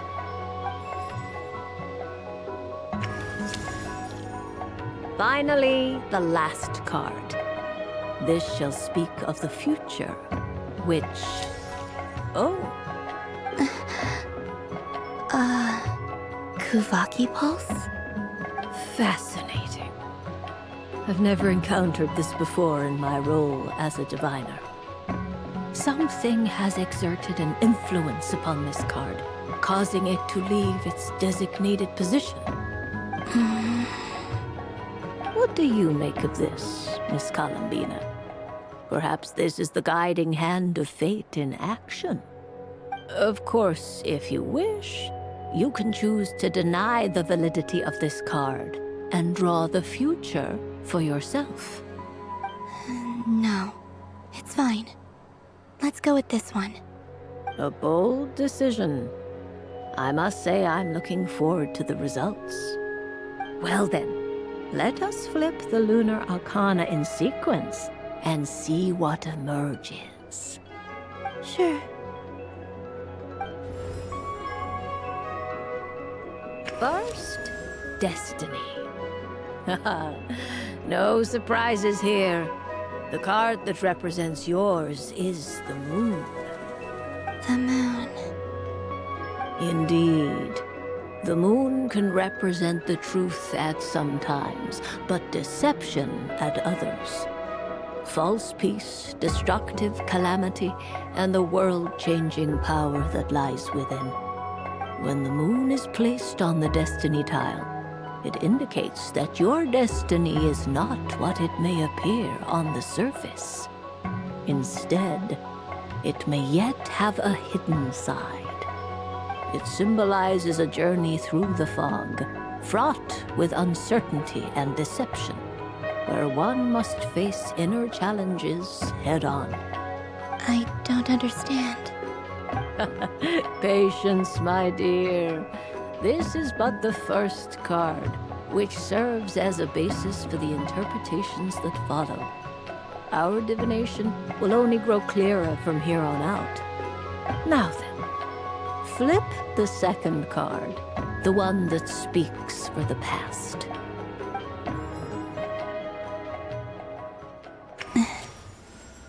Ah, the Hermit, but inverted. Inverted? Yes. The Hermit symbolizes solitude, introspection, and the pursuit of truth. When inverted, it represents isolation, truth out of reach, and a path that leads one astray.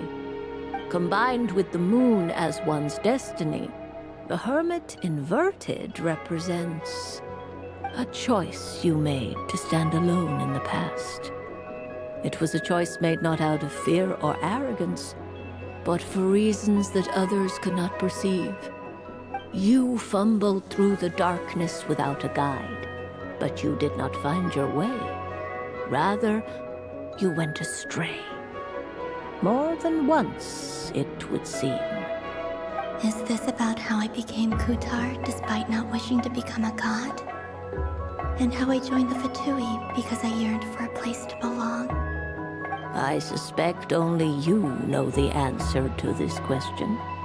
All is not lost. The past is in the past, and so it shall remain. Shall we look into the present now?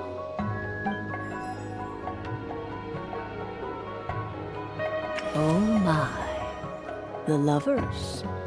One of the most interesting Luna Arcana. What does this one mean? This means that you have had an unprecedented emotional experience. The joy of finding your soul becoming intertwined with that of another. A precious and wonderful thing indeed. It's true. I've made a lot of friends recently, and they are very good to me. I like them a lot.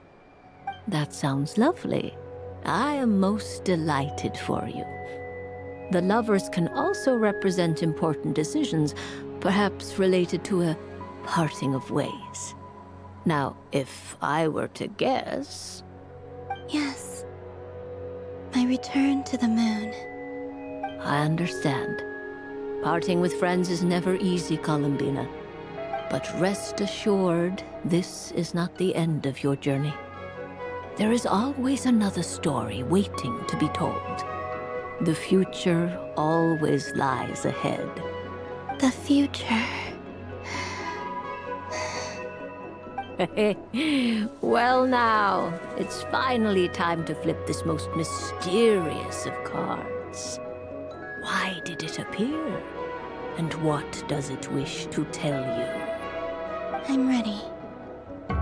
Very well. Flip this card and see what lies on the other side. Oh.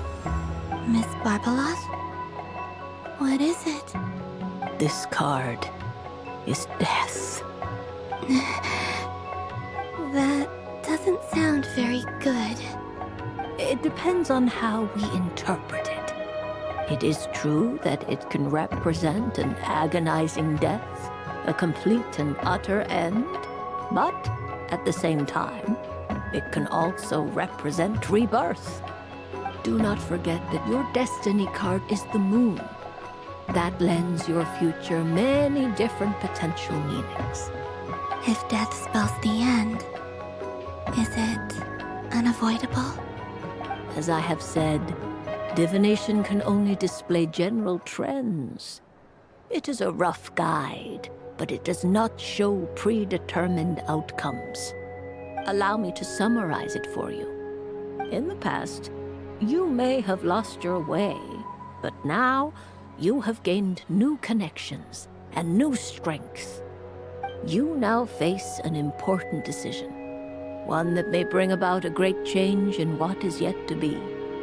This change might, in turn, be the end of all things, or their beginning. But remember, everything is subject to change because of the moon present in your destiny. You must see the truth clearly and face your innermost thoughts. The truth. My innermost thoughts. Thank you, Miss Barbeloth. Don't mention it. Some people dislike divinations, for fear of glimpsing an ending to their story that they wish was not so. But I can see that you're different. The result of this divination will not sway your decision. This is a rare quality, and one that diviners always hope to see in the seeker. We are here merely to guide, not to exert undue influence. I understand. Go then and illuminate your future, Miss Columbina. The moonlight that shines from you now is most captivating.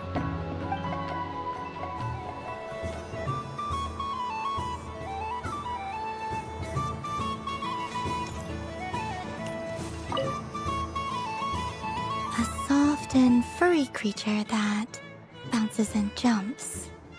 Welcome home, Moon Goddess. This one talks, too.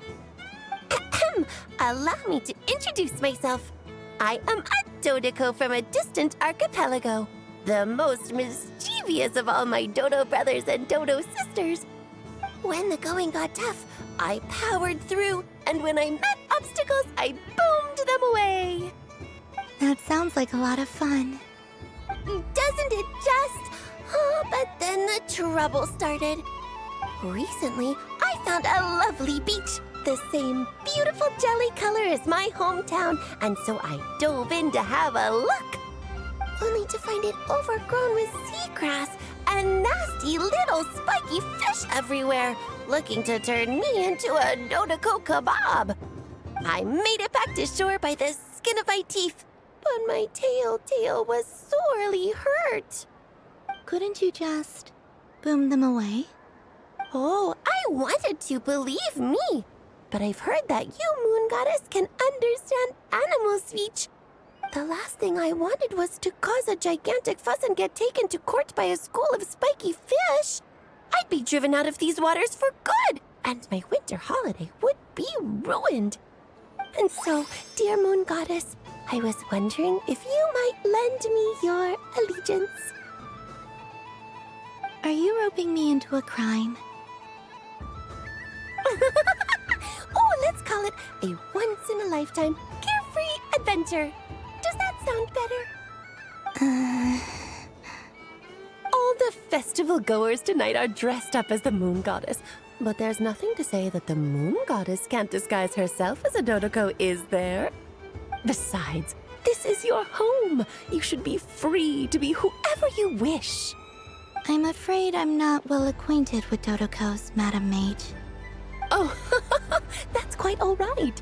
We Dodokos are innocent, happy creatures with a free-spirited nature. Many, like myself, are mischievous troublemakers. Others are lazy souls who like nothing better than to lie down on a nice rock and take a nap. In our eyes, every creature who yearns for happiness and freedom is a Dodoko. But perhaps in yours, we Dodoko are a fluffier and more mischievous breed of Kuhenki. Yes, that is a much easier image to follow. Oh, wonderful! Then let's play! Grab onto my tail and follow me into the sea. Time to settle some scores with the bad guys.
Ooh, a remarkable talent. So, what do you make of it? The use of Jumpy Dumpties doesn't come as naturally to me as Kuvaki, but their unpredictability makes it fun. I think they call this novelty. Indeed! And how did it feel blowing those pesky nuisances away? Not bad. Any guilt? What do you mean? Oh, wonderful!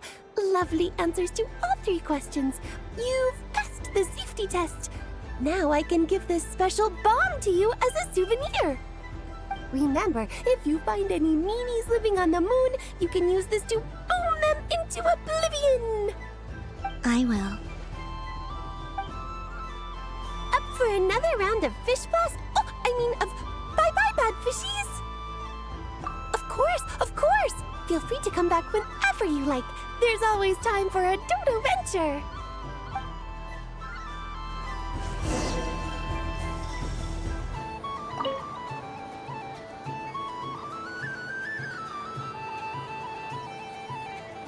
I wouldn't say it's unfair, exactly. I mean, your voice goes right into people's heads. How would you explain that to the kids? You can't just explain it away as magic.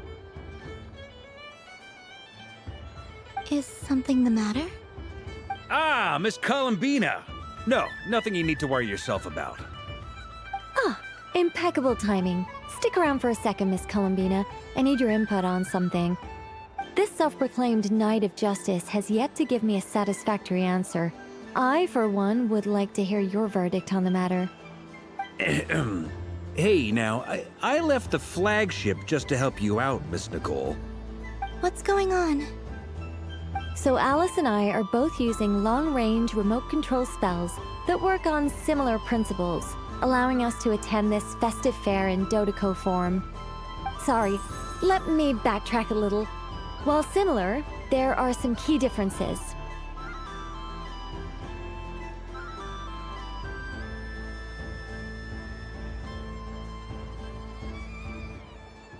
Alice, being a great mage, wanted her Dodoco to reflect something of her own charm and mystique. So she adjusted the way its tail moves when it spins around. An entirely gratuitous move, in my opinion. I hardly see how anyone is going to notice that.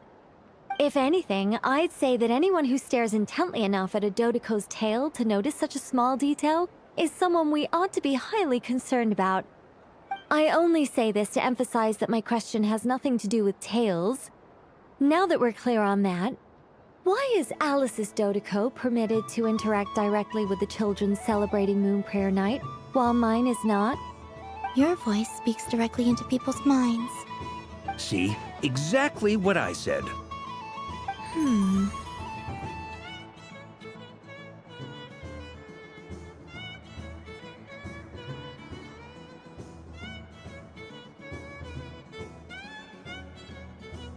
Miss Nicole? I can't stand it. I know that probably makes me sound like a whiny child acting out in front of their parents. And it's a little embarrassing now that I think about it.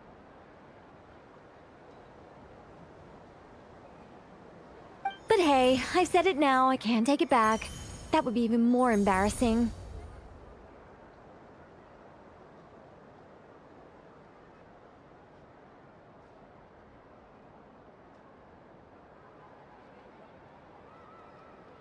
Also, don't go reading too much into that analogy. It was off the top of my head. I'm actually an awful lot older than either of you. Miss Nicole, are you saying that you'd like someone to play the game you've prepared? I'm not so invested in that. It's just something cobbled together using items I borrowed from Alice. She probably didn't even make them herself. The point is, I want to know everyone's thoughts after they receive their prizes. But as you've said, I can't just ask. I've been biting my lip for so long, and I've had no one to vent my frustrations on. I thought this was going to be a nice, straightforward festival where I'd get the chance to guide people to treasure. Well, can I play? I can't guarantee that I'll win a prize, but... You will? I'd like to try. Then what are we waiting for? Let the game begin! It's like they forgot I was ever here. Ha ha ha ha.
Congratulations, Miss Columbina! With your great wisdom, you have overcome every obstacle in your path and conquered the great challenge posed to you by fate. Fate? Well, something to that effect. If you'd prefer something more poetic, it could be the icy winds or the dawn. Anything you like, really. You could even go with the challenge posed to you by Dodoko, if that's what you're into. Anyway, you can take or leave my suggestions. Moving on. All my hopes are now resting on this. Can I open it now? Stop teasing me. Please, I'm begging you. No more talk. Just open it. Wow. What a lovely sculpture. Classic and cute at the same time. Thank you, Miss Nicole. I'll always treasure it. Ah, there we go. Music to my ears. You have my sincerest gratitude, Miss Columbina. Thank you for sharing your precious time with me and fulfilling my wish. Don't mention it. You've all done much to help me. And still, I'm the one receiving all these gifts.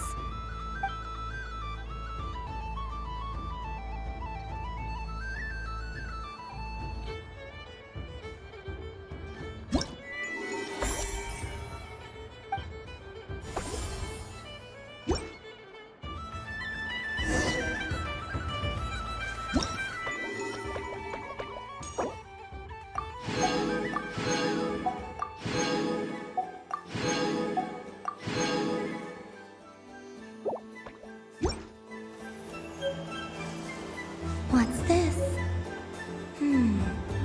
Should I give it a try?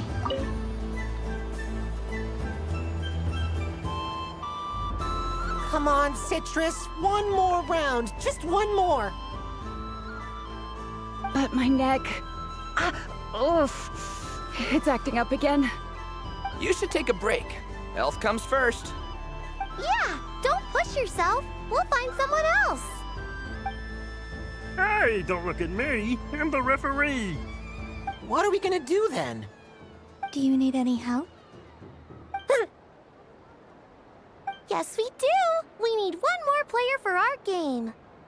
All right. Could you teach me how to play?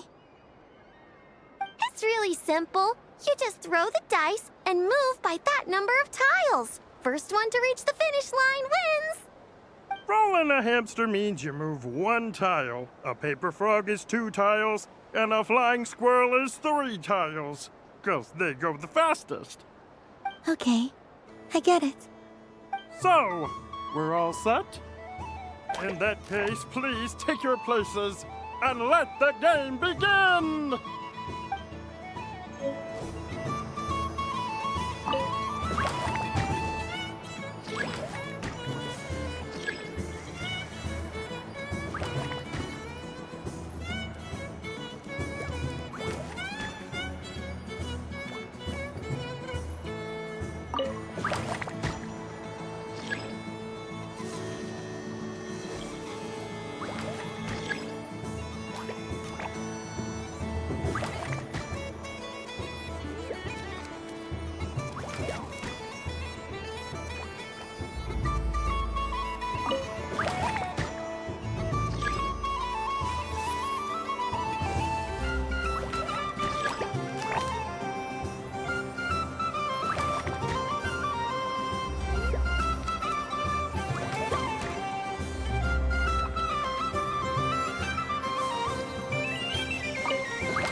And the winner is Cranberry! Bravo!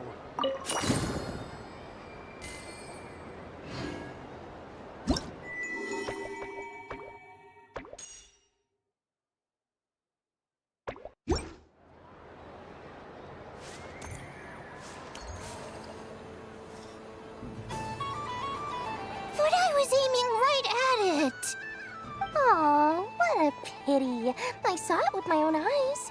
You were so close. So very close.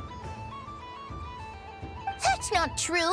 It dodged out of the way right as I was about to snag it!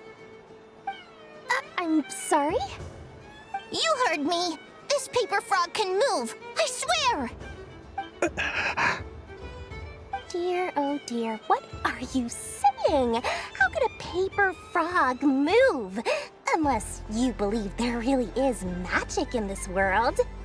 But even if I, the mere humble merchant that I am, knew such magic, surely I would not use it on a paper frog. I'd sooner give Mora legs, so I could walk right into my purse. My dear, dear customer, why not have one more try? This time I'll give you 12% off, a very generous discount for one of my most regular customers. Just think about how much experience you have under your belt now. You're sure to win the next one. Darn, I used up all my coins. I'll be right back. Just gonna fetch some more from my house. Take your time, but don't take too long. This event is Moon Prayer Night only. Miss it, and you'll have to wait a whole year before I'm back. Next customer, please. Welcome. Hello. Whoa! What's this big one doing over here? How do I tell my employees not to go running around this time? Shooting them a glance won't work. I haven't known them long enough. Dory? Why, hello there, Miss Columbina. Would you like to play my ring toss game? The rules are very simple, and it's easy to get the hang of. How much for a round? Oh, first time's free. Not a single mora. After that, well, we can cross that bridge if and when we come to it. But with your sharp sharp skills, I'm sure you'll win all the prizes in one fell swoop. That was an obvious enough hint for them, right? Right?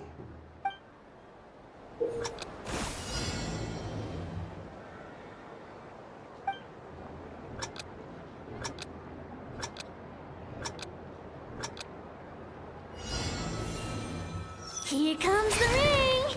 Oh, peanuts.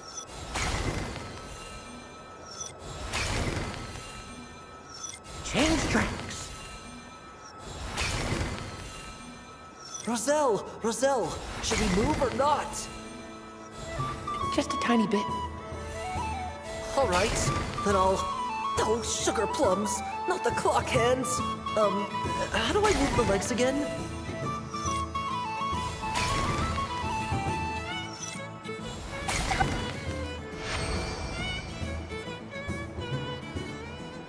Let's see now. Let's see. Wow, very good. That's the highest score we've had all night. And here's your prize. Now, how about another round? As for the cost... Happy Moon Prayer Night, Miss Columbina. Happy Moon Prayer Night, Durin and Hat Guy. Are you here to play the game? Yes. You said we were just coming here to say hello. I did, but then I recognized a few more people as I got closer. Do my eyes deceive me? Is that... It's our little dragon. He's all grown up.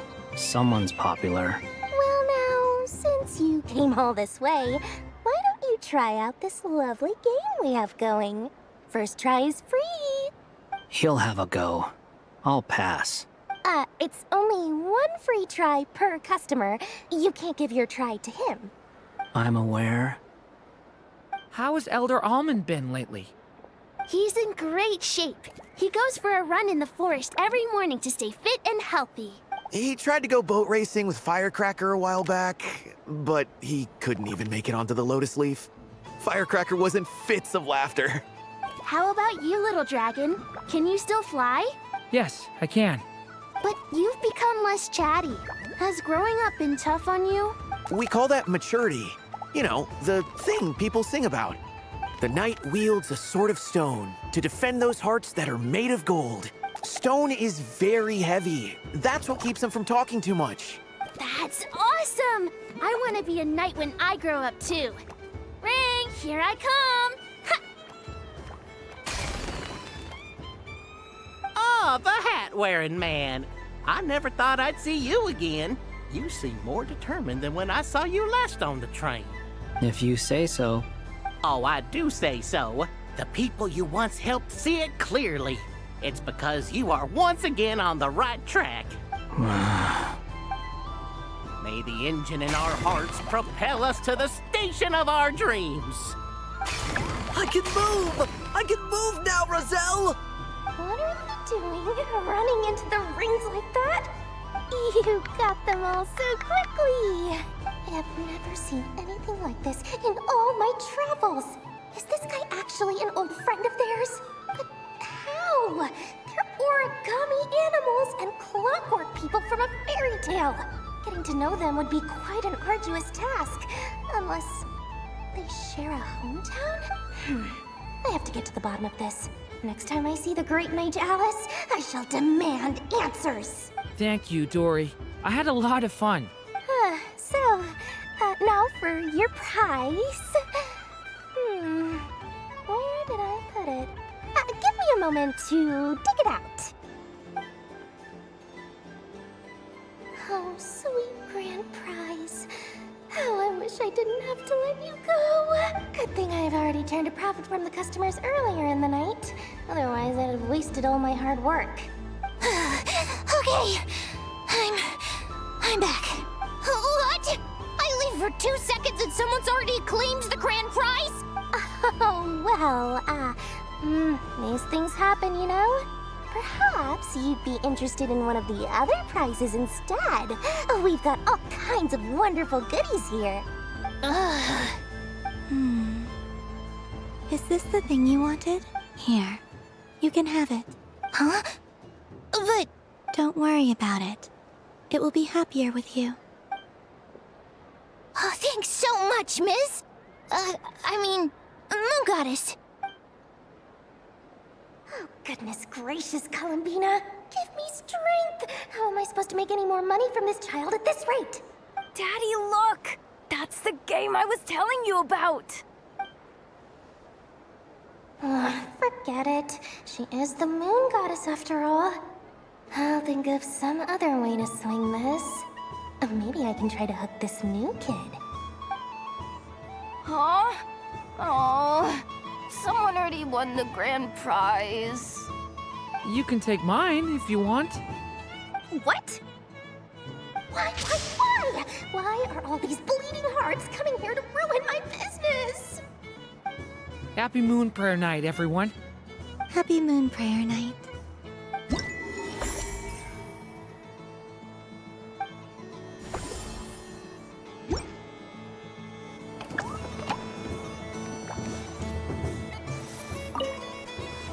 Done being a dude. Thanks for coming here with me, Hat Guy. Are there any games you'd like to play? It's your turn to pick. I'll come with you. Why does that hamster think you've grown up? You haven't changed at all. I know you don't mean that. You're just taking the opportunity to make fun of me, aren't you? Even if you won't admit that taking some time to compose yourself is important, I can see that you're doing it in practice. Otherwise, you'd have taken off your hat and flown away by now. Looks like Albedo's socialization program has been far more useful to you than all those Vahumana textbooks.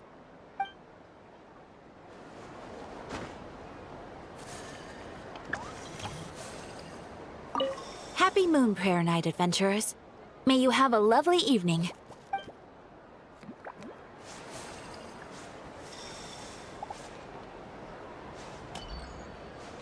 There are so many attractions here. Since I rarely get out, I might as well make the most of it.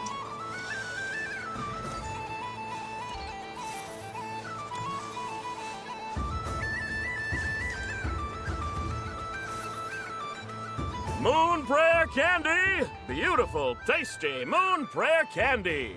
Buy a whole box, share it with your friends and family! Candy? To share? I wonder what flavors everyone would like. Welcome home, Moon Goddess. Fancy a box of moon prayer candy? Sure. I knew you would. Now, what flavor would you like? I'm not sure. What flavors do you have? Is this for yourself or as a gift? A gift for my friends. Ah, I see. In that case, I'd recommend apple, lockaberry, or midsummerberry. Those are the most popular. Do you have nocturnal blossom flavor? Huh. I've seen couples give those as gifts before, but I did not know they were edible. No? Okay then. Moonfall silver? You did say this was for friends, right? Maybe smetana then. Hey, now that's a creative idea! I've never tried it before, but if you're happy to wait, I can see about whipping up a batch on the spot. While we're at it, you got any other ideas?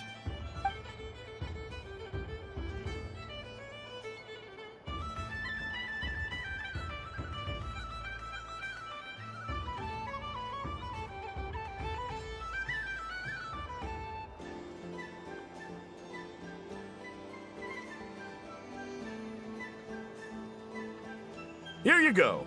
Every flavor you asked for is in there. Thank you. Haha, I should be the one thanking you! You brought me a whole bunch of new business. It's like a genuine blessing from the Moon Goddess. I hope you and your friends have a lovely night.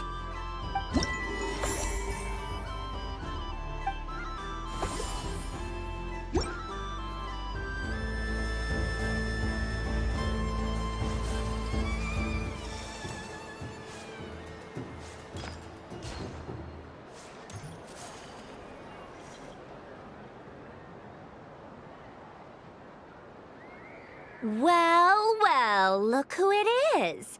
I heard someone went and disappeared on us the moment we let her out of our sight. They looked all over for you. Frankly, I didn't think you'd be back for Moon Prayer Night. Were you worried about me, Sandrone? You would like that, wouldn't you? Do you even hear what you're saying?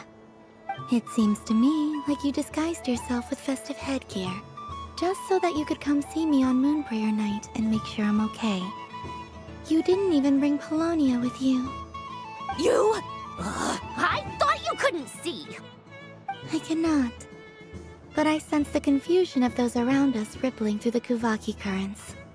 Based on what I know about you, let me guess what you're wearing. Is it cat ears? Shut up! I'm only here to protect the Fatui's interest in this territory. Running into you was pure bad luck. Really?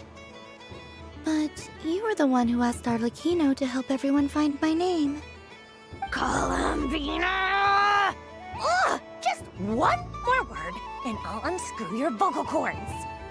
It's Columbina hyposelenia now. Tell someone who cares. I've missed you, Sandrone.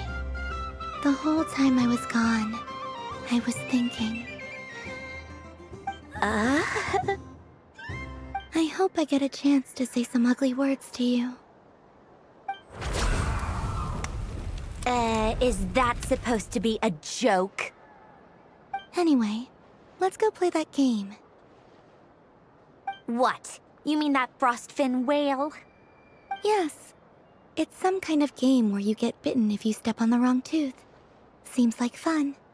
Who in their right mind would wanna... Because you're not a scaredy cat. Fine! You wanna play? Let's play. Don't complain when I kick your sorry butt. Lovely. You old geezer! I'm gonna beat the pants off you! Just you watch! I almost forgot. Sandrone? What is it now? You'd better not lose, or I'm going to beat your head in. What? Allow me to demonstrate since I'm feeling so nice.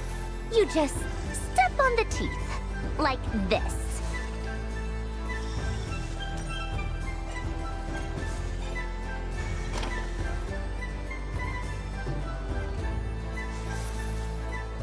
Which should I pick?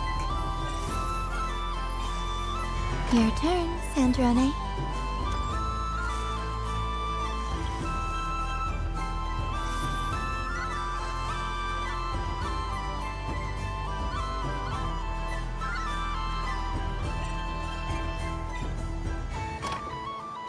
Don't come crying to me if you get bitten.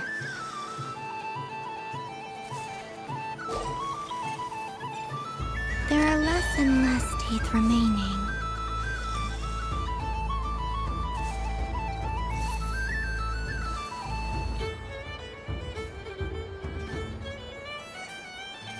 Huh? What's that noise?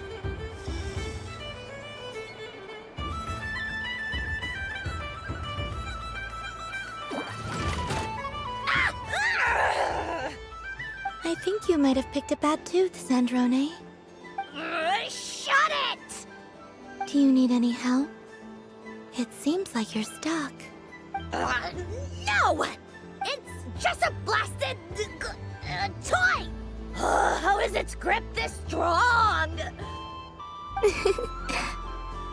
Stop laughing!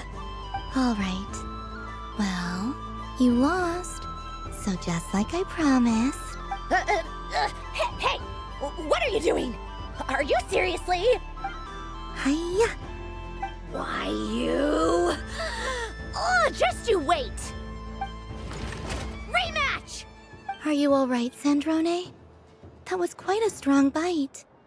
Are your clockwork parts? Quit your fussing! I don't need it! All right. I'll go first this time.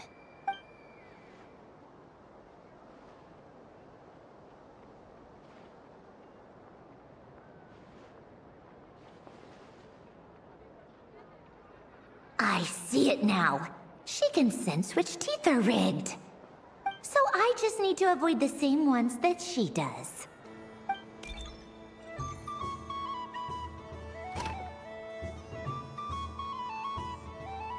This one. Seems fine. She avoided that one then? Now I've got you. All right, my turn.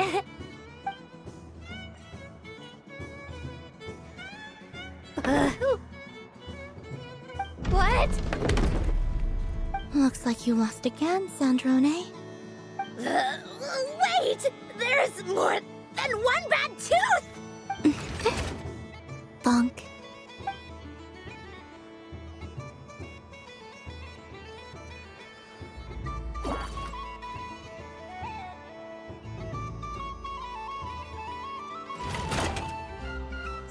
Stupid game! What idiot came up with this? Are you all right, Sandrone? You said some nasty things just now. Oh, I'm peachy. Should I let you bonk me on the head as well? Ah, forget it! Come on, bonk away. It can be your consolation prize for losing so badly. I told you, forget it!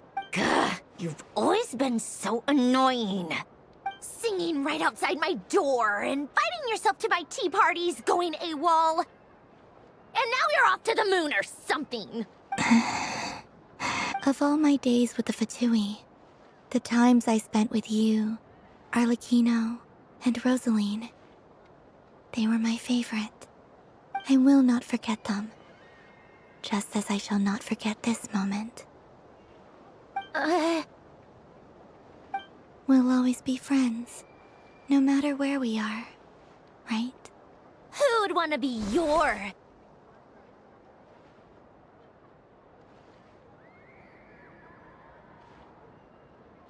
I'll miss you, Sandrone.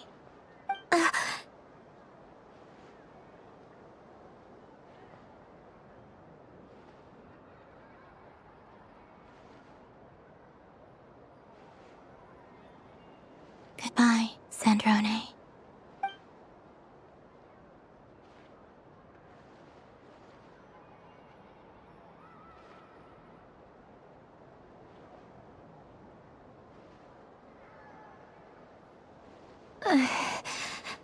I'll miss you too, Columbina.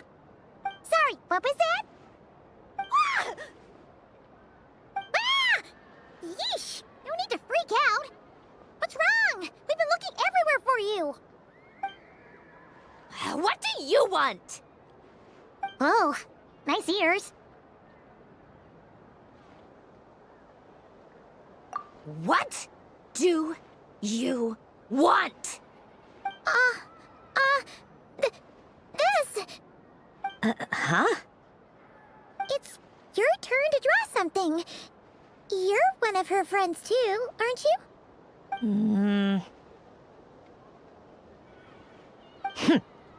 Doesn't know how lucky she is.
What is going on over here?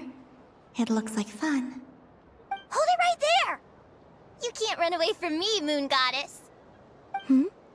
Are you talking to me? Of course.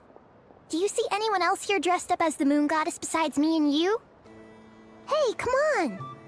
Call me by my title. Happy Moon Prayer Night, Moon Goddess. And the same to you. Anyway, there's no time to waste.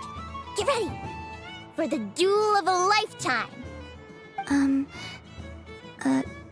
Duel? Meet my partner, Stacko. Come on out, Stacko. Well, don't just stand there. Let's see your partner. Partner?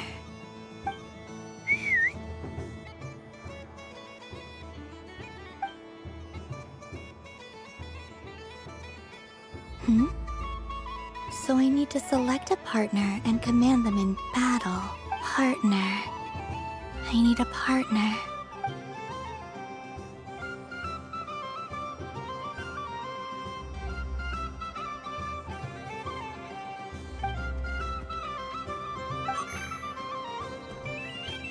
Whoa! Am I seeing things? Where'd you get a Kohenki? They're super rare. That's great. But you can only bring one partner to battle against me and Stacko. No ganging up allowed. They all look so eager to be picked. Which one should I choose? This one usually lives in Nasha Town. She likes falling asleep to the sound of striking hammers. And I bet she's quite familiar with robots' weak spots. They all look so eager to be picked. This deer came to celebrate the festival with the Frost Moon Scions. It wants to help me with its antlers. They are its pride and joy. They all look so eager to be picked. I'm not sure what this bot is trying to say, but it seems very happy. That bow. Does it want to dress up as the Moon Goddess too? They all look so eager to be picked. This one usually lives in Nasha Town. She likes falling asleep to the sound of striking hammers. And I bet she's quite familiar with robots' weak spots. Testing! Testing! Oh, this is an emergency broadcast! An exciting battle is about to take place right here at the Nasha Town Special Arena!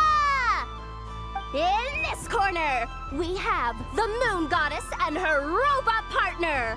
And in the other, we have the Moon Goddess and her Kuhanky partner. Only one Moon Goddess can be victorious in this ultimate battle of destiny. But who will it be? There's only one way to find out. Now, without further ado, let the Battle of the Moons begin! I don't care who we're up against. Stacko and I ain't gonna lose. Let's strike first. Stacko, formation shift. Ho ho ho! The robot has kicked things off with a change of formation. But how will this affect the battle? Nobody knows. The other party chooses to attack. Let's see how their partner performs. Stacko! The attack lands! And if those sizzling sounds are anything to go by, it was very effective. Okay then. Stacko, maintain formation and enter your empowered state.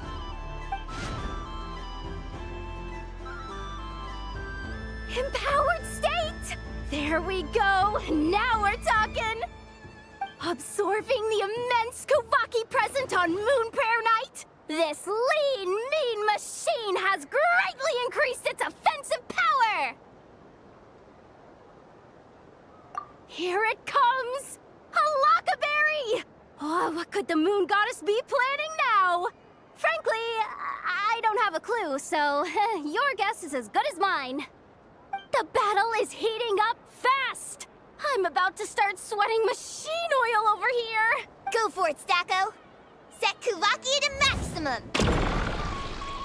Can their opponents withstand this blow? And what will this Moon Goddess do? Don't be afraid. Fight however you wish. It's a moon lane! A deft use of a moon lane allows the Kuhanky to dodge the blow, and now it's spiraling around its foe in circles! One loop, two loops, the robot's screen is bugging out! It's getting dizzy! Stacko! Oh, Stacko is down for the count! Our winner is the Moon Goddess! The slightly taller one, I mean. You did your best, Stacko. I'll take you to Ainos for a checkup right away, don't you worry. Well, you beat me fair and square, I guess. Honestly, I underestimated you. Won't make that mistake again. I think my partner deserves most of the credit. Just you wait. When I'm a little bit older, I'm gonna come back a whole lot stronger. Be ready for a rematch.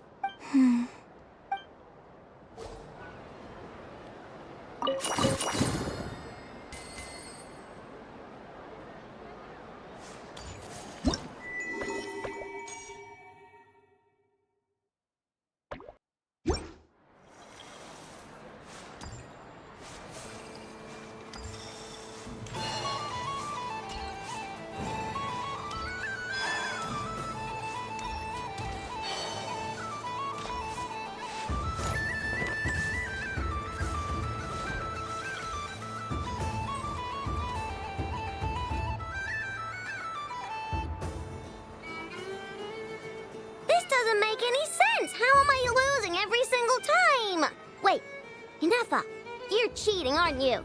Yeah, that must be it. I am not cheating, Aino. Uh-oh, sounds like Inefa's turning into a big baloney bot. I think it's time for some serious maintenance. Moon Goddess, help me. Miss Columbina, Aino is attempting to cheat. What the? I'm not the cheater. You're the cheater. How dare you throw it back at me?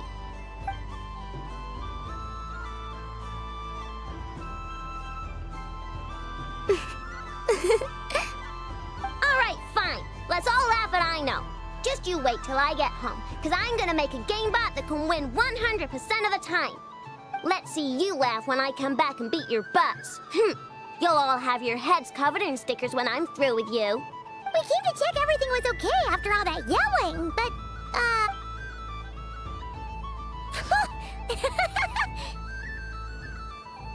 Whatever it is, it sounds like cheating is allowed. Kuhenki concentration. Each player starts with differently colored kuhenki.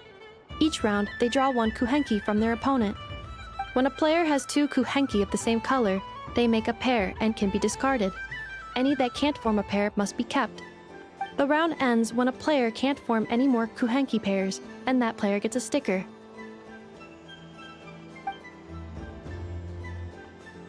ooh, can 4 people play as well? That is fine, so long as the turn order is fixed beforehand. Alrighty then. In that case, the 2 of us will join as one team. Okay, but if you lose, you're both getting stickered. I don't want to hear any excuses. Sure. And if we win? If you win, only one of you gets to sticker someone out. I have taken to calling this. I know logic. Hey, lay off me, all right? Okay, so we're starting the game from scratch again, which means all my stickers so far don't count. Looks like Luanatar is the Kuhenki of honor for this game. Anyway, let's go clockwise, starting from Inafa.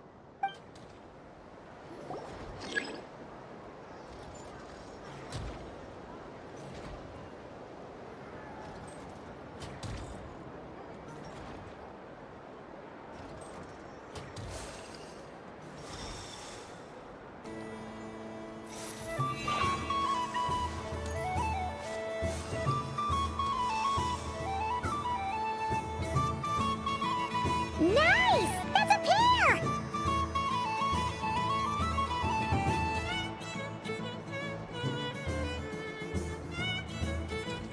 Go, go, fly!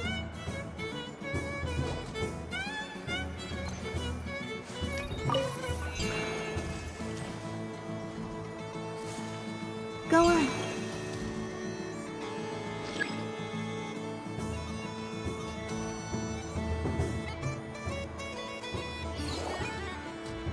I have a pair.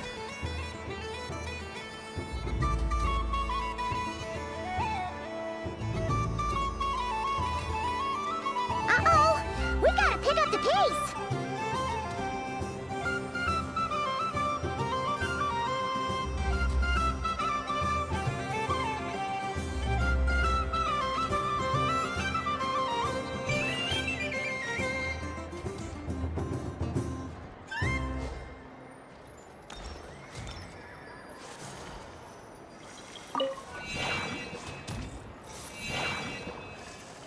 I win.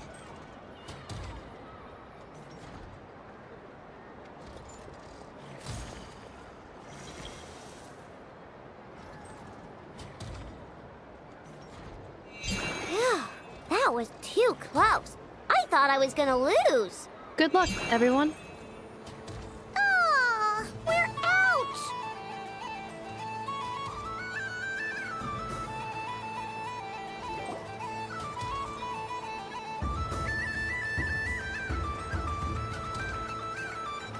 Let me pick a good one. What's it gonna be? You're looking very pleased with yourself there. What happened to being a huge Grumposaurus? I won. Duh.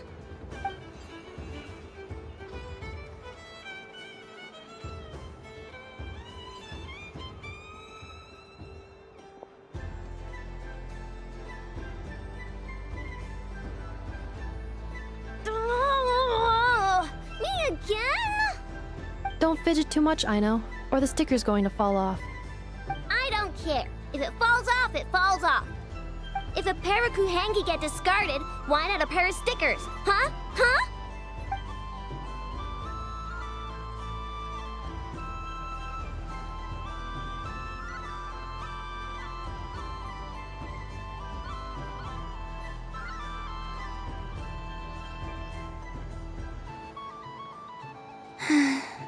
I've lost. sticker, sticker!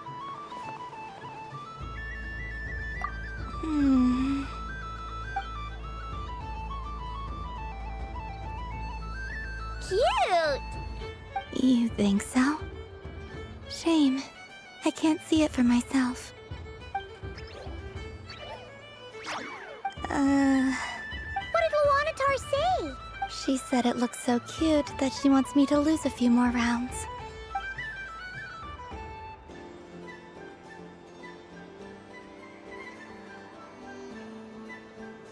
Who put these stickers on Paimon's eyebrows?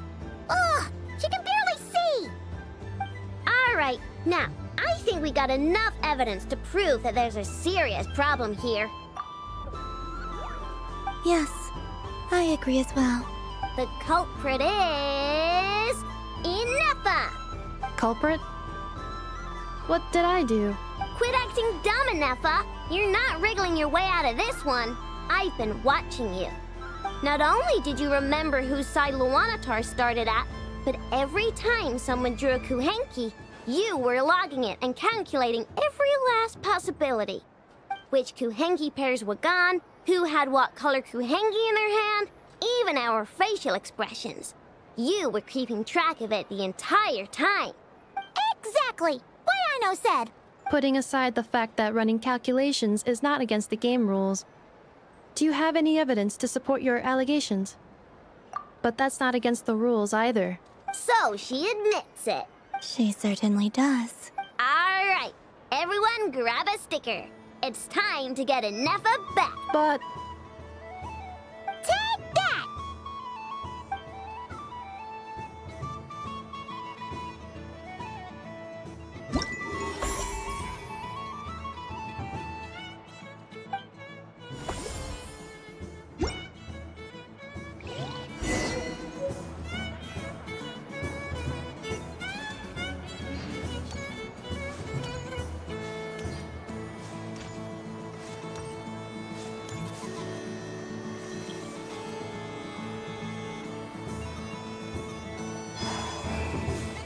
What's this?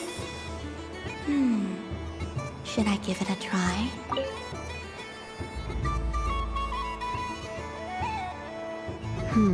I don't have enough data. Need more samples. But who should I ask for help? Is this one of the amusements?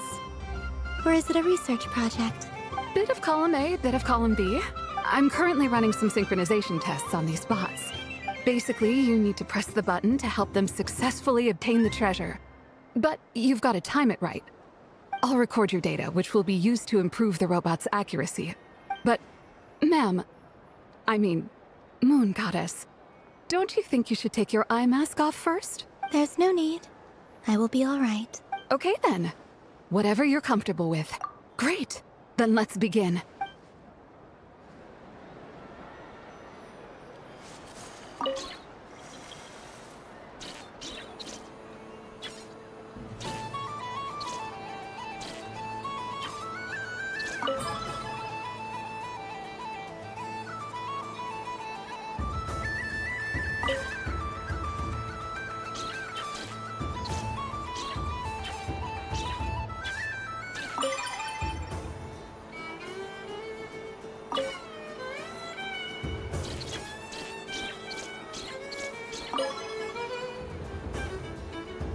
Nice.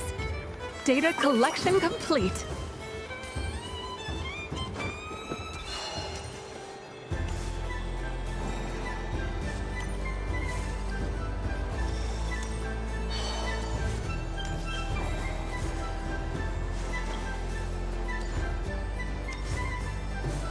Hey Traveler. there, Columbina! Are you done checking out the festive amusements already? Are you sure you don't want to look around some more? You might not get another opportunity like this for a while. Right now, what I'd like to do is...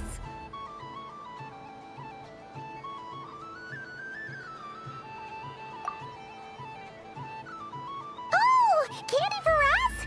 Thanks a bunch, Columbina. Don't mind if we do. Whoa! one's intense. But it's so tasty. What about you, Traveler? How does yours taste? Oh, sounds good. I'm on drooling now. Are there any more Smetana candies in the box? Yes, I believe so. Okay, gotcha. Let's see. Sure. This one, and yep, this one looks right too. Okay, that's 3. Here we go. 1 per person. It's so sweet.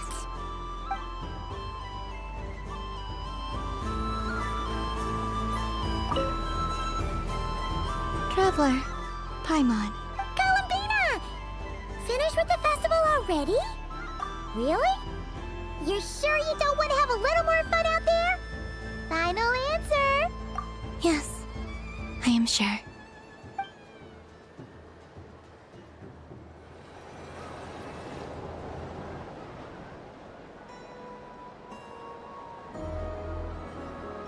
This was the most fun I've ever had on a moon prayer night. Everywhere I went, people were saying, "Welcome home," and there were friends at every turn. I only wish it could last longer than one night. Oh. Yes, you're right. The moon prayer blossoms. Ooh, look! Look! Moon prayer night has come.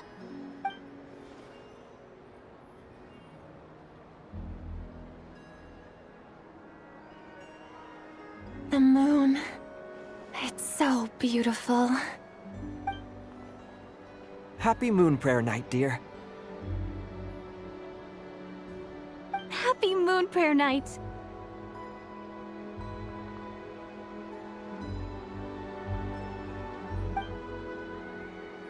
Happy Moon Prayer Night.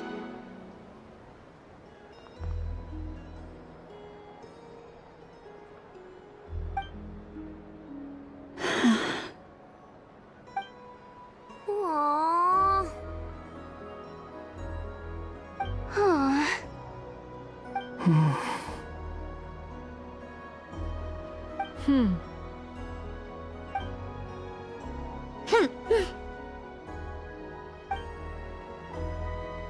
Time flies when you're having fun.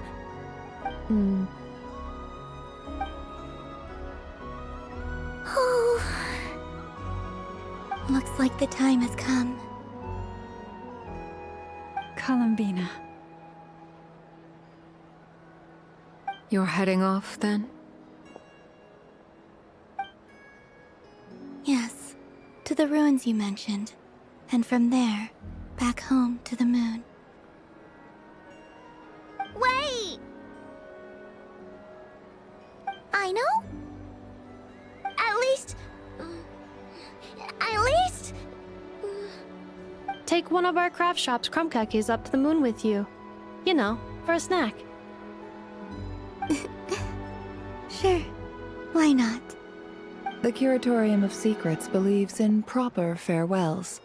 No story should be left without a satisfactory endnote. Never. Farewells are an important affair for the Ratniki, too. We never know when we might meet again. Haha! And here I thought grand farewells wouldn't suit tonight's mood. But I suppose friendly passion is not to be stopped, eh?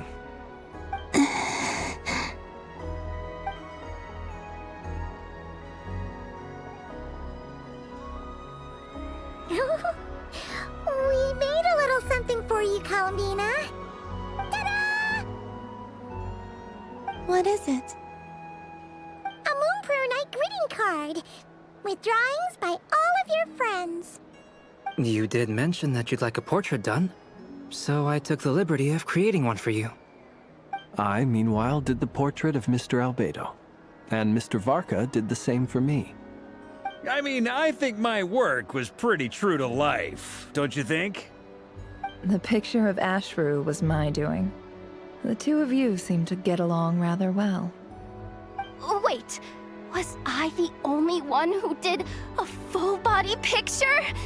That's so embarrassing. I did pictures of me and Anefa. I did my own portrait and one for Hat Guy. Plus, there's the two mages, Arlecchino and Cendrune. So, if you ever miss us, just flip the card open and we'll all be right there with you. I don't know what to say. Thank you so much, everyone. This whole moon prayer night was more than I could have ever asked for. It is the greatest gift I have ever received. Lama, I figured it out. Figured what out?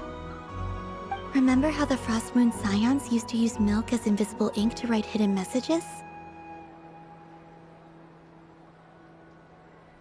That was a very long time ago.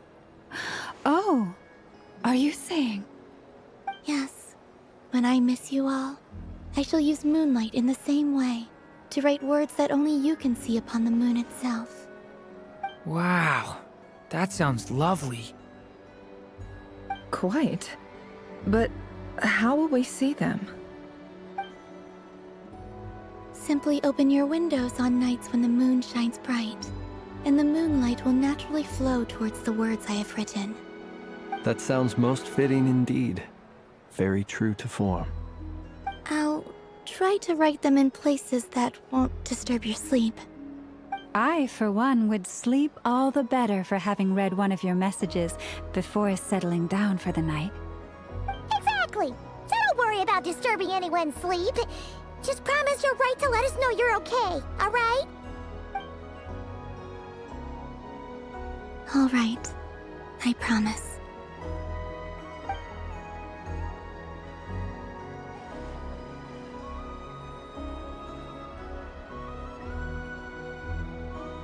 In that case, Columbina? I'm ready. Very well. Let's go.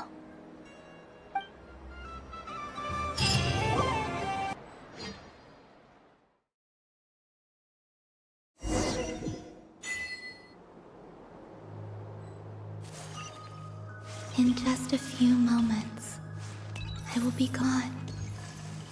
I still don't know what to expect on the moon. Will I really be able to send messages to my friends? The Kuhenki, the animals of Not Cry. I'll never get to see them again. I wonder where I'll be when the next moon prayer night comes.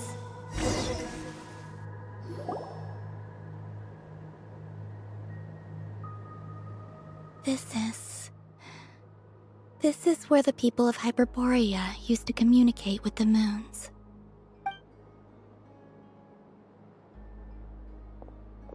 Eternal moon, frost moon, iridescent moon. When the power of all three converge, the gate to the moons shall open. Moon marrow preparations are complete. Only the final step remains. I'm sure Nasha Town is livelier than ever at this moment. Yeah, it's a shame you couldn't be there for it, but it's now or never, right? It's fine. I'm more than happy with this. My last piece of luggage. My only piece of luggage.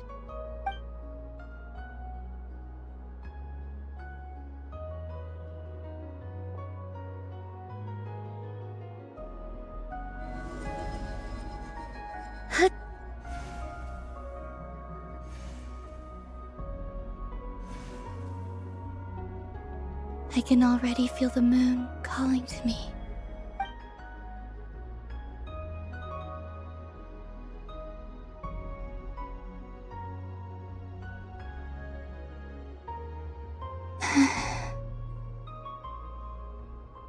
Your home lies on the far side of this light, Columbina. From now on, we will at last have a reason to pray to the true moon. Columbina. Yes? I'm listening. Be sure to come back and see us when you get the chance.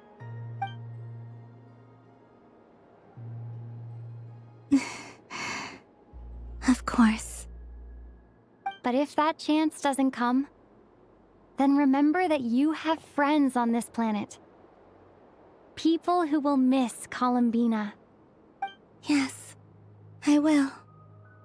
Thank you for everything you've done for me. And remember, come night or day, the moonlight shall always connect us. Well then, farewell, my friends.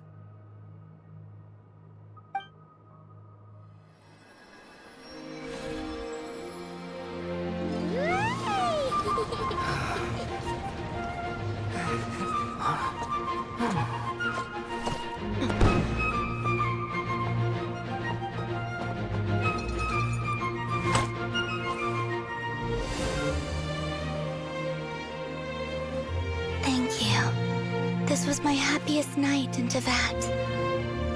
Farewell, Columbina.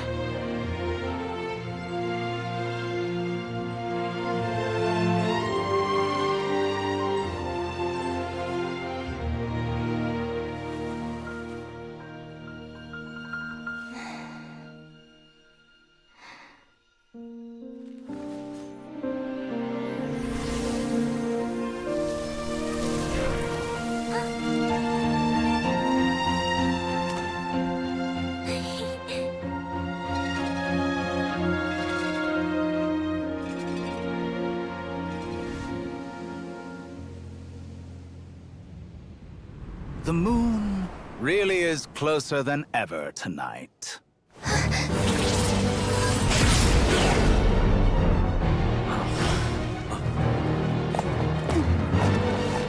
Columbina. All 3 moons in one place. Time for one final experiment. Reason, life, death, time and space. They all believed I would fail.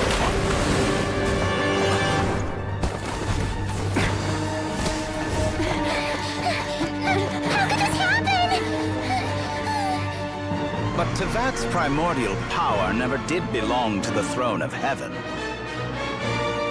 And now, they are mine.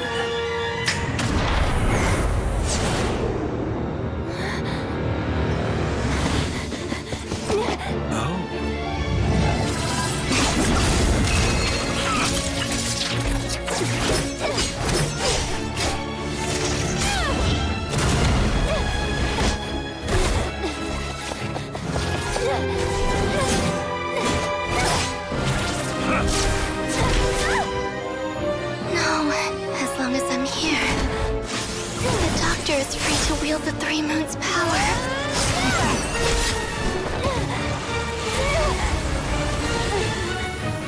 It's the only way.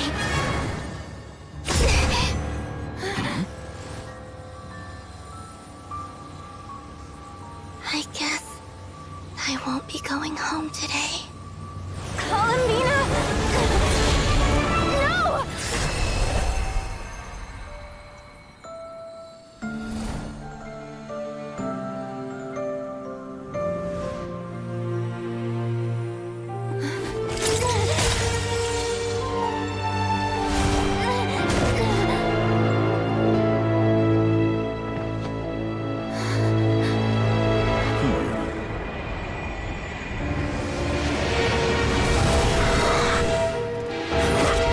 Stubborn world, do not try to control me!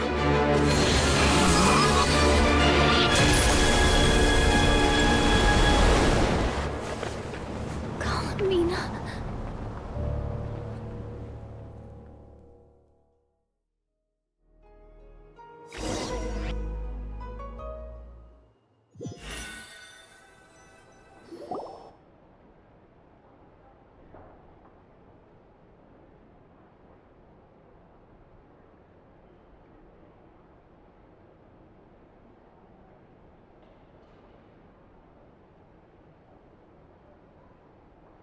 Are you all right? Do your wounds still hurt? I had someone prepare a little medicine that could prove effective. Take it if you need to. In that case, let me relate the contents of the call we made to Alice after the incident occurred. That Dottore is a crafty one. He distracted the Hexen Circle by creating a huge fuss at Tevat's borders. I'd assumed that the cause was an abyssal intrusion from the outside world, which in fairness is a rather common occurrence. But after learning that you managed to influence the phantoms in Nordcry, I realized that perhaps this interference could have come from within Tevat instead. But we weren't able to change their fates. True, you couldn't change how their stories ended, but you did build some variables around yourself. Variables? Yes, things you heard that you could not otherwise have learned, ideas that would otherwise have never crossed your mind. All these things are variables. Of course, most variables usually pale into insignificance with the myriad of possibilities floating around. But the moment you start treating them as building blocks and intentionally stacking them, that changes things. That's what Dottore did, and it's how he created the necessary conditions so that when you activated the portal tonight, it played right into his plan. However, we have no way of knowing exactly what he did. Yeah, we also need to ascertain Columbina's status. And that about sums it up. As I suspected, Dottore has disappeared completely. If it's any consolation, he wasn't able to control Columbina as he might have wished to. Oh no! What? She did what? All we saw was Dottore appeared and used some kind of power. The next thing we knew, he and Columbina were gone and you were falling into the sea.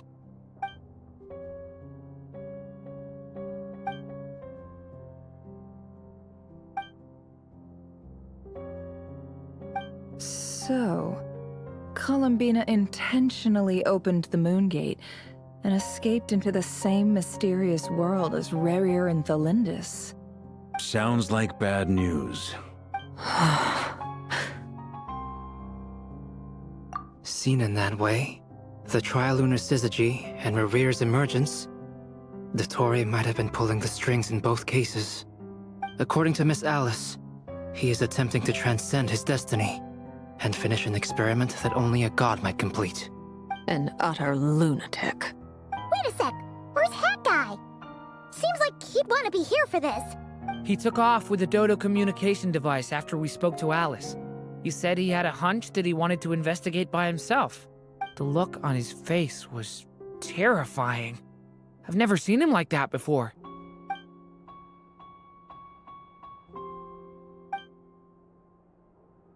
I'm back. Hat Guy! I went to look for the Hyperborean phantoms again.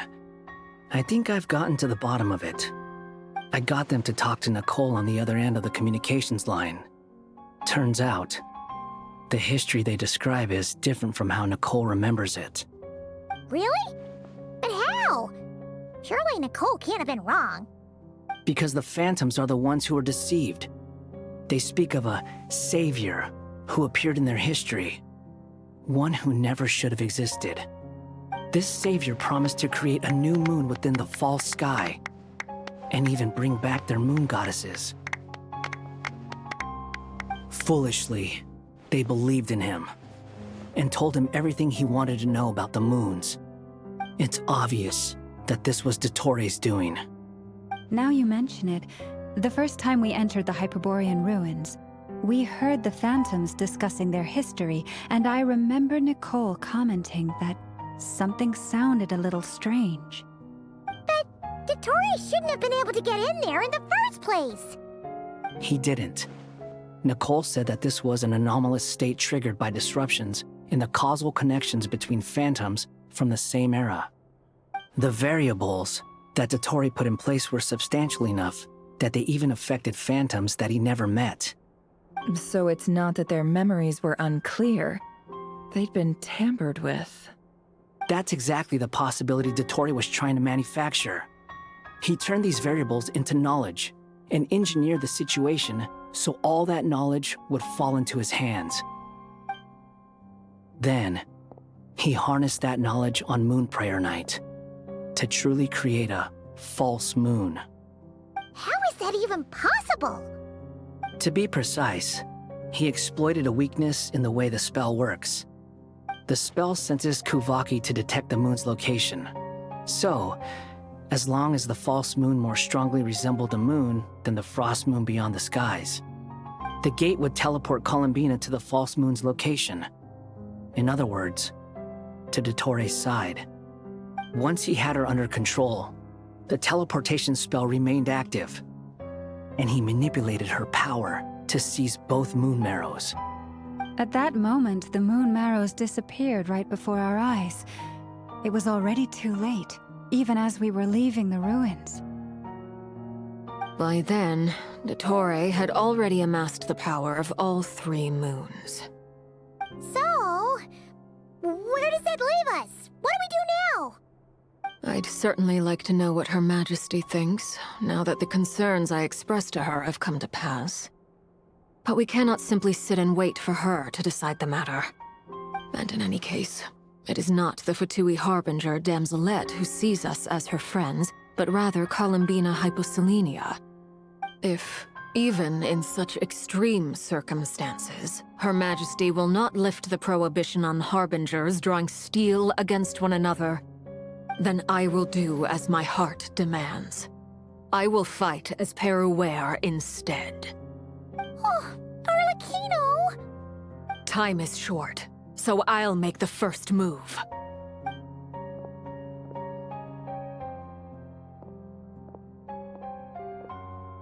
Whew.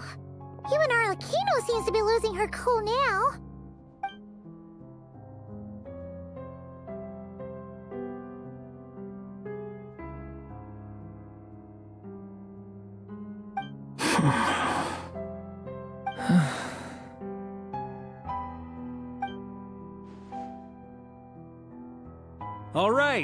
All right.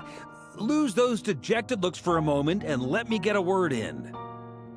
It looks bad, I won't lie. Very bad, in fact. So Dottore's pulled some real dirty tricks to gain the upper hand. For now. And yeah, it's to the point where even the mages say that his variables have affected destiny. I'm not so sure, though. Many have told me that Tevat's destiny is fixed, and that does appear to be the case. Well, what makes Dottore so sure he'll be the exception? And since he was able to stack these variables up, who's to say we can't do the same? You of all people should not be discouraged, traveler from afar. This isn't over yet. And you're not alone in that. Everyone here does, whether they've spoken thus far or not. But none of us are the type to sit back and wait for the sun to shine again. That's exactly how a knight should roll. If they knock you down, you get back up and get back in it.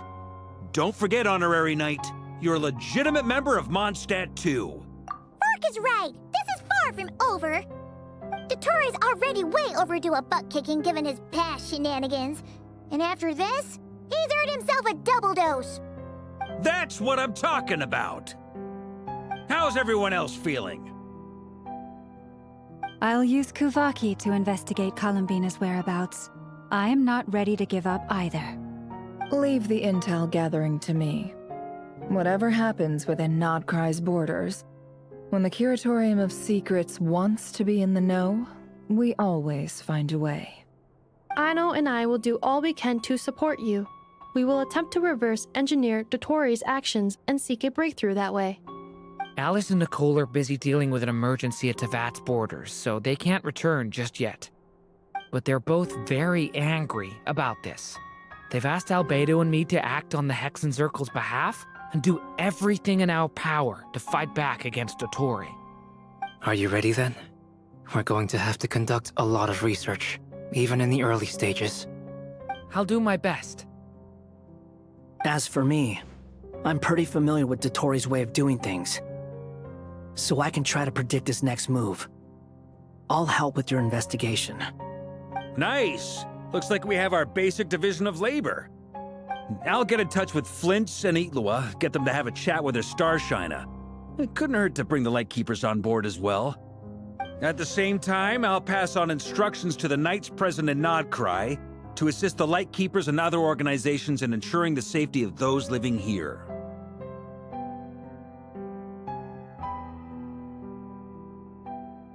Yeah!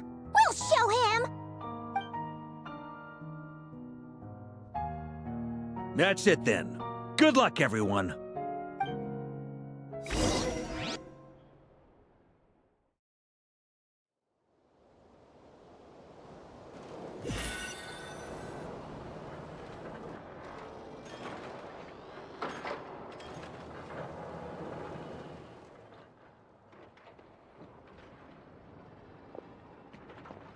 I never thought that Columbina would become my real name. It went from being a Fatui code name to something my friends call me. And remember, come night or day, the moonlight shall always connect us.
The scenery is wonderful.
Surely enough to convince anyone to become a wanderer.